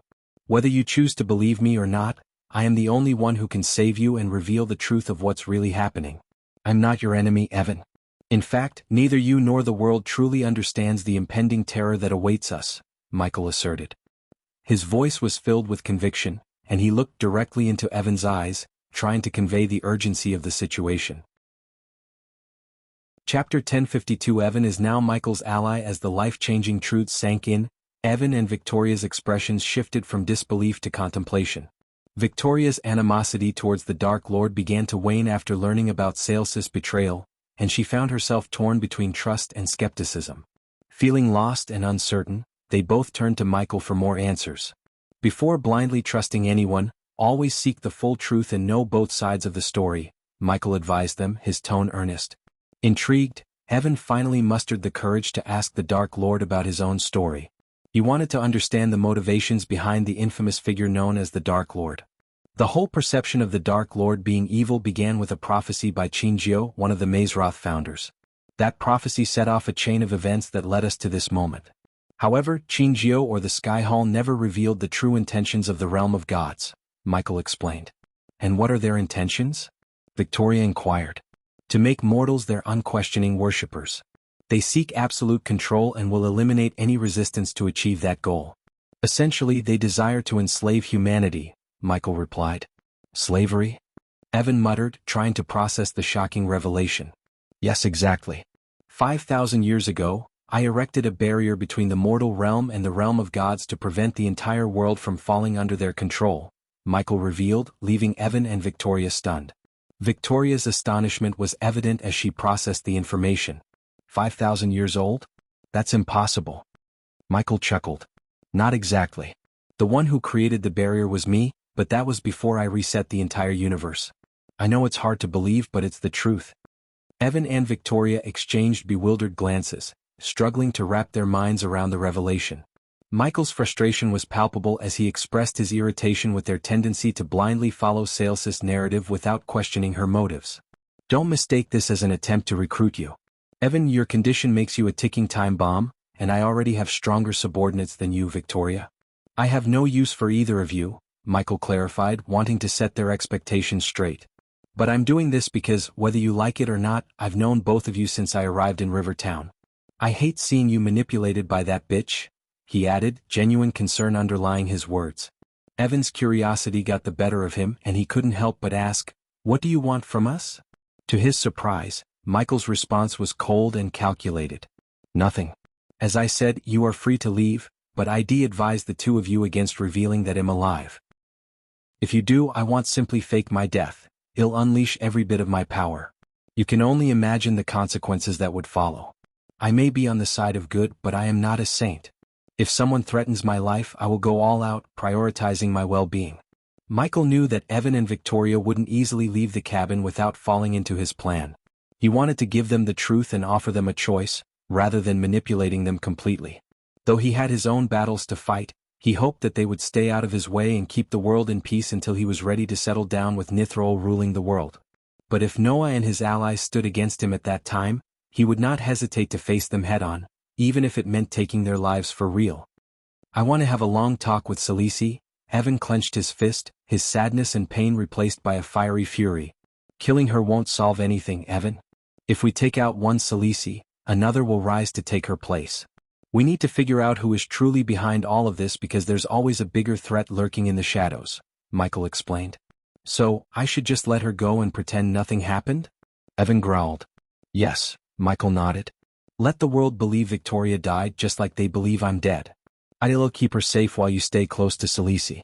But remember, don't pick sides until you know the truth. When you're with her, observe how she manipulates everyone around her. Use your brain, Evan. Deep down, you know it's the right choice, said Michael. For a few moments, Evan and Victoria contemplated Michael's words. Finally, Victoria broke the silence in the room. I want him safe. If what you said about his grave rejecting his body is true, I demand a cure for him, Victoria asserted firmly, showing her determination. I'm heading somewhere next where I might find a cure for him. You have my word that I will do everything in my power to fix him, Michael responded, his tone filled with confidence, which strangely brought a sense of reassurance to Victoria. Then, with a swift motion of his hand, Michael produced a golden parchment and tossed it towards Evan and Victoria. Keep these scrolls safe. They are teleportation scrolls. They will sense if you are in mortal danger and transport you to a safe location, Michael explained, making sure they understood the importance of the scrolls. Both Evan and Victoria nodded, grateful for the aid Michael offered, despite their complicated feelings towards him. After Evan and Victoria left the cabin, Vidora appeared through a teleportation portal. Everything is ready. I've been monitoring the Council of Immortals, and they are heading towards the mountains. We need to go now if we want to secure the crystal, Iag informed Michael. Before leaving Mount Galleon, Michael had asked Vidora to keep a close eye on the Immortals. The destruction and loss of their fellow Immortals had sent them into a panic, and they decided to protect the crystal that held a piece of the Queen's soul. Do you believe Evan will work with us now? Sarba inquired as Michael prepared to head back to the Immortal Council. He will, Michael replied with confidence. We'll have a spy deep within the heart of our enemy's ranks, Iag chuckled in delight. Selisi is not my enemy. I could kill her any time I want. But I want to learn more about Andor and see if he truly controls Selisi. Someone is pulling her strings and I need to know who it is before taking action. With Selisi believing him dead, she will soon make a mistake, and Evan will be there to exploit it and give us the information we need, Michael explained. Kane nodded in agreement with Michael's plan. Then, Vidroa leaped onto Michael's shoulder as he teleported himself near Mount Galleon using his runic teleportation. Once he appeared at the freezing cold mountaintop, Michael flew above the manor, scanning the area for any sign of the Immortals. Soon he spotted them, carefully making their way down the mountain using a narrow pathway. There they are, Iag whispered into Michael's ear. Hovering above the sky, Michael observed the Immortals as they arrived at a wall of snow on the mountain. To his surprise, they placed their hands on the wall, causing the mountain to tremble slightly. The ice wall opened, revealing a hidden cave entrance. Before Michael could follow them, the wall closed, trapping the Immortals inside. Unaffected by the strange energy barrier around the mountain, Michael calmly floated towards the ice wall, bypassing the narrow pathway. When he arrived at the wall, Michael placed his hand on it and called upon the system. "System, open this wall for me," Michael calmly requested. With 300,000 badass coins from Michael, the system surpassed the runes on the wall, allowing Michael to enter the cave. The inside of the cave was illuminated by a soft blue glow, eliminating the need for a light source. Following the footprints left by the Immortals, Michael reached the end of the cave where he saw several old men and women dressed in pure white robes standing around a mysterious black crystal. Michael noticed a dark wisp of smoke emanating from the black crystal and entering the heads of the Immortals. They stood around in a trance-like state, their gazes fixed on the ice ceiling. "Kill those fools and bring back the crystal to the demon's grave." Michael suddenly heard the voice of the Queen in his head, causing a jolt in his body. How does she keep invading my thoughts? Michael wondered, feeling perplexed and ready to take action against the Immortals. Soon, Michael quietly approached the group of Immortals as he saw them forming a circle around the black crystal. One by one, they joined the circle and their eyes glazed over, indicating they were under some form of mind control. The dark wisp of smoke from the crystal seemed to be manipulating their minds, rendering them obedient to its will. Taking advantage of their trance-like state, Michael stealthily moved closer to the Immortals, his dark swords unsheathed and ready to strike. Each step was calculated and silent as he closed the distance, his heart racing with the anticipation of the impending confrontation. I am writing this chapter with a fever, so sorry for any mistakes. Chapter 1053. Finishing the Queen's quest. As Michael stealthily approached the Immortals, he decided to take a different route, dropping down from an elevated place rather than using the stairs. He closed his eyes, expanding his senses throughout the cave, and confirmed that there was no other way out for the Immortals but through him. With them trapped, his sole task was to eliminate them all. Walking towards the Immortals, he felt the heavy energy radiating from the dark crystal. Surprisingly, the crystal tried to ensnare him in a trance, but being the god of darkness, Michael was able to resist its influence and break the connection. I wonder what they were thinking, Iag mused from atop Michael's shoulder. The Immortals were all looking up, their eyes rolled back behind their eye sockets. Kill them all and sever the connection with my crystal, the Queen's voice echoed in Michael's head again. Stop doing that, Michael whispered through gritted teeth, frustrated with the intrusion. What did we do? Asked Iag, confused by Michael's reaction. I can hear the Queen's voice inside my head, Michael whispered, circling around the entranced Immortals. Why aren't we hearing her? Sarba inquired. Why would you want that, you moron? Iag scolded her brother, lowering her voice. Meanwhile, Michael moved his hands in front of the Immortals to see if they reacted to his presence. As expected, they remained completely entranced by the crystal in the middle. Kill them, the Queen's voice echoed once more, and Michael couldn't help but let out a slightly annoyed response. Okay. With his two dark swords in hand, Michael moved with lightning speed, a blur of motion as he swiftly decapitated each of the immortals. Their heads rolled off their bodies, blood spattering on the ground, creating a gruesome scene. Despite the brutal attack, their bodies remained firmly rooted to the ground, unaffected by their severed heads. Ignoring this oddity, Michael continued his path towards the dark crystal. As he approached the crystal, he noticed a dark smoke shrouding it. Upon slaying the immortals, Michael witnessed wisps of white smoke being absorbed from their lifeless bodies into the crystal. The system's notifications continued to ring inside his head, rewarding him for his lethal actions with experience points and badass points. Ding. Congratulations to the host for killing an immortal. The reward is 2 million experience points and 5,000 badass points.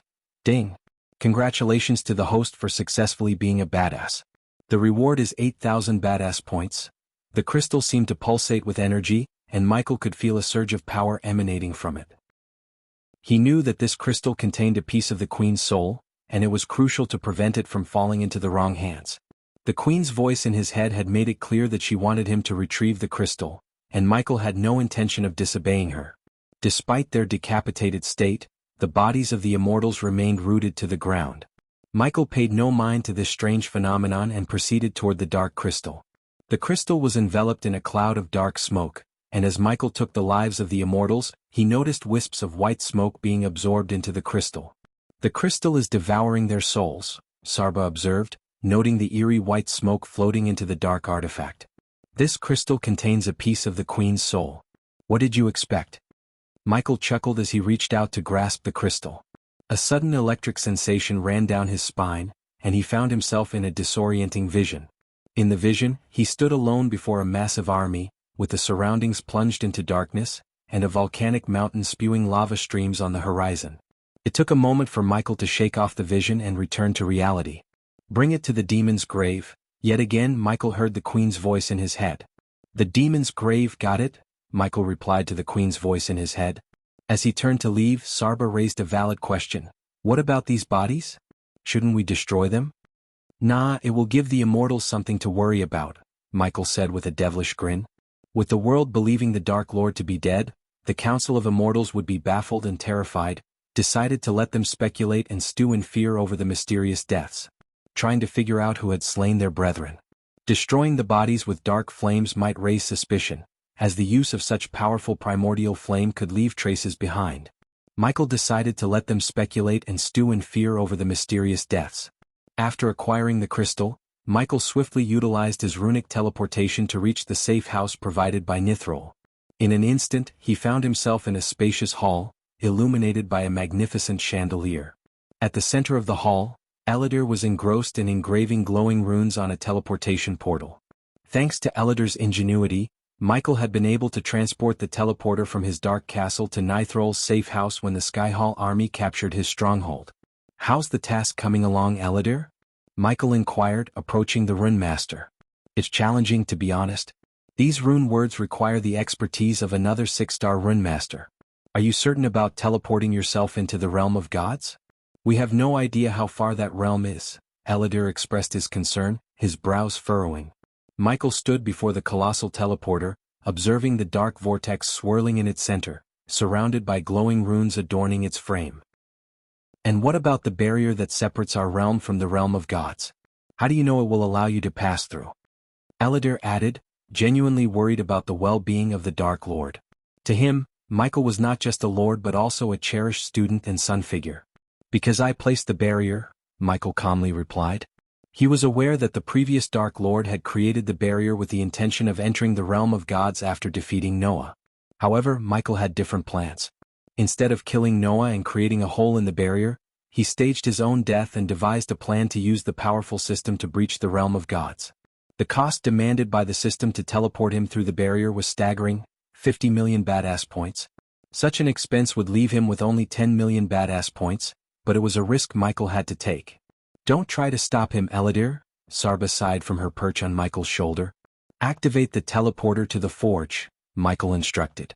You managed to obtain the Queen's crystal from the immortals? Elidar inquired.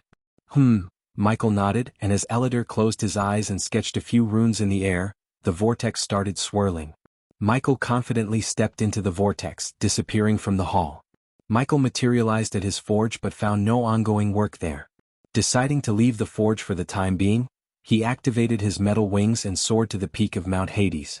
From this vantage point, he could witness the vast expanse of the demon's grave, a desolate landscape where a colossal bull grazed in the distance, and a myriad of eerie and diverse monsters roamed freely. The red sky and black lightning contributed to the eerie ambience of the place. "Hey Queen, do you have a specific location in mind for this crystal?" Michael inquired, producing the dark crystal from his space ring with a casual gesture. A heavy silence greeted Michael as the Queen remained unresponsive. However, a faint glow appeared in the distance, illuminating a barren ground. "I suppose that's where you want me to place the crystal," Michael surmised, his voice unwavering as he addressed the unseen Queen. With a graceful flap of his wings, he took flight and headed toward the glowing area. "Where?" Sarba asked. "You can't see it," Michael replied simply, his wings propelling him through the sky with ease. Within a matter of minutes, Michael touched down on the ground, where the earth emanated a soft glow. To Vidroa, the ground appeared crimson and sandy, seemingly unremarkable in comparison to the rest of the demon's grave. "Here you go. One soul crystal delivered to you." Michael carefully placed the crystal on the ground, his anticipation evident in his posture. However, no immediate response came. "Can I leave?" Michael asked, looking around for any sign of acknowledgement from the Queen. But before he received a reply, the ground beneath him trembled violently. The earth cracked open and the crystal plunged into the depths of the fissure. In a blink, the cracks sealed shut as if swallowing the crystal whole. "Guess my work is done," Michael muttered, intending to depart. Yet, a sudden chill ran down his spine, compelling him to turn back. Above the very spot where he had placed the crystal, a haunting silhouette of a woman emerged, formed from dark ethereal smoke. Vidora, the three-headed hydra perched on Michael's shoulder, trembled in fear, an uncommon occurrence for such a formidable creature. "My next piece of soul is in the realm of gods, the same place where you are going next. Retrieve it from the god who holds my soul crystal, and I will grant you a favor." The figure spoke, and Michael immediately recognized it as some manifestation of the Queen. While fear didn't grip him, her offer did surprise him, especially her willingness to offer a favor. "Since I'm already heading to the realm of gods, it won't hurt to retrieve your crystal. But this time there's no time limit," Michael declared. "Very well. Just remember not to keep me waiting for too long. Otherwise, my pet over there can turn your beloved forge to dust," the Queen warned, pointing a smoky finger toward the colossal bull in the distance. Michael was taken aback, finally uncovering the truth behind the enigmatic creature. Ever since he set foot in the demon's grave, the colossal bull, towering enough to touch the clouds, had puzzled him. Now he understood that the bull was a pet of the Queen. "Deal," Michael sighed, agreeing to the Queen's terms. Chapter 1054 Introduction to the Realm of Gods. With the Queen's task completed, Michael returned to Nithrol's manor, where Gaia eagerly awaited him. She knew Michael was about to embark on his journey to the realm of gods and wanted to bid her husband farewell. The hall was empty, with only a cozy sofa set in the middle and windows overlooking the serene canyon and the shimmering lake. "Everything went well?" Gaia asked Michael, her eyes filled with concern and love. Michael nodded and wrapped his arms around her, pulling her into a warm hug. They shared a passionate kiss, cherishing each other's presence before parting. "Nithrol will be here in a few moments," Gaia informed him. Michael settled on the sofa and Gaia joined him, their eyes locked in a loving gaze. "I am only going there next week," Michael calmly revealed, surprising Gaia. "What? What's the reason?" she asked in shock. "Because I promised you I would take you on a honeymoon when everything is over, and I intend to keep my promise," said Michael, holding Gaia close. He kissed her on the side of her head, showing his affection for her. "When did you become so romantic?" Gaia asked, her voice filled with joy. It had been months since they spent quality time together without any worries. She thought Michael had forgotten about their promise, but she understood the immense responsibilities he carried. As his wife, she wanted to support him rather than add to his burdens. "When I married the most beautiful snake in the entire world," Michael chuckled, planting another sweet kiss on her lips. "Where do we go?" Gaia asked, her excitement bubbling over. "Anywhere you want," Michael replied, his heart brimming with love for his wife. Gaia's eyes sparkled with excitement as she reached into her space ring and pulled out a parchment filled with her neatly written notes. "Oh, Michael, you won't believe the places I've been dreaming of. First, there's the Celestial Gardens, a realm of floating islands adorned with vibrant flowers that glow in the moonlight. Michael couldn't help but tease her lovingly. Taking notes on honeymoon destinations, are we? You really are something else. Gaia playfully swatted his arm. Of course. I want this to be a honeymoon well cherished forever. And there's more. She continued, next we have the Starfall Meadows where stars descend every night, dancing across the sky in a breathtaking spectacle. It's as if the heavens themselves are celebrating love. Michael raised an amused eyebrow. Starfall Meadows, huh? You sure know how to find the most magical places? But Gaia's excitement was infectious and she couldn't contain herself. And then there's the Enchanted Forest, where the trees are said to sing melodies and the flowers change colors with every step you take. It's like walking in a living painting. Michael chuckled. You really have put a lot of thought into this, haven't you? It sounds like you've planned our honeymoon better than any war strategy. Gaia giggled and leaned closer to him. Well, my dear Dark Lord, I just want this to be perfect for us. After all, we deserve a moment of magic and joy amidst all the chaos. You're right, Michael said, his tone softening. I couldn't think of anyone better to share this with than you.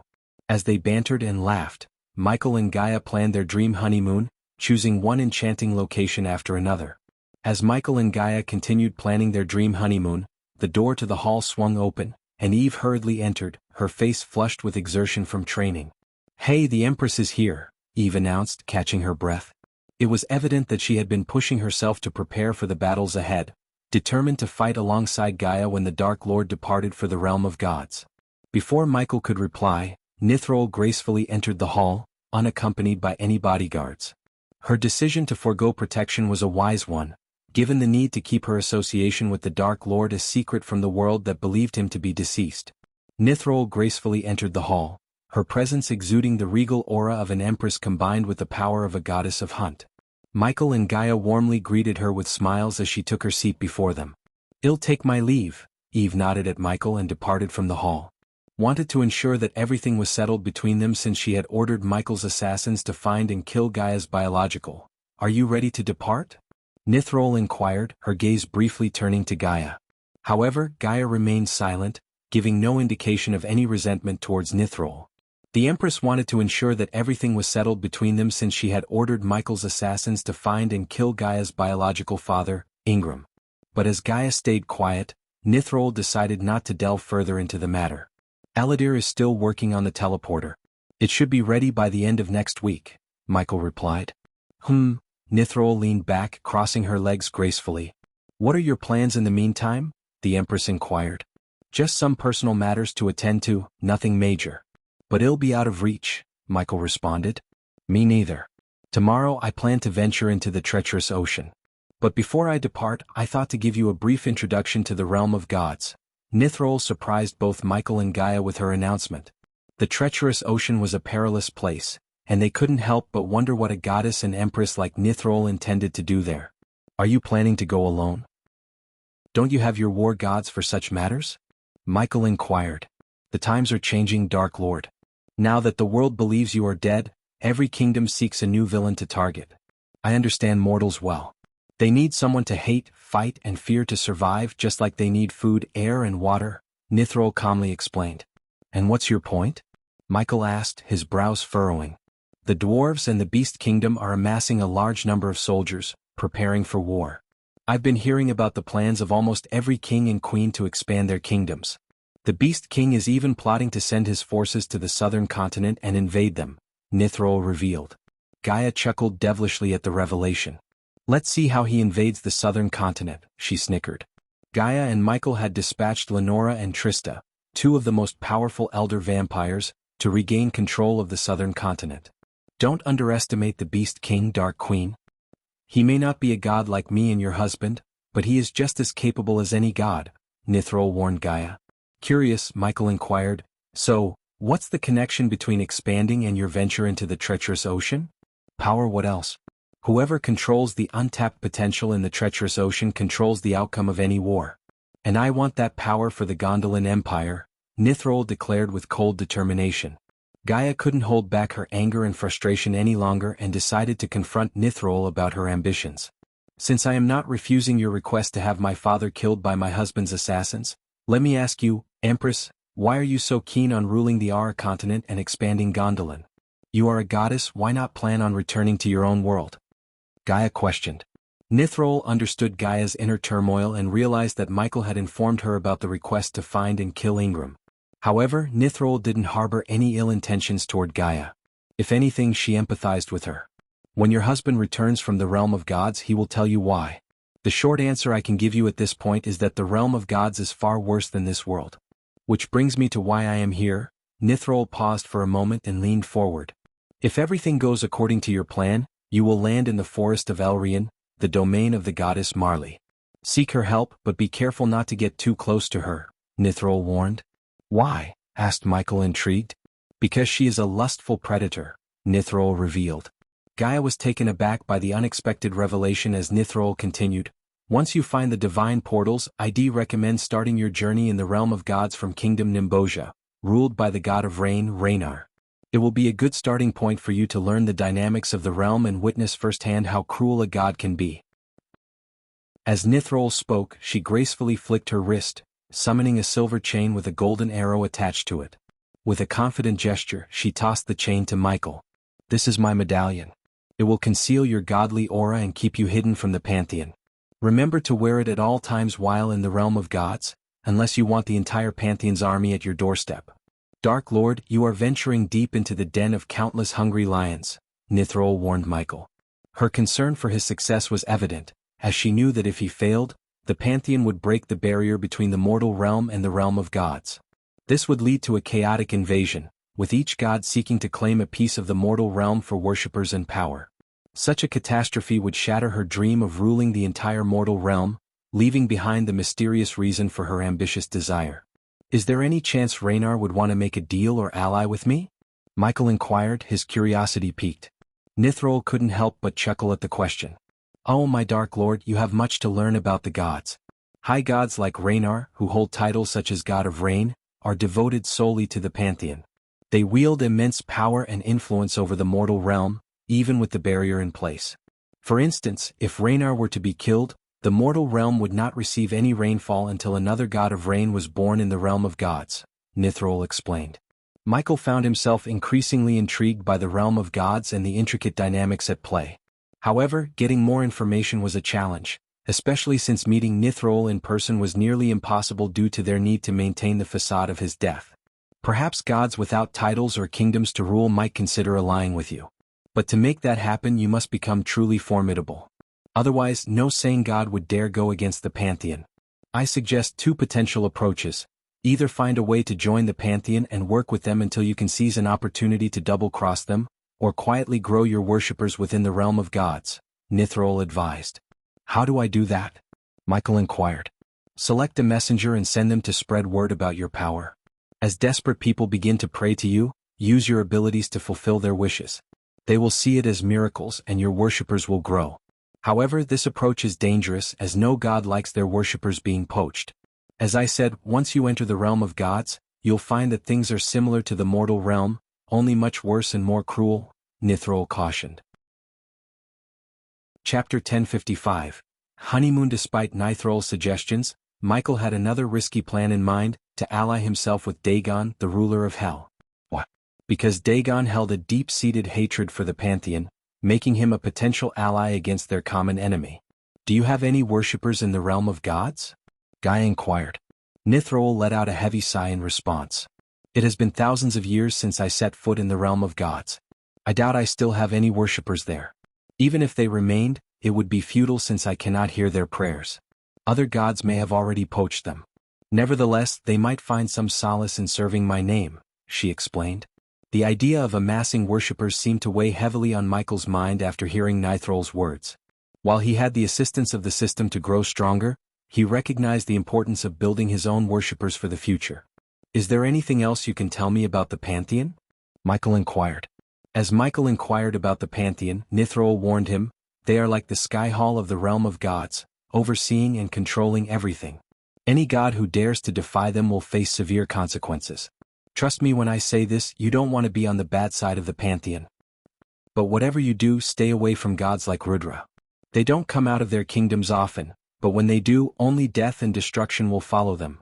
Nithrol's warning about Rudra, the god of war, echoed in Michael's mind. He knew firsthand the destructive power of Rudra, as a mere orc possessed by a fragment of his strength had overwhelmed him in battle.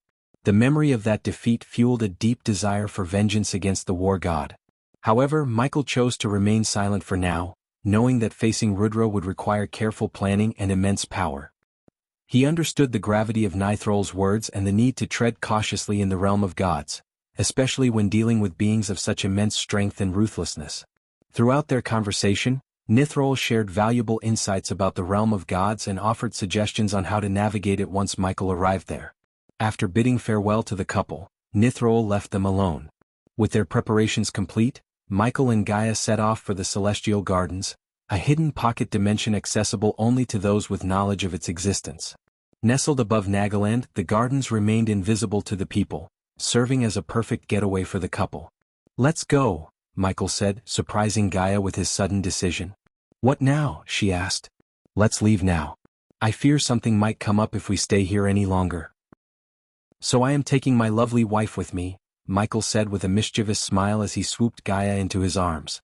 "To the honeymoon you truly deserve," he added, his eyes reflecting affection and passion for his beloved wife. Without wasting a second in the safe house, Michael and Gaia teleported themselves to the nearest runic teleportation spot near Nagaland. As they ascended through the clouds, they swiftly changed their armor to disguise themselves from any prying eyes. Gaia, her heart brimming with excitement and anticipation, couldn't help but share her carefully crafted plans for their honeymoon. "Michael, you won't believe the places I've researched for our honeymoon. The Celestial Gardens will be the perfect starting point for our journey. It's said to be a realm of unimaginable beauty, filled with enchanting flora and fauna, and captivating landscapes that will leave us in awe." As they flew closer to the opening of the pocket dimension leading to the Celestial Gardens, Gaia's voice turned slightly melancholic. "I can't believe we only have a week together before you must venture to the realm of gods. I wish you could stay with me longer." Michael gently squeezed her hand and spoke tenderly, "I wish I could too. But dealing with the Pantheon and growing stronger is crucial for our future together. I promise once I return, we'll have all the time in the world to be together." While Michael and Gaia soared through the sky, a breathtaking panorama unfolded before them. Fluffy, cotton-like clouds floated gently beneath their feet, casting shadows on the land below. The warm rays of the sun bathed them in a golden glow, while the vast expanse of the blue sky stretched endlessly above, dotted with wisps of white. The wind embraced them like a gentle caress, carrying their laughter and whispers through the open air. As Michael and Gaia approached the distortion in space, Gaia's excitement grew. She gestured for him to stop, and as they hovered in the empty sky, she produced a peculiar snake-shaped key from her space ring. To Michael's surprise, the key floated in midair before them. "A key to the Celestial Gardens? I didn't know you had it," Michael said, his eyes filled with curiosity. "I didn't? Mom gave it to me last week," Gaia beamed with joy. "So you and your mom planned this all along."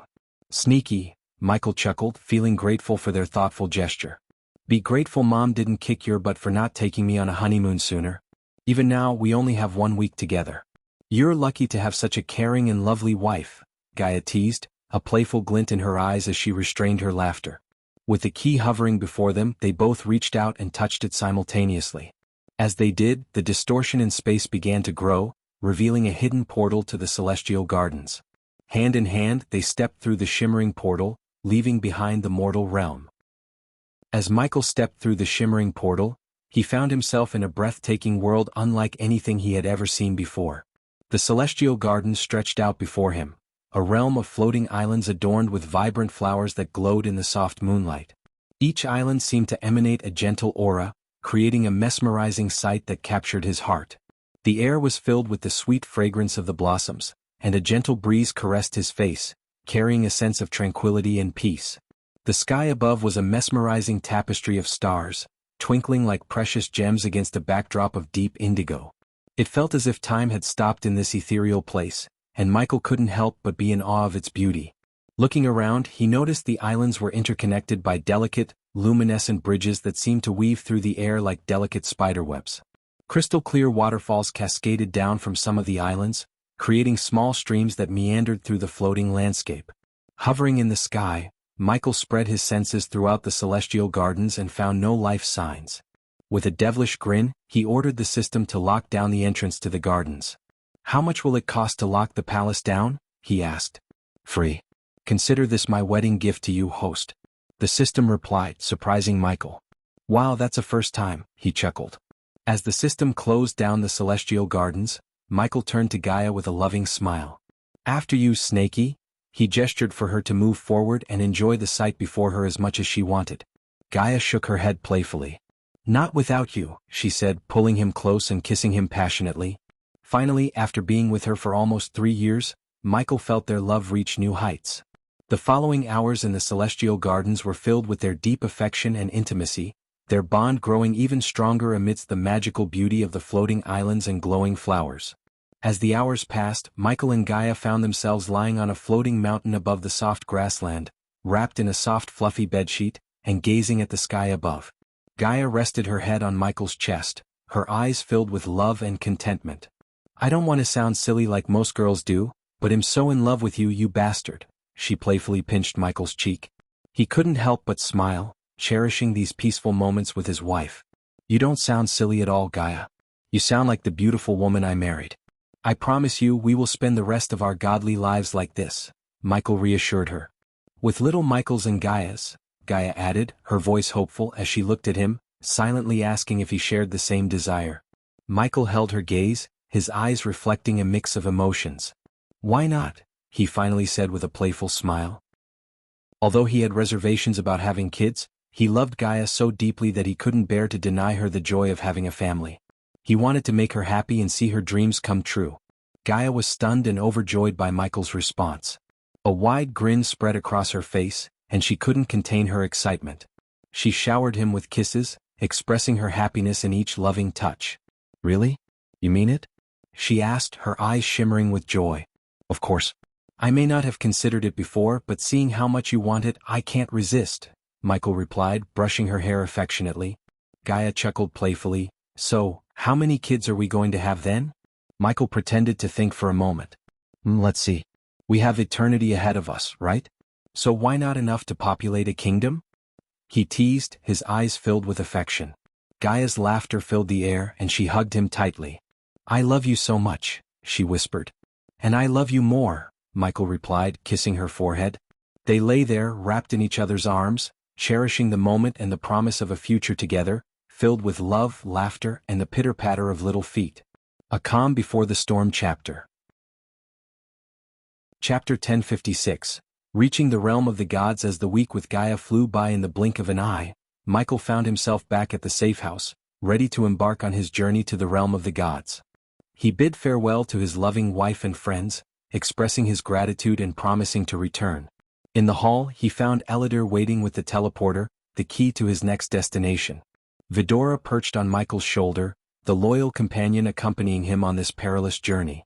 With a sense of determination and anticipation, Michael took a deep breath, knowing that the realm of the gods held both challenges and opportunities that he was prepared to face. Everything's ready, Elidor said, though his concern for the perilous journey ahead was evident in his expression. Despite his worries, he knew that the Dark Lord's decision was final, and he couldn't dissuade him from venturing into the realm of gods. There's no point in delaying this any longer. Activate the portal, Elidor, urged Michael, his determination unwavering. Without hesitation, Elidor ascended the stairs leading to the swirling vortex. His fingers traced the intricate runes engraved on the portal's frame, each glowing with power.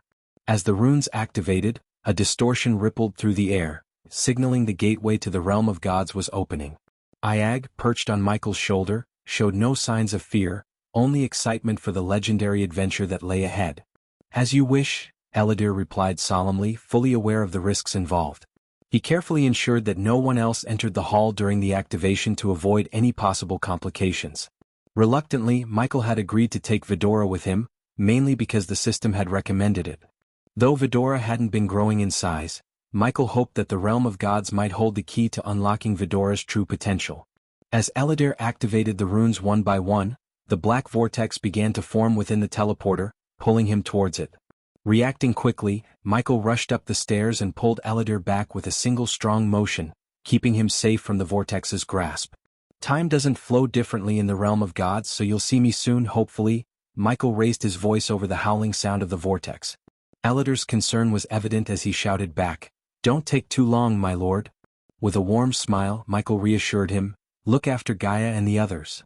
As he stepped into the swirling portal, Michael turned back to Eladir and nodded, "I'll see you soon."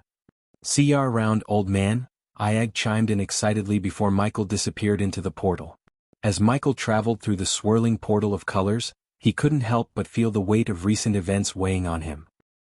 The glimpses of his battle with Noah and all the challenges he had faced in the past weeks played before his eyes like vivid memories. Amidst the journey, Iag and Sarba expressed their excitement while witnessing the vibrant images surrounding them. "What is this?" Iag questioned curiously. "A ripple in time and space is causing this," Cain explained. Lost in his thoughts, Michael remained silent, contemplating everything he had experienced. The revelation of Noah being his twin brother still left him in disbelief. Breaking the silence, Sarba spoke up, "Are you going to be this silent the whole way?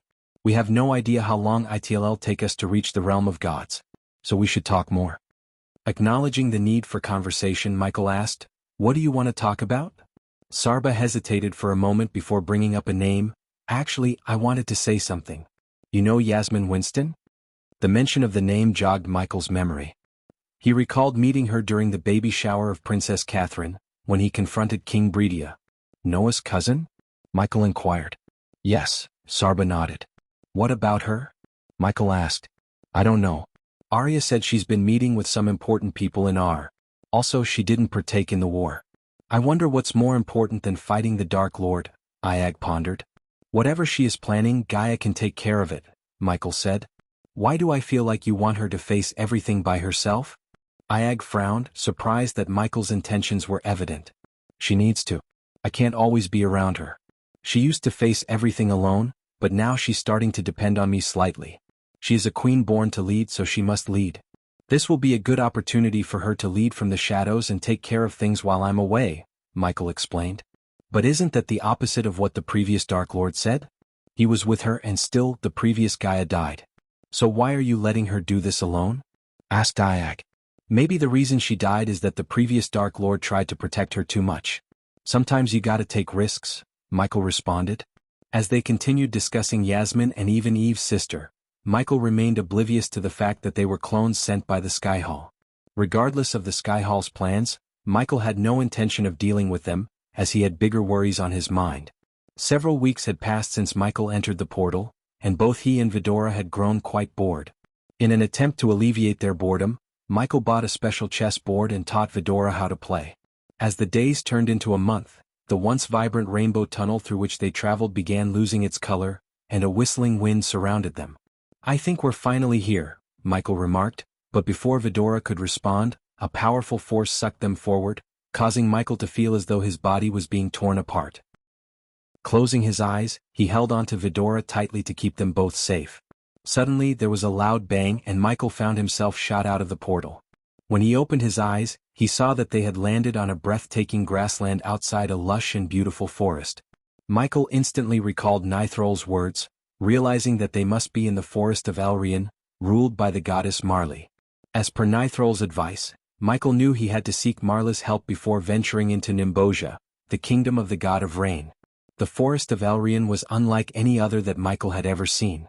Towering ancient trees stretched towards the heavens, their branches intertwining to form a majestic canopy that filtered rays of sunlight, creating a dance of light and shadow on the forest floor. The air was filled with the fragrance of blooming flowers, and the sound of birds singing and leaves rustling added to the enchanting atmosphere. As Michael and Vidora stepped deeper into the forest, they heard faint whispers carried on the gentle breeze. At first, Michael couldn't decipher the words, but soon they became clearer.